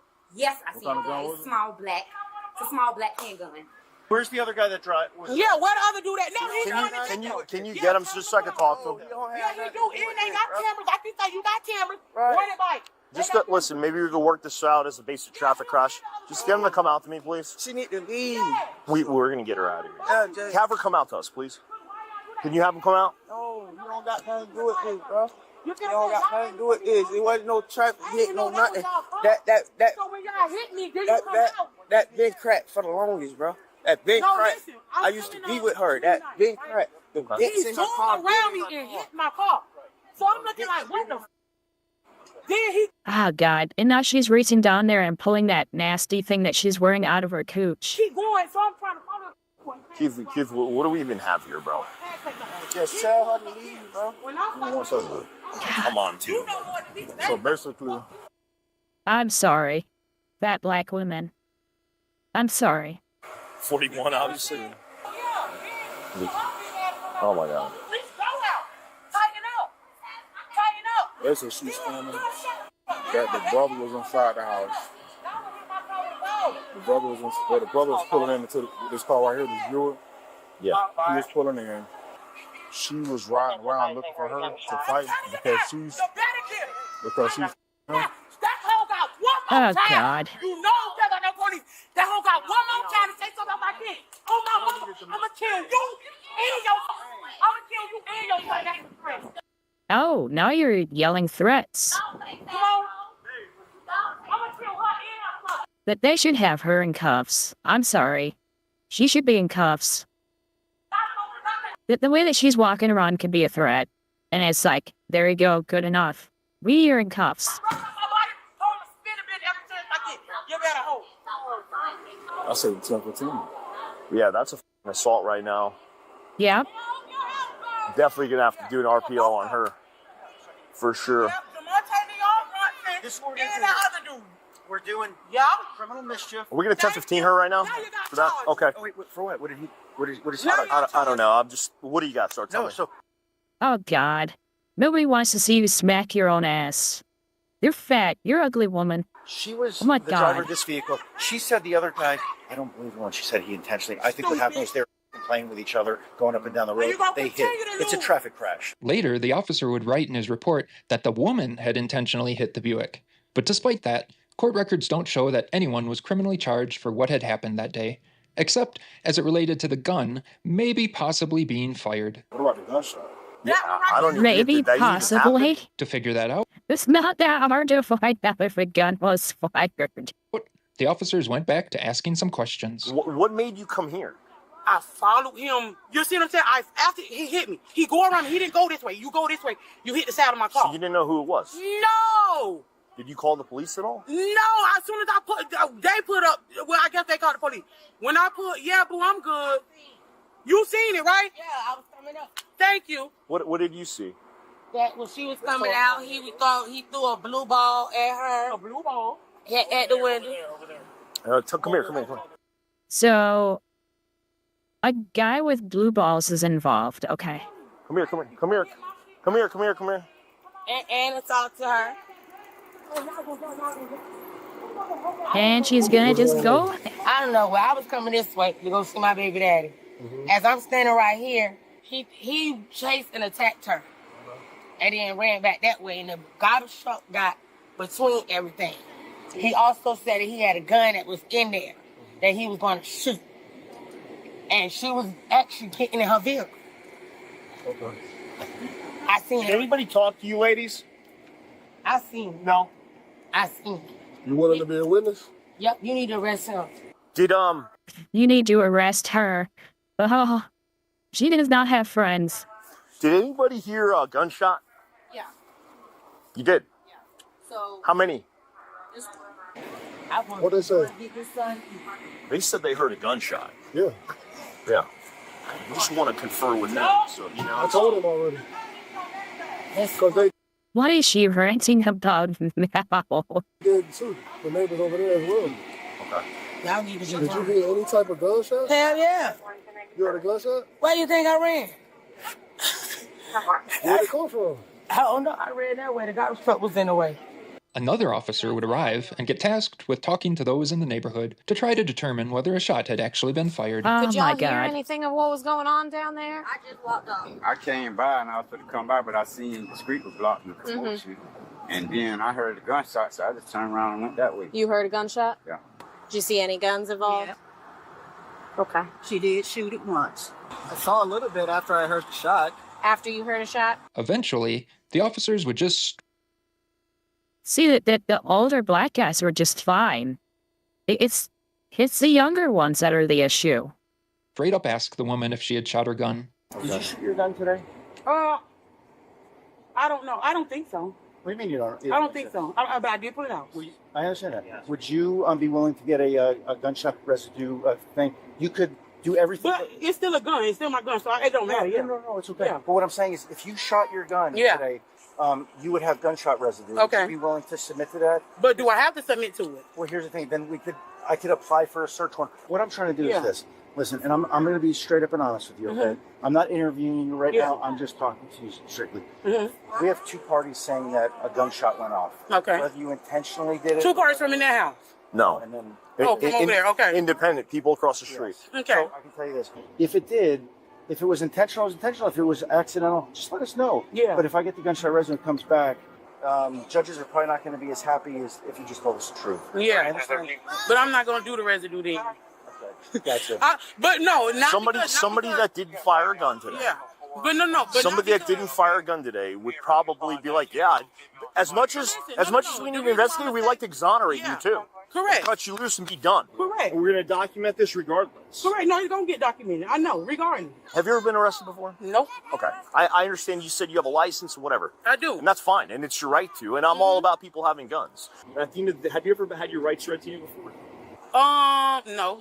You've never had your Miranda warning read to you? No. I'll read it to you. What?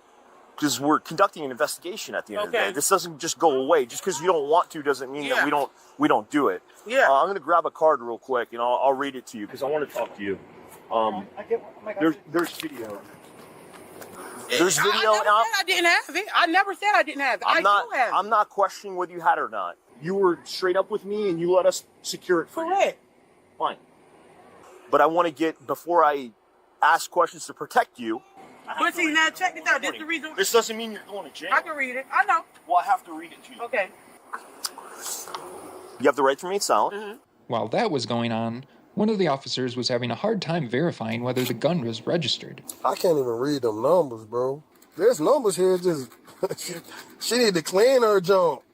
For those who like ASMR videos, here you go. Oh, God.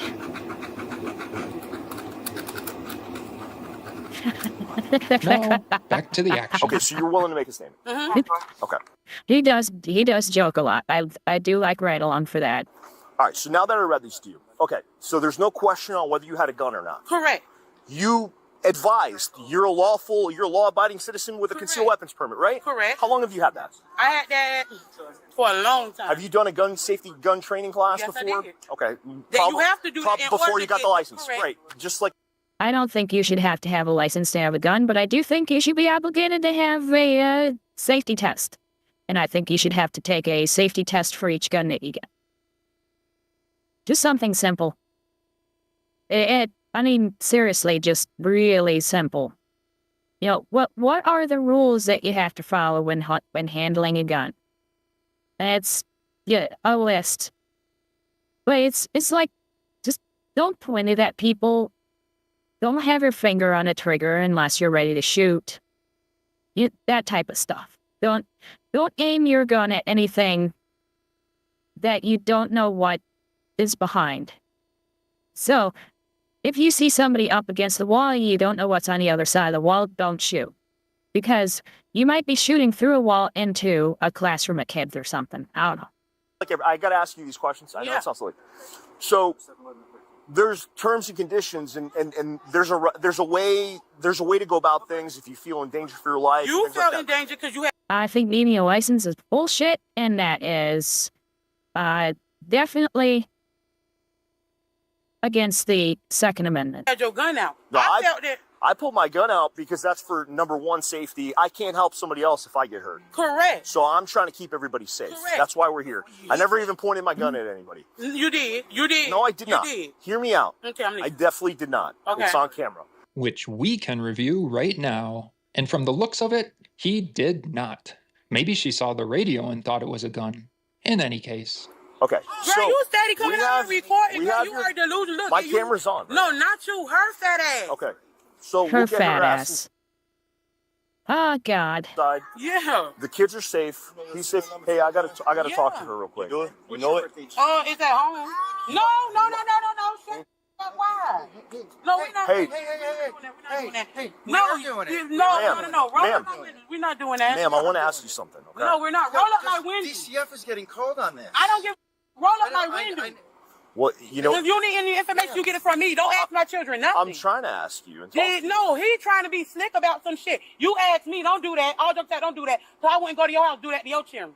So don't do that. Roll my windows up. A little bit of respect, sweetie. Correct, and then you do the same. Ma'am. Because if y'all finna book me, come on, let's You put her in cuffs. Oh my God. get it done with.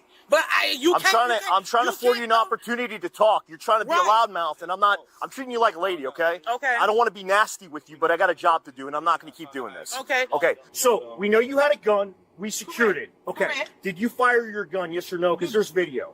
Yes or no? Be honest with me. Be honest with me and tell me. I told you I had a gun. Did you shoot your gun? The gun never. I don't. Not that to my knowledge. See how she's talking and talking but not answering? I hate to say it, but we're noticing. We're noticing the thing. Okay? We're noticing the thing. And she's doing it again. The gun did not go off. I'm gonna be. It did. Yes. If they have cameras, tell them to play the camera back. Let me ask you this: did you ever point your gun at anybody? Do you have video camera? Did you point your gun at anybody? Did I? Yeah, they do. Thank you. This house does right here. Thank you. Thank you. I didn't shoot it. Thank you. Hear me out. Thank you. Did you ever point your gun at anybody? Yes or no? Come on now. Talk to me. I'm talking to you. Listen, in a Ma'am, minute. look at me in the eyes. I'm talking to you. How old are Listen. you? How old are you? Then why are you looking everywhere else? 31. I'm 36. A little bit older. You're an adult. Yeah. We're adults. Yeah. Just talk to me. Okay. Forget them. This what happened.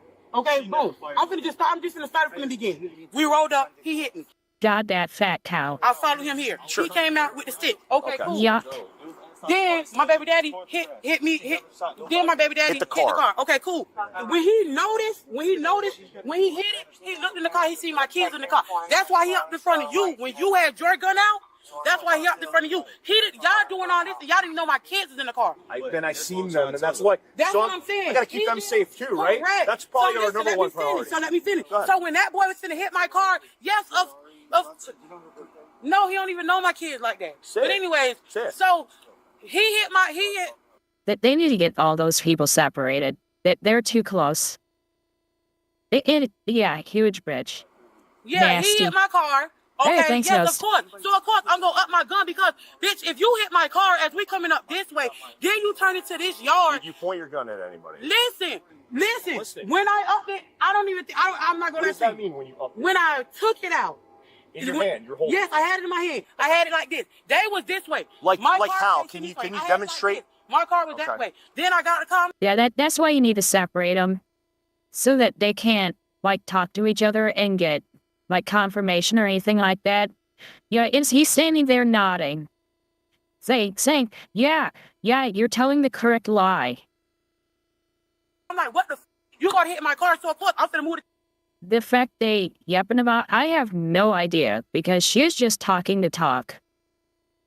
He's trying to get her to talk about the gun and whether she fired it, and she still refuses to answer. This way, you finna take cause my kids in the car. Right. That's why my baby daddy hopped in front of you, because you had your gun out. So of course, if you hit my car, I'm coming up. So of course you pulled the gun and pulled the trigger, right? Oh wait, forget about me. Yeah. This transpired before. Whoever came up first. Hey, I know. See, she's talking about stuff that happened later. She's avoiding answering the question. I know you're excited and you're a little loud. That's fine. Listen, whoever But came just up calm first, down. you the one came Hey, up first? calm down. No, it was Terry, Officer Bradley. Okay, then they'll Yes, that outfit is definitely on life support. whoever came up first, they seen it. Officer Bradley. Yeah, they seen it. I came up this way. He's in the silver car. And she's had to pull it out of her cooch twice. Or the other officer.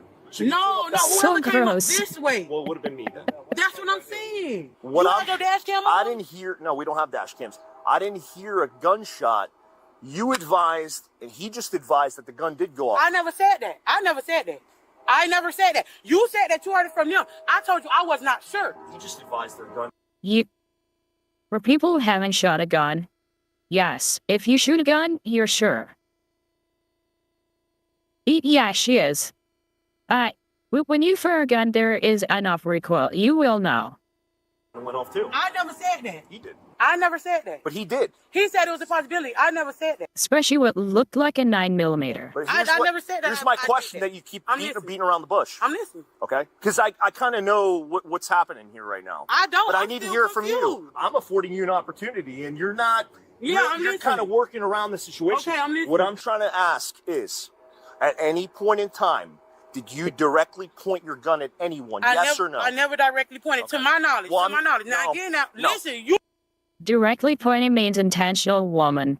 Stop talking. Answer the question and then stop talking. You can't make me say yes. You cannot. Because listen, at the end of the day, I listen, if I'm going to be honest about something, I'm going to be honest about something. Yes, I got a gun. Yes, that's my gun. It is. It rests to me. I got my gun. Did the gun go off? Huh? Did the gun shoot? Not to my knowledge, it didn't.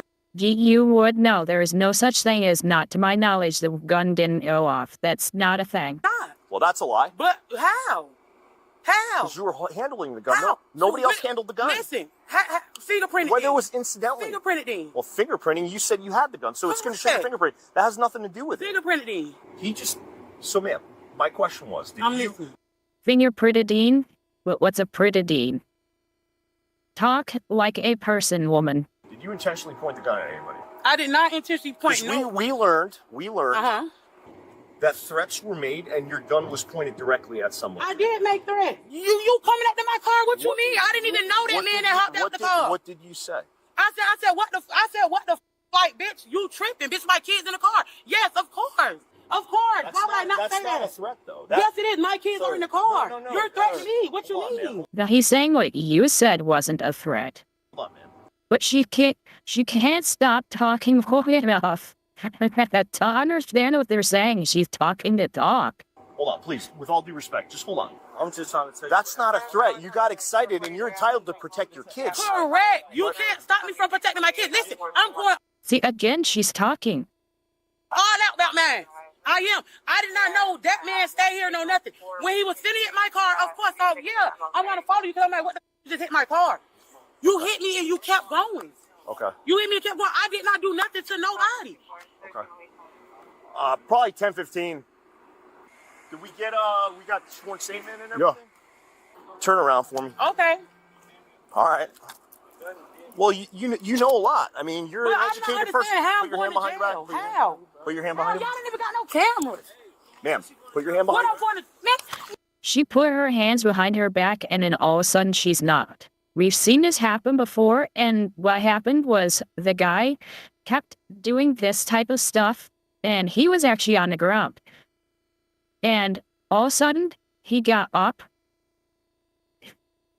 like he was trying to argue with them, and boom, he turned around and he took off. Go! Hey, go! On the ground. No, man. I ain't going nowhere. Quit. They can tell if it's been fired recently, to a degree. The easiest way to tell is, does she have any residue on her hand? That would tell them immediately, not only that it was fired, but that she's the one who fired it. And so they wanted gunshot residue off of her hand, if there was any, to do a test, and she said no. Quit grabbing me, lady. We're not doing that today. We're not doing that. You're doing this. You're doing this to yourself. Just secure that arm, Keith. Man, quit fighting. Stop resisting. Let me go. Stop resisting. Let me go. You're not going to be let go. Girl, come over here and talk to your kids over here. I know they're not all yours, but keep them distracted for me. Good idea. Hair stuff. Yeah, that's all right. Cuffs are on. You just made it way worse. You got a couple felonies you're working on, lady. They never do. Pull my shirt up. See how you just hit me in my face? Man, I'm trying to you just hit me in my face. Well, I was trying to fix your Good. Exactly. You just hit me in my face. I tried treating you like a lady. Man. You're acting the opposite. It don't matter. All right. Which car is she going? Wait a minute. Let me get my phone. You're not going. You're not free to leave. Okay, exactly. I'm not trying to leave. Let me get my phone. Shut your mouth. Let me get my Kids are phone. watching you. Think about them. Let me get my phone. You need to sit in the car. Come to my car. Give me my phone. Hey, ma'am. Again, give me my phone, give me my phone. But what is it with these people with insisting that they have their phones? And how many of these things have we seen where they went ballistic saying, I need my phone, I need my phone? As if they're not going to make sure that you don't have your phone when you get to jail so you can make your call. Give me my phone. I don't want to. Give me my phone right there. I got it. We'll secure you. Come on. Actually, I'm surprised they didn't need to for her. Go to the car. Listen. Man, I'm not going to jail. We're going to ask you one more time. That's not how this works. If they say you're going to jail, you're going to jail. Time. and then we're gonna make you. We deal with violent people. I'm not trying to treat you like, like How? anything You other throwing than me in that. jail for something that somebody did to me? Do me a favor, please. Okay, is they going to jail? We're gonna make you. Walk to my car. Are you gonna walk to my car, yes or no? I'm gonna walk. Come on, let's go. Catch my breath. Do you want to grab your flip flop? Yeah, I told them both of them. I don't know where the other one is. Let's go. He already ran my stuff. Their brain doesn't boot up without a found. Let me go. Oh my Wait, let me take some of my kids. Please. This way. Man, stop grabbing me like that. We're not doing that. This way. Man, This way. the way I want to go. Oh, but this is way funnier than Cops, though. I remember that show. That was a long time ago, though. It went on way past when I stopped watching. All right. Sit sideways, I suggest. It's not meant for comfort back there. Put your feet in. Two handcuffs on me? Put your feet in, please. No, no, not right now. Scoot in. But I can't breathe and my chest is tight. You're not getting my kids. He got them. Still going to jail. I know that, but I don't want him. She said the thing. You hear that? She said the thing, I can't breathe. Because of my chest. They always say I can't breathe because they know it's their get out of jail free. They never said that before. With my kids. Just know that you dictated how this went. I'm done with you. Okay. Like the channel? Subscribing helps keep this narrator fully caffeinated. No, listen. This is a good channel. They do have quite a bit of good stuff on here. I'm telling you, I got asthma and everything. I'm telling you, you're gonna lose me. But that's not even a dress. That's a onesie. That's a onesie. It's a very, very disgusting onesie. Which is a good thing because we don't want that to ride up and see anything under. If you want an ambulance come out, we'll have I do. I do. I'm telling you to unloosen me. Listen, I don't mind going to jail. I don't mind. I don't mind. But I'm telling you to unloosen me. I don't mind going to jail. I don't care. I'm not no convicted felon. Have a seat in the court and we'll talk about getting that ambulance out here, okay? She's getting arrested for aggravated battery, or aggravated assault, at least. She threatened these people in front of us. No, not me. Forget about me. She resisted arrest. Who she assaulted? With a gun. She threatened somebody. She had the ability, the means, and the intent. And a gun went off. We weren't trying to go that way, but she dictated how. Yeah, you can't have somebody just threaten somebody and then they say, oh yeah, it's assault, because there was no possibility that they could do anything to them.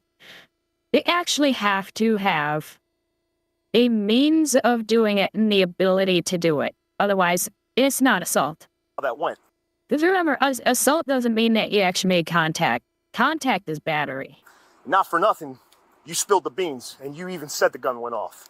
Yep. Whether it's intentional or not, whether that's intentional or not, the utterance that she made, what she said, was intentional. That's you don't make that mistake.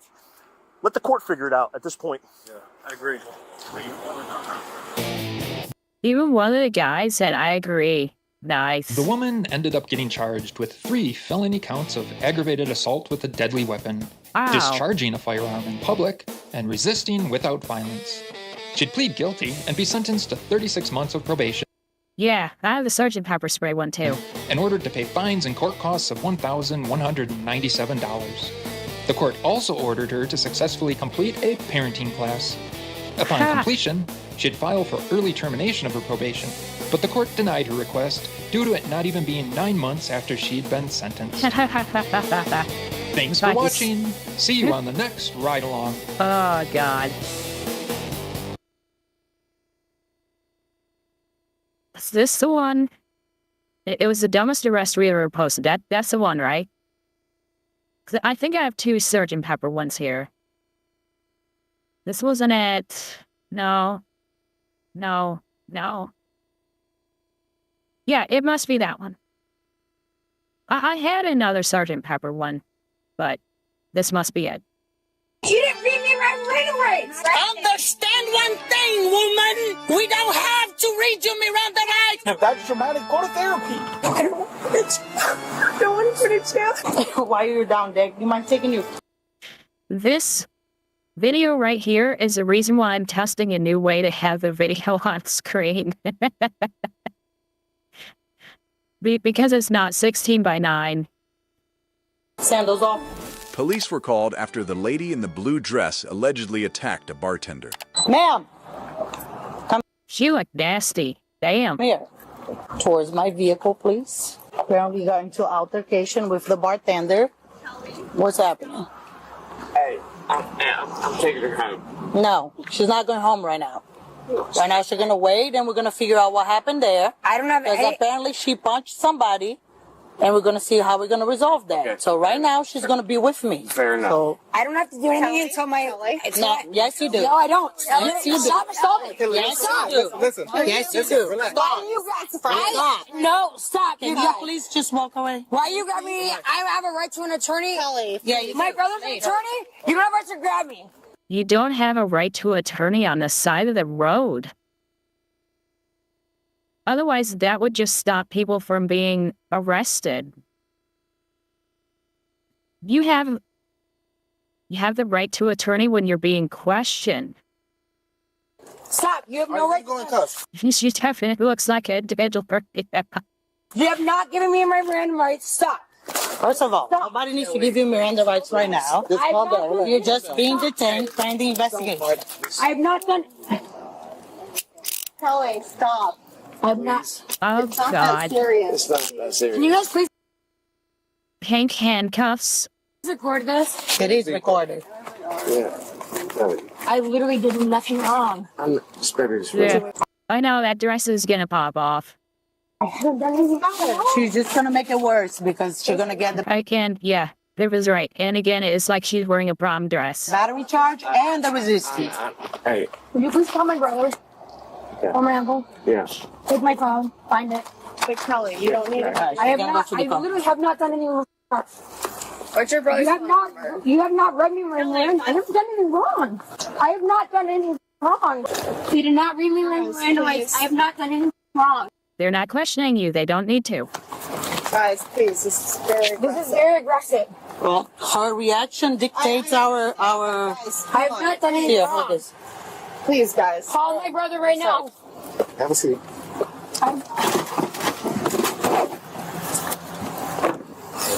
I've never understood why they think they get a roadside lawyer. We're trying to get her the hell out. Yeah, we're trying to get her out of here. Can you help us out? We understand. You know her? Yeah. The lady in the blue dress assaulted my cocktail server. Can you grab her so we can see if she wants to prosecute? Yeah, she assaulted her twice. I'm a cocktail waitress, so I went to go check like the table, pick up trash, and I just checked her drink. Like I shook it and then I put it back down. And like as I was walking away, she like grabbed me and started like pushing Like me. physically? Yeah, like Okay. shaking me, and it was aggressive. Like I let it go. I walked away. When I was on the patio, I saw her like charging down. I didn't know what she was upset at. I just figured she was drunk and she was like coming to apologize. Actually, I thought she was coming to apologize. But as I was trying to walk by her, she pushes me in the throat. Okay. Listen, I don't want to press charges. I don't want to get involved in that. But like, if you guys put her in the drunk tank or some shit, like it doesn't work like that. It doesn't so work if like you don't that. want to prosecute, we take her out the cuffs and she's free to leave.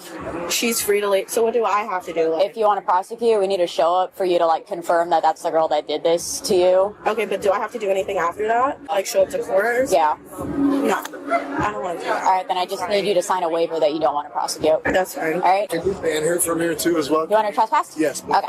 I nowhere. There you I go. really don't want to discuss it with you. I'm sorry. Can you just leave her alone? Yeah, I just tried to carry out of there.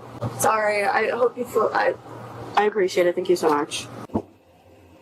Walk away. Who told you you can open my car door? I heard it unlocked. Sorry. So what? And that gives you the right to open my car door? Do me a favor, step away from here. Do me a favor, step Why did she think she can just open a door? away from here. I'm trying to help. I did not ask you for help. You want to tell me what happened tonight? Don't need to go into any details. You're not going to go to jail tonight. Okay? But I'm going to have to trespass you from the club. So you won't be able to come back to the club. So what's your name? I don't care about that. Good. Because you're not going to go to jail. I'm going to take you out of the You club. already The guy not just read me gonna my come Miranda here. rights. I don't need you to read me. Yes, you. Come right now. Ask your brother. Ask your brother. My Just ask Hope they both get tased. Yes. my your brother. uncle's an attorney in Miami. Yes, So you you do. ask him. Ask You do him. not have the right to arrest me for not reading my Miranda rights. Yes, you do. Do you even know what Miranda rights is for? And how You cannot arrest me without reading that. Yes, I can. Miranda rights is when I'm going to ask you questions about the crime once you're in the custody. That's the only reason why people get Miranda rights read. You had no reason. Nice. A cop that actually described it correctly, too. To arrest me. Kelly, listen. You had no reason to arrest me. Right now, you're Oh, not is- under arrest. Boy, is I'm not Miami. under arrest. I'm sitting in the back of a cop car. There's no talk.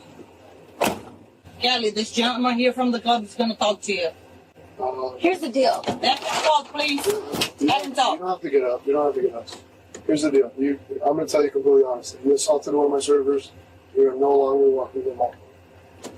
You actually have to hear it from the person who's there, whether it be the manager or somebody who's a representative of the place. They actually have to say it in several states. Thank you. Have a good night. Step up. Step up. Now she doesn't want to get out of the car. You arrested me for no. She didn't arrest you. She detained you. You detained. Step out of the car. No, you arrested me. Okay. You arrested me and assaulted me. Step out of the You didn't car. read my Miranda rights. Get out of the car. Why would I get out of the car? I got it. All right. Because the car is supposed to take you to jail, and you are not going to jail yet. Hey, I need you to back up now. Thank you. Hey, can you guys call my uncle, please? Step out. You No. can call your uncle yourself. No, they can call my uncle. I'm going to just take her to jail for obstruction because I'm fed up with her Step out already. of the car. I have not done anything wrong. Step Step out of the vehicle. out of the car.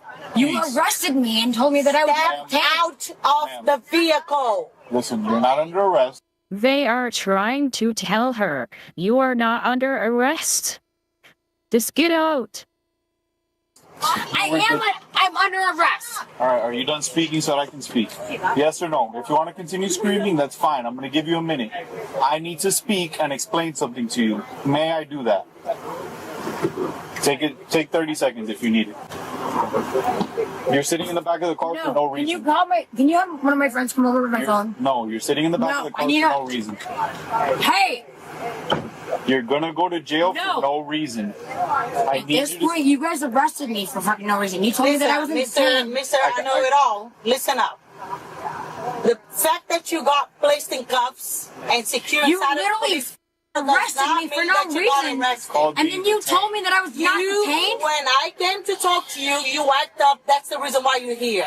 And you just came walk with me like a normal human being, you wouldn't be sitting right You there. didn't even talk but to you me. want to act up, then you sit on the car. That's how it works. At this moment, No you're wonder this detained. turns into an If arrest. you refuse to leave the car, you're going to go to jail for obstruction. Billy, we call I don't have enough palms to face palm that hard. my brother, please. Hold on. My brother's an attorney. Please call him right now. Hey, I need. Please call my brother. He's an attorney. We're asking you Oh, to step God. out of the car because we're taking her out of cuffs, but she's refusing to get out of the that's car. why we're calling her a She's dumbass. she's about to go to jail for no reason. Normal is a myth. We're arrested for no reason. For multiple reasons, yes. Oh my god. They could have arrested her for some of the stuff that she did already. I have a right to call someone. Please call my brother. He's an attorney. Which part of you not under arrest you're not understanding? I am handcuffed. I'm under Step arrest. out of the car now. No, Take you the already- handcuffs off. You put me under She said no to having her handcuffs taken off. She said no. arrest. I'm not What the leaving until I fuck? talk to my brother. So Can someone please call my brother? Nice. Supposedly he's a I'm lawyer. under arrest. I'm not. Okay. Billy. And she's still talking. Why don't they just close the door until she shuts up? She don't want it. Please call If she doesn't step out of the car, now she's gonna go. We can get you out if you just. Hey, stop. Listen. I'll put her on my fucking shit. Overstimulated right now. Listen. You can't tell me I'm not detained or I'm handcuffed for no reason. You did not read me my Miranda rights. You assaulted me and dragged me in here. I will. You understand that? I didn't All right. do any. She grabbed my purse. Get out of Go the look at car. the tape. Tell her to get out of the car. I'm not getting out of the car. Yes. Because if I get out of the car, then I submit to the fact that I was not detained. They detained me. Yes, we did detain God. you. 100% you were detained. Yes. I was arrested. Oh my God. All right, get out of the way. She's going to jail. What's Get your out, get out, get out. Hey, bye. Get out, get out. No, no, goodbye. She's going to jail. Ask me. Bye. What's She's the going phone to jail. number? She's going to jail. She's going to jail. Congratulations. You were going home tonight. Now you're going to jail. It makes absolutely no sense. All she had to do was get out of the car. And I tried to be as calm as possible, but now I have no patience for you. Congratulations. You go to jail tonight. Have you ever been? It's not fun, but now you're going to enjoy it. We're trying to get her out the car to Xanax, and she needs it. Can I at least get the phone number? No. You made everything worse, lady. Everything worse. Speak to her. Could you guys back up, please? I don't know. It makes no sense. I had the opportunity. I let her talk.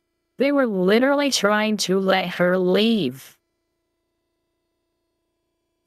And just make sure that she didn't go back into the bar. That's it.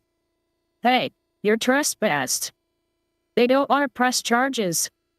Go home. That's all they wanted to do. It's a very hostile situation. I'm not saying you guys are wrong. You're not wrong. You're not wrong. I'm not saying you're wrong. Billy, let it go. They didn't read me my Miranda rights. It's fine. They did not read me my Miranda rights. There was no reason for them to arrest me to begin with. Please, let me just give her one shot. All the time. They didn't arrest you. And they don't need to read you Miranda rights. But as of this point, she is actually, if they really, really wanted to go there, if they really want to be pedantic, she's trespassing. She is trespassing by not getting out of the car when they ask her to. She is technically, and nobody would charge her for it, but she is technically trespassing. I know, but like, let it go, Billy. Nothing. I'm the God. doctor. Guys, please. Just give me one chance. One chance. What's it gonna hurt? One chance. She already tried. I know, but like, she hit me. She was. All right, well, go back. Billy, they did not read me my Miranda rights. I don't know, but they were obviously on the good stuff. It's fine. They're all older. Speak to I her. know, but I didn't get one. Well, too bad.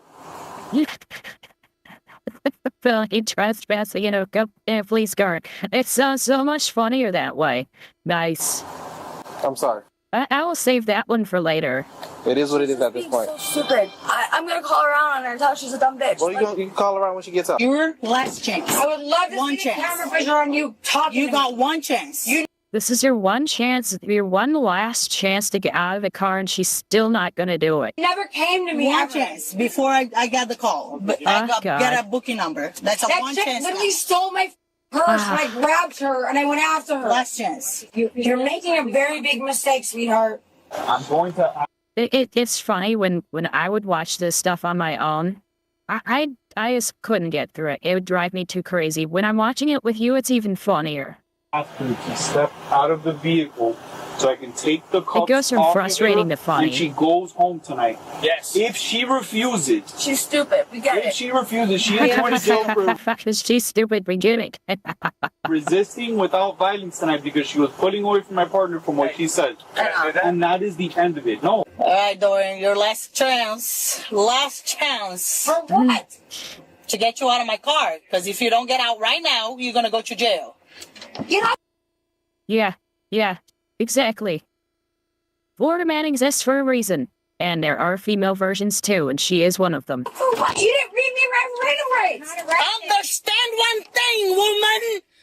We I love this cop. She's great. don't have to read your Miranda rights if we are not asking you questions that you can incriminate yourself.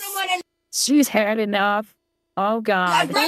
Educate yourself before you stop barking stupid stuff. Anything wrong? She grabbed my purse Nice. and I went after. I love this cop. God damn, bro. You grabbed me. I did not do anything wrong. You did not read me my Miranda rights. I have not done anything wrong. So take me to fucking jail. We can do this. I don't give a I haven't done anything wrong. Wait, if I read you your Miranda rights right now, do you get out of my car? It's already recorded. Okay, Dorian, close the door. She's going. I don't care. I'm done with you. You haven't done it. It's already too late. You are going to jail now because you're refusing to leave my car. How about that? That's what you want? That's what you want? You want to go to jail for resisting? Do you want to lose your job? I'm not losing my job. Yes, I'm legally in the position to take you to jail right now. How? For resisting. For resisting and not getting out of the car. I haven't resisted anything. I've been sitting here patiently. Okay, I'm done. You didn't read me God. my man rights. I didn't do anything wrong. You grabbed me, you pulled me, you assaulted me. And it's on camera, sweetheart. It is on camera. It is on camera. Good job.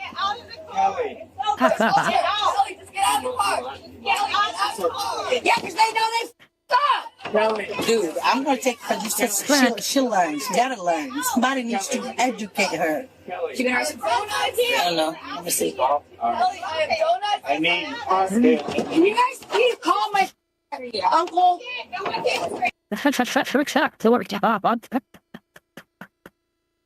He's like, Can I have a conversation with you? It's totally out of this. Listen, it doesn't. I didn't do anything wrong. She stole my purse. Kelly, Pause, please. keep that out. We have. Please, I need to have a brief conversation with you. Do you want to go home tonight?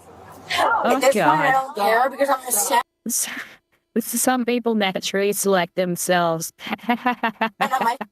Stop. I didn't do anything wrong. She grabbed my purse and I went after her. So you know what? Yeah, I'm gonna fight for my shit. You tried to steal from me, I'm gonna go after you. So let them call the police. I didn't do anything Let them call. We are the police. wrong, but you have no right to no, listen. Stop. Look at me. Stop. Let's go home. Stop. You want to go home? You have no right to grab me and assault me and not read me my Miranda rights and pull me for not doing anything. I was walking away. I was not doing anything. I literally did not respond to anything. Kelly. Come on. I literally. You are getting another chance to get out of the car. Literally. Left. From oh my where? God. From the hub? Is that what you're saying? Like you left from in there? I'm just asking you a question. I literally didn't. I get it. Listen, I wasn't there to witness exactly what happened, but At the end of the day, you guys grabbed me. You threw me in the back of the car. You told me I was not. No, stop. You told me I was not detained, but I am detained. You did not read me my Miranda They said you are not arrested, but you are detained. rights, and now you're gonna send me to jail. So go do that, because you guys are all. My brother's an attorney and so is my uncle. Kelly. And if that's what you want to do, I literally did not do anything wrong. And let me tell you something. Jackie Chan confused me, yes. If someone stole your purse, I think you would act the same way. So let them do God. that. Hey, I don't think he has that problem. I don't think he has the purse problem, lady. we can get out of the car right now and go home. You want to get out of the car? Not at this point. Right now. You want to stay in the car and go to jail? guys, give me a minute, please. All right, let's go back. They already threatened to take me to jail at this point. Take me to jail. I have your purse. I'm not the one that made the mistake, so go ahead and take me to jail. You guys have assaulted me. Yeah. You know, you guys have assaulted me. I get it. No. We're sorry. Maybe there's another issue with the brother? Yes. Trying. I'm so Actually, now I think about it, maybe incest is the problem.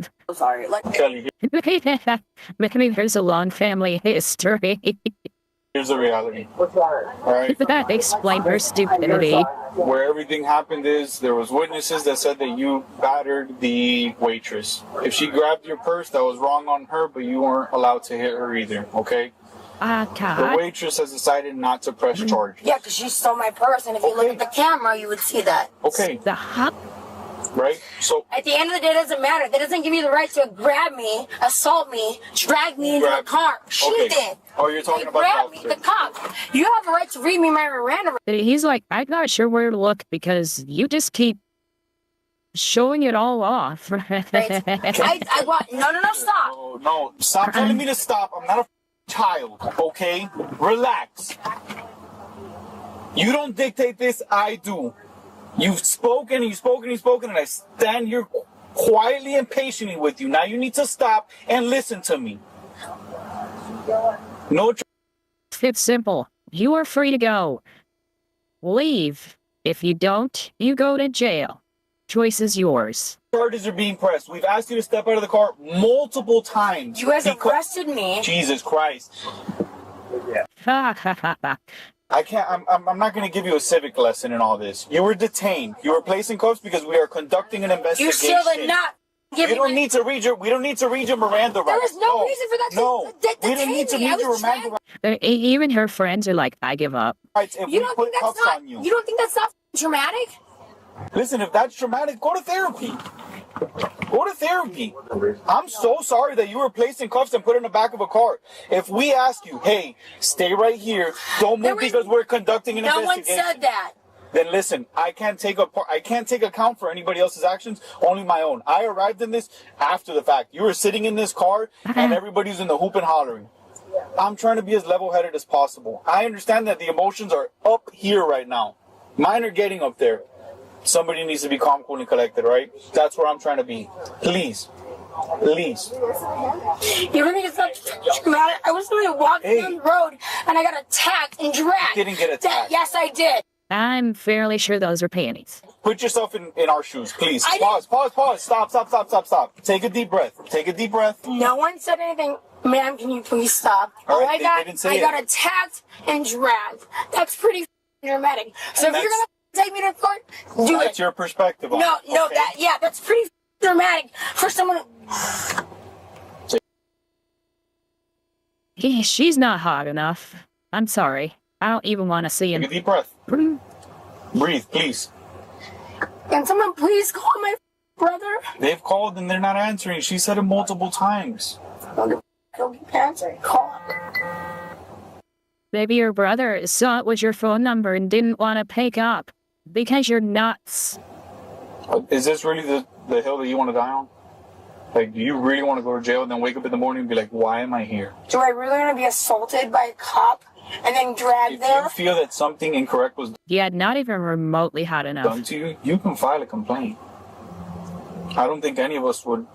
You can file your complaint. They'll watch our cameras. They'll do what they do. We'll go through our investigation. That's what it is. Listen, why am I sitting here in handcuffs? Because you're detained. As a part of our investigation, you should have been on your way home by now. I was already on my way home. But we were conducting an investigation, and you no were one allowed told to me leave that. at that point in time. And There was no reason for that. And that's on. And again, talking. They always talk until they get themselves in trouble. And then I got literally tackled. Bring it down. I don't like that. She would have laughed already. Scream that. I don't like being screamed at. Wait, you're gonna scream at me? If you scream at me, I'm gonna scream at you.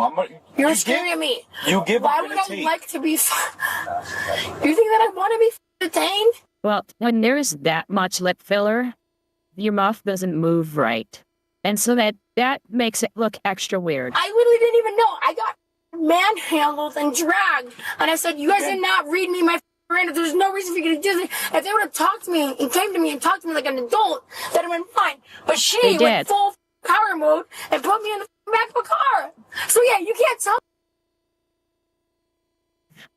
Pro tip: when you're asked to get out, if you're free to go, get out of the fucking car. Tell me that I'm not arrested because I am detained. So you can't tell me that. Between arrested and detained. I'm arrested. I'm sitting here with handcuffs on, and I'm not a bad person. Please stop. Handcuffs does not mean it doesn't arrested. Matter. There was no reason for that. Come on. There was no reason for that. If she felt that she needed to do it, they didn't even come to me. No, that's aggressive. I'm sorry. She abused her power. Do you listen? And so yeah, you don't. So take me to jail because now I'm gonna go after her for it. You want to assault me? I didn't do anything wrong. Jail. I really want you to go home tonight. Hey, can we go home? Kelly, can we go home? Yeah, just not with her because she doesn't want to leave. Kelly, she wants to go to jail. I would like to go home. There was no reason for me to be in the back of my cop car. Are you ready to step out? No, I want to hear her admit that she f***ed up. No. Can we go home? We're not 5 years old. Let's go. Come on. Oh, she's not going to admit it. Yeah, because there's a the camera. No, the camera's still on. My camera's on. She's not going to admit that she made a mistake. There was no mistakes made. We have a right to detain and place somebody in the back of a vehicle to conduct our investigation. You didn't give me my Miranda rights, and you guys were gonna arrest me. Listen. She want to take me to jail, Kelly, so Kelly. take me to jail. Kelly. No, This because is not- you know this what? is You not- guys fucked up, and you know that you fucked up. My brother's an attorney, so Your brother's gonna, when he sees all of this, he's gonna be like, honestly, Kelly, you made it. What about Fluffy? What about Fluffy? Kelly, what about Fluffy? What about Fluffy? What about Fluffy? at the end of the day, there was no reason for them to arrest me and drag me across the street. I did not God. do anything wrong to It escalated to being drug across the street. deserve that. So, Kelly, what about Fluffy? And now they're trying to cover their tracks No. and let me go. no. But there was no reason for them to do that. I did not deserve that. Meanwhile, the bartender who was assaulted changed her mind about pressing charges. You wish to prosecute in this matter? Yes. Okay, so just so you understand, you are going to jail tonight Nice. for battery. They changed their mind at the bar, and now you're going to jail for that. So, yeah, sorry. Let's go home. I tried to get you out of the car earlier for the past 30 minutes, and now it's not happening, so you're going to jail tonight. If you need, do you need any phone numbers? Do you have a cell phone or anything? Kelly, let's go home. No, she's not going home. They've decided to press charges, and that's it. She's going to jail tonight for battery. You all can leave. Have a good night. Shit. We don't. This all should have ended 30 minutes ago. I know. But she decided not to get out of the car. Billy, just go. You guys stop. Just go. You Leave. guys Go suck, just go. Yeah, that's a good thing to say. home. Go home. Hey, Kelly, what Just it is, go baby. home. It's what it is. you had that chance and you didn't want to get out. Just go home. That's your fault. Listen. Don't let it go, dude. Let it go. They didn't read me my Miranda rights. I didn't do anything wrong. Call my parents. She's gonna feel so stupid when she sobers up. Tell them. or when his Xanax wears off. They didn't read me my Miranda rights. I literally did not do anything wrong. She stole my purse and I reacted. They can look at the tapes. They grabbed me, they assaulted me, they dragged me. They did not come to me and say, hey, you need to stop. They literally assaulted me. So let them do this. I don't care. They're not going to win. Let them take me to jail. I'm literally Though you have no choice anymore. not worried about it. They wanted me to leave so they could be like, yeah, we didn't read your Miranda rights. Get out. No, you don't get to do that. You don't get to assault somebody. Yeah. Take me to jail. How much do you weigh? Too much. It's just for the report. 170? I'm not that fat. Jeez, girl. No, you're not fat at all, but you're taller. I'm 5 foot nothing. How much you weigh? 140. 148? 140. Where are you from? Why does that matter? I'm just curious. I'm from Brazil. You're Brazilian. I said it abroad in Brazil. No wonder she's so hostile. And you know that the right Those Brazilians can get heated. Big time. next Haitians, too. on the same club on the other side, they were having a Brazilian party. And you want to hear something funny? When I was at the door, some of the Brazilian guys came out speaking Portuguese, and they were saying, like, I've got drugs on my pocket. I've got drugs on, because they thought we wouldn't understand. And then I'm like, oh, you got drugs in your pocket? And they were like, oh, my God, oh, my God. Brazilians are the Nice. most beautiful humans in the world. So I don't know if you drank too much tonight and don't remember the things that you did, but it's all recorded. And you will see, I tried my best. Then we gave you 500 million chances to just get out of the car, and you refused. I was under arrest before. No, you were not. You were just detained. There's a big difference. Okay, explain me, please. Being detained means you just being secure. Yeah, you're walking away from me, and I'm conducting a criminal investigation. You're not free to leave. You have to talk to me now. I'm not just one of your little friends or the security guard from the club that you can say F you and walk away. I'm a police officer. We tried to just let you go. You still like read me my Miranda rights. We don't have to read Miranda. Listen. She grabbed my purse. And I walked up to her and grabbed her. And I pushed her. You got caught grabbing her purse. Nice, Ghost. Nice. What would you think was going to happen? But do you feel like that gives you the right to put hands on people? You strike me like an educated female. Come on. You're not like a white trash ghetto person. You strike me as an educated person. Please correct me if I'm wrong. We gave you 500 million opportunities to get out of the car and go home. Why? Like, why? I don't understand why. I just hope you understand that it's all you. It's all you.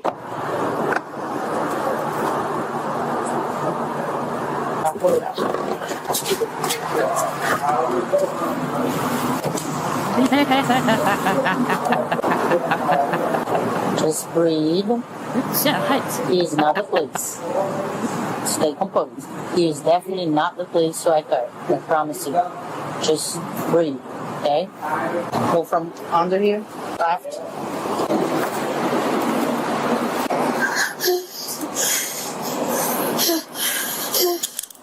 Just breathe. It'll be worse for you. In through the nose, out through the mouth. Right over there. Bracelets. I think I can take it. Hang on. Because they're going to cut it, so you want to take it out. There's nothing I can do to me. Hang on, just breathe. I don't want to put it down. I don't want to put it down. Listen. You went way past that point, lady. Relax. Hang on, be careful.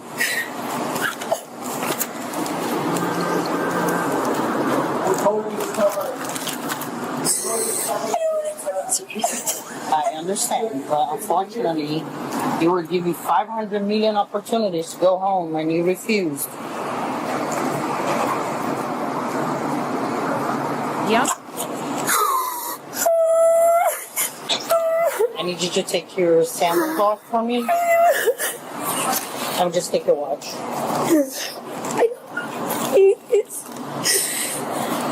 I can do nothing. I tried. Believe me, you know I tried. Now it's too late.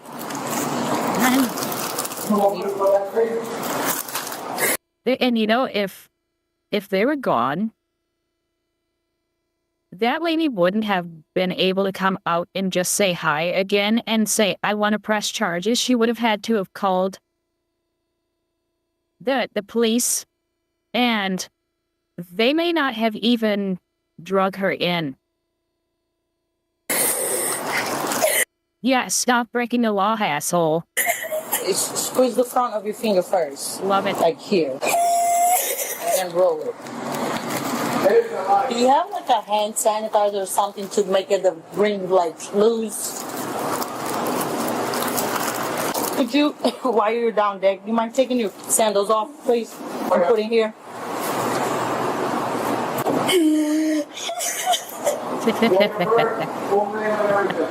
Probably both.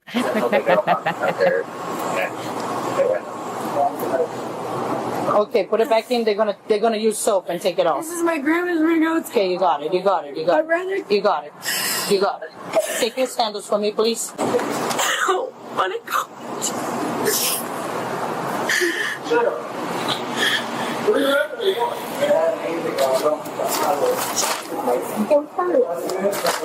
You're not gonna be with them.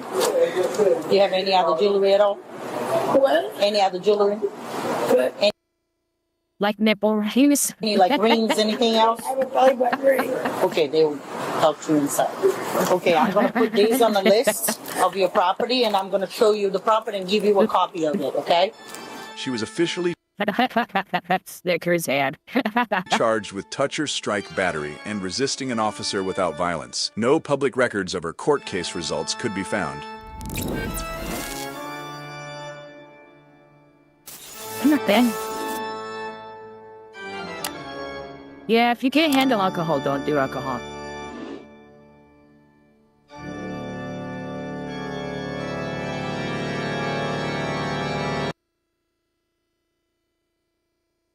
Okay, I'm gonna let that one slide.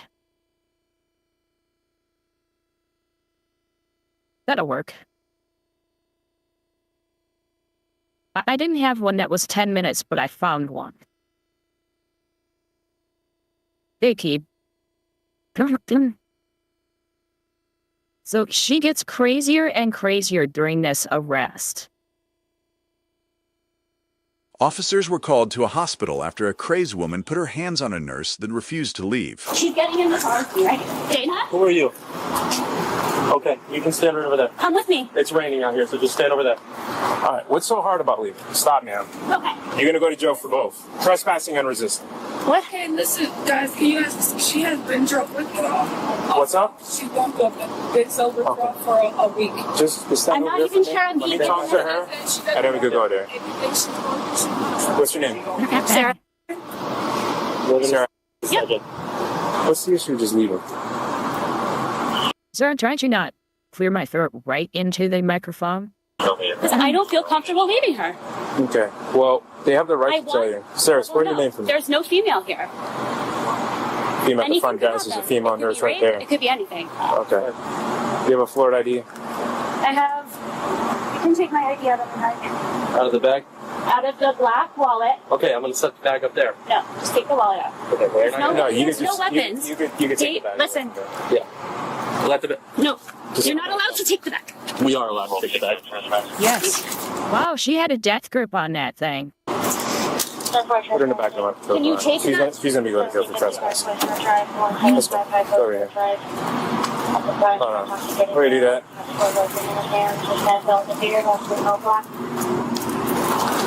Do you have any weapons on you, anything like that? Cool. Okay. Please stay inside. You guys want to trespass? No, of course, it's Fort Myers. That makes it Florida. You guys were originally here for the property damage report, though, right? There's another call, too. Yeah, that was my call. Property damage, and I guess somebody else at the ER. This black thing right here, these keys. Are these hers? Sweet tea. They're for the pool star. Okay. That's Thomas. On behalf of public security, you guys wanted her to be trespassed. She refused to leave. Yeah. Okay. Well, you asked her to leave when I got here. What was the reason for that? She put her hands on one of her nurses. Okay. Yeah, she put her hands. She was Okay, that's a good reason. stopping. She was stopping her from helping her. Then she put her hands on the nurse.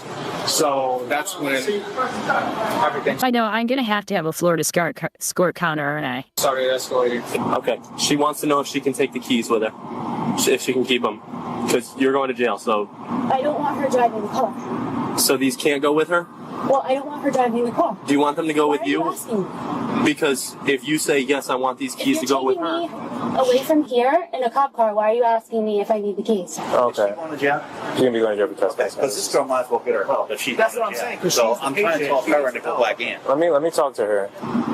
I'm asking you, do you want the keys to go with you, or do you want to leave them with her? What if she can't leave the hospital? Then she has the keys. I don't know. It was just an easy question. Yes, keys can go with her, or no, keys cannot go with her. Well, I need Okay, to that's a talk no. to her. What's her name? Miss? Yeah. I'm Shada. Was it Jada? She said the keys can't go with her. She said the keys can't go with her.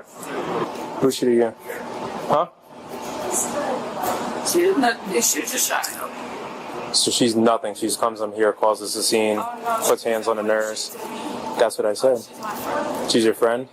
Or she was just a visitor? Yeah, because she was with her. Cause all this bullshit. Oh, I know this guy. Huh. Interesting. Oh, what's the whole issue with her? Over here. And so went from she's not from Florida. She's having a Minnesota? Benzo? Withdrawal? She has a shrink. She is Andy's right there. Okay. There you She's go. been out of the script Tweaker alert. Confirmed. for a week. Okay, well, you're here for medical help, correct? Okay. I'm actually gonna get gloves because she's Yeah. she's in remission for drug abuse, so I want Yeah, to take you in to get help. You're gonna go. that's a good idea. You get the gloves because there might be drug residue in purse or whatever that is. Go in? Okay. Well, she's gonna be going to jail for trespassing and resisting. Okay. All she had to do was just leave, all right? And she could have contacted you from out here. Hey, I'm gonna search her purse. I'm gonna search her purse, get her ID. Which, by the way, she's in possession of another person's ID. Oh, nice. Okay. Yeah, a person he knows. All right. That's So not get good. up here. Okay. Just. I guess when you meet her on the outside, you can let her know how it is. All right? I guess she has your phone number and stuff like that, correct? Yeah. This was in the black purse, and that is not her. So she's in possession of another ID. Name's gonna be Sarah. Spelling middle initial A for Ann. Last name's gonna be A for Abraham. It's A for Ann. and date of birth's gonna be A for Ann. 89. A for Ann. And she's be coming out from Connecticut. It's A for Ann. Copy. That one. What is that? And that's why he got his blows. It's a pin, a needle. They couldn't find her vein to give her fluids, and her baby needs fluids. Oh, really? Huh? Okay. They couldn't find her vein, and that's, yeah, it is. It's racial profiling, and it's marking up her skin. She's beautiful. I won't have it. Are you a protective black man? What? Are you a protective black man? Is your name Chris? Me? I wish my name was Chris. I didn't see your badge. What? So my name's Officer Ross with the Fort Myers Police Department. But what's your first name? Don't worry about it. Why? It's none of your business. Why is that none of my business? You get my last name. That's what No. Officers need to show their badge. They have to show their badge, and you can see the name that's on their name tag, which is going to be their last name. You don't have to get the officer's first name. Yes, you do. we started on my chest. What? What? I want you to read me my rights. In front of her, in front of Dana, and in front of me. Thank you. I know that's her name. Oh, really? You gotta be... Yeah, he saw the needle. What are you kidding? We saw needle, pin, K-pin, C-pin, clon pin. I don't care what they're called. The pain is not different, with or without drugs. So I came in. When I came in, that was the time I guess you were asking her to leave. That's after she touched the nurse? Yeah, that was afterwards. Okay. Yeah, because that's when the nurse, when I stepped in, she walked away, and I told her you can't be touching people. She didn't want to leave. So that's when I told her like twice. And I looked at you. Yeah, I'm like, perfect timing, bro. yeah. Like, that's crazy. And then she approached you to do, I guess, grab the nurse again or grab somebody? She was grabbing the wheelchair. Oh, the wheelchair that her friend was Her in. friend was out. That's what, yeah. She's like, I'm not leaving. I'm like, no, you're leaving now. You don't put your hands on another nurse. Absolutely. So, or staff at all. So. Okay, thank you. I don't care if it's blue eyes or brown eyes. Brown-eyed girl, blue-eyed girl. I don't care if I'm imagining things. There it is. Women can get out of cuffs easier than men can. Men's hands tend to be bigger. And so, women who are tweakers like that and that skinny, yeah. How do you get out of the car? How do I... You're gonna ask, how do I get out of the car? You get out of the car. How do you get out of the car? Yeah. Well, why did you uncuff me in the car? I clearly don't have a gun. Why did I uncuff you in the car? Yeah. You should be cuffed. I've been strip searched before. Dana is a queen, and I will do whatever it takes to get back to her. All black women are queens. This is unacceptable. I want to know female disorderly. Do you have something against females in general? Just the tweakers. Jewish, Palestinian, black, everything, anything in the world, every woman is entitled to her rights. And I need 85.1. 85.1. I'll die on a sword, I don't care.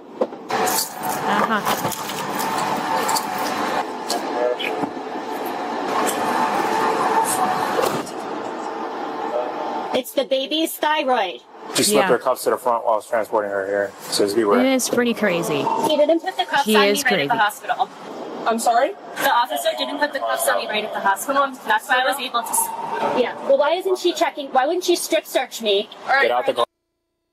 Strip search. Yeah, no. Get out the car. Skinny crackhead dangerous, yes. The's no excuse. I don't care. Can I please speak to a black woman here? A black woman? Yes. She's a queen. Black I don't care. What race you are, I don't care. I don't care what race you are. She needs fluids for her baby. Nobody's afraid of the water. I'm not getting in jail.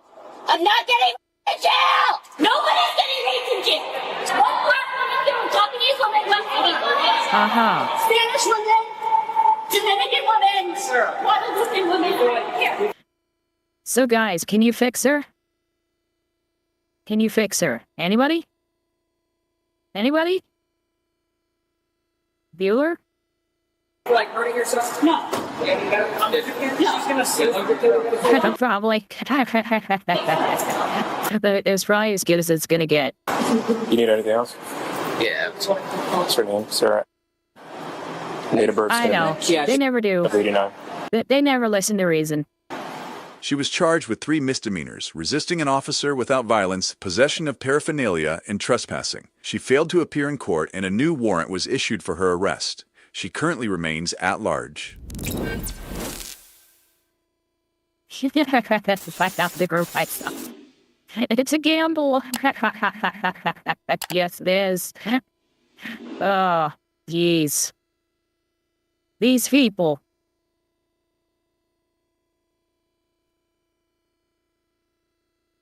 So, all right. It is midnight. I'm calling it here. Because I didn't sleep last night, so I'm not going to run long. I'm going to finish off the rest of the stuff that I was going to talk about today. And go into more of this stuff tomorrow. Because we didn't get to do much today. I went through too much other stuff. So, what did I...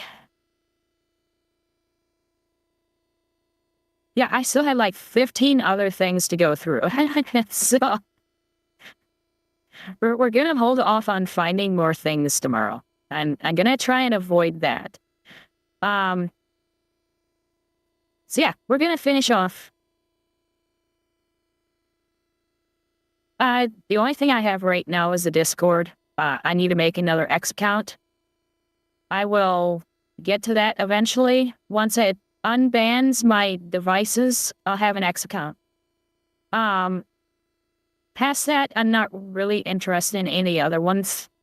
Because it doesn't really fit me. Okay. Well, my Discord is down in the info box, so join there. And what else? There's something else. I was thinking there was something else I needed to say yesterday, and then as soon as I hit stop, I remembered what it was, and now I can't remember either. Anyways. So yeah, I'll look at trying to get another X account. I only lost it because my account was hacked 3 times. A different way. They altered my account a different way each time, so it must have been personal. I'm not sure why. But they didn't like something I said at some point. And took it out. So I have not had one since. I'm using a friend's X account, though. So that's how I was able to bring up the stuff from X. Yeah, it sucked.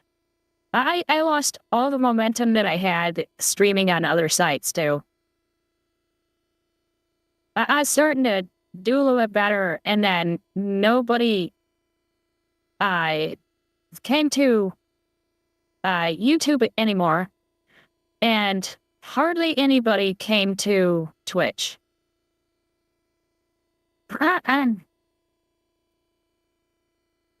And yeah, as nice as their grok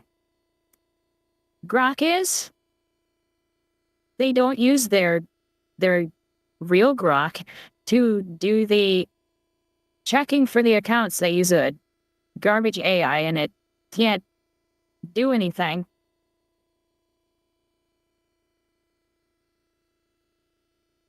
So that sucked. I also had premium on that account, so that pissed me off. I got to use it for a few months, and then they added a whole bunch of extra features. I figured I need to get to using some of those sometime, and then my account got banned. And when you have your account banned, you lose access to grok too. So I was not happy. at all. That's money down the drain. This grok is actually really good at a lot of things. And if I had the good grok, I'd make a little partner on screen too that would react to you guys. So it's way better than the other stuff.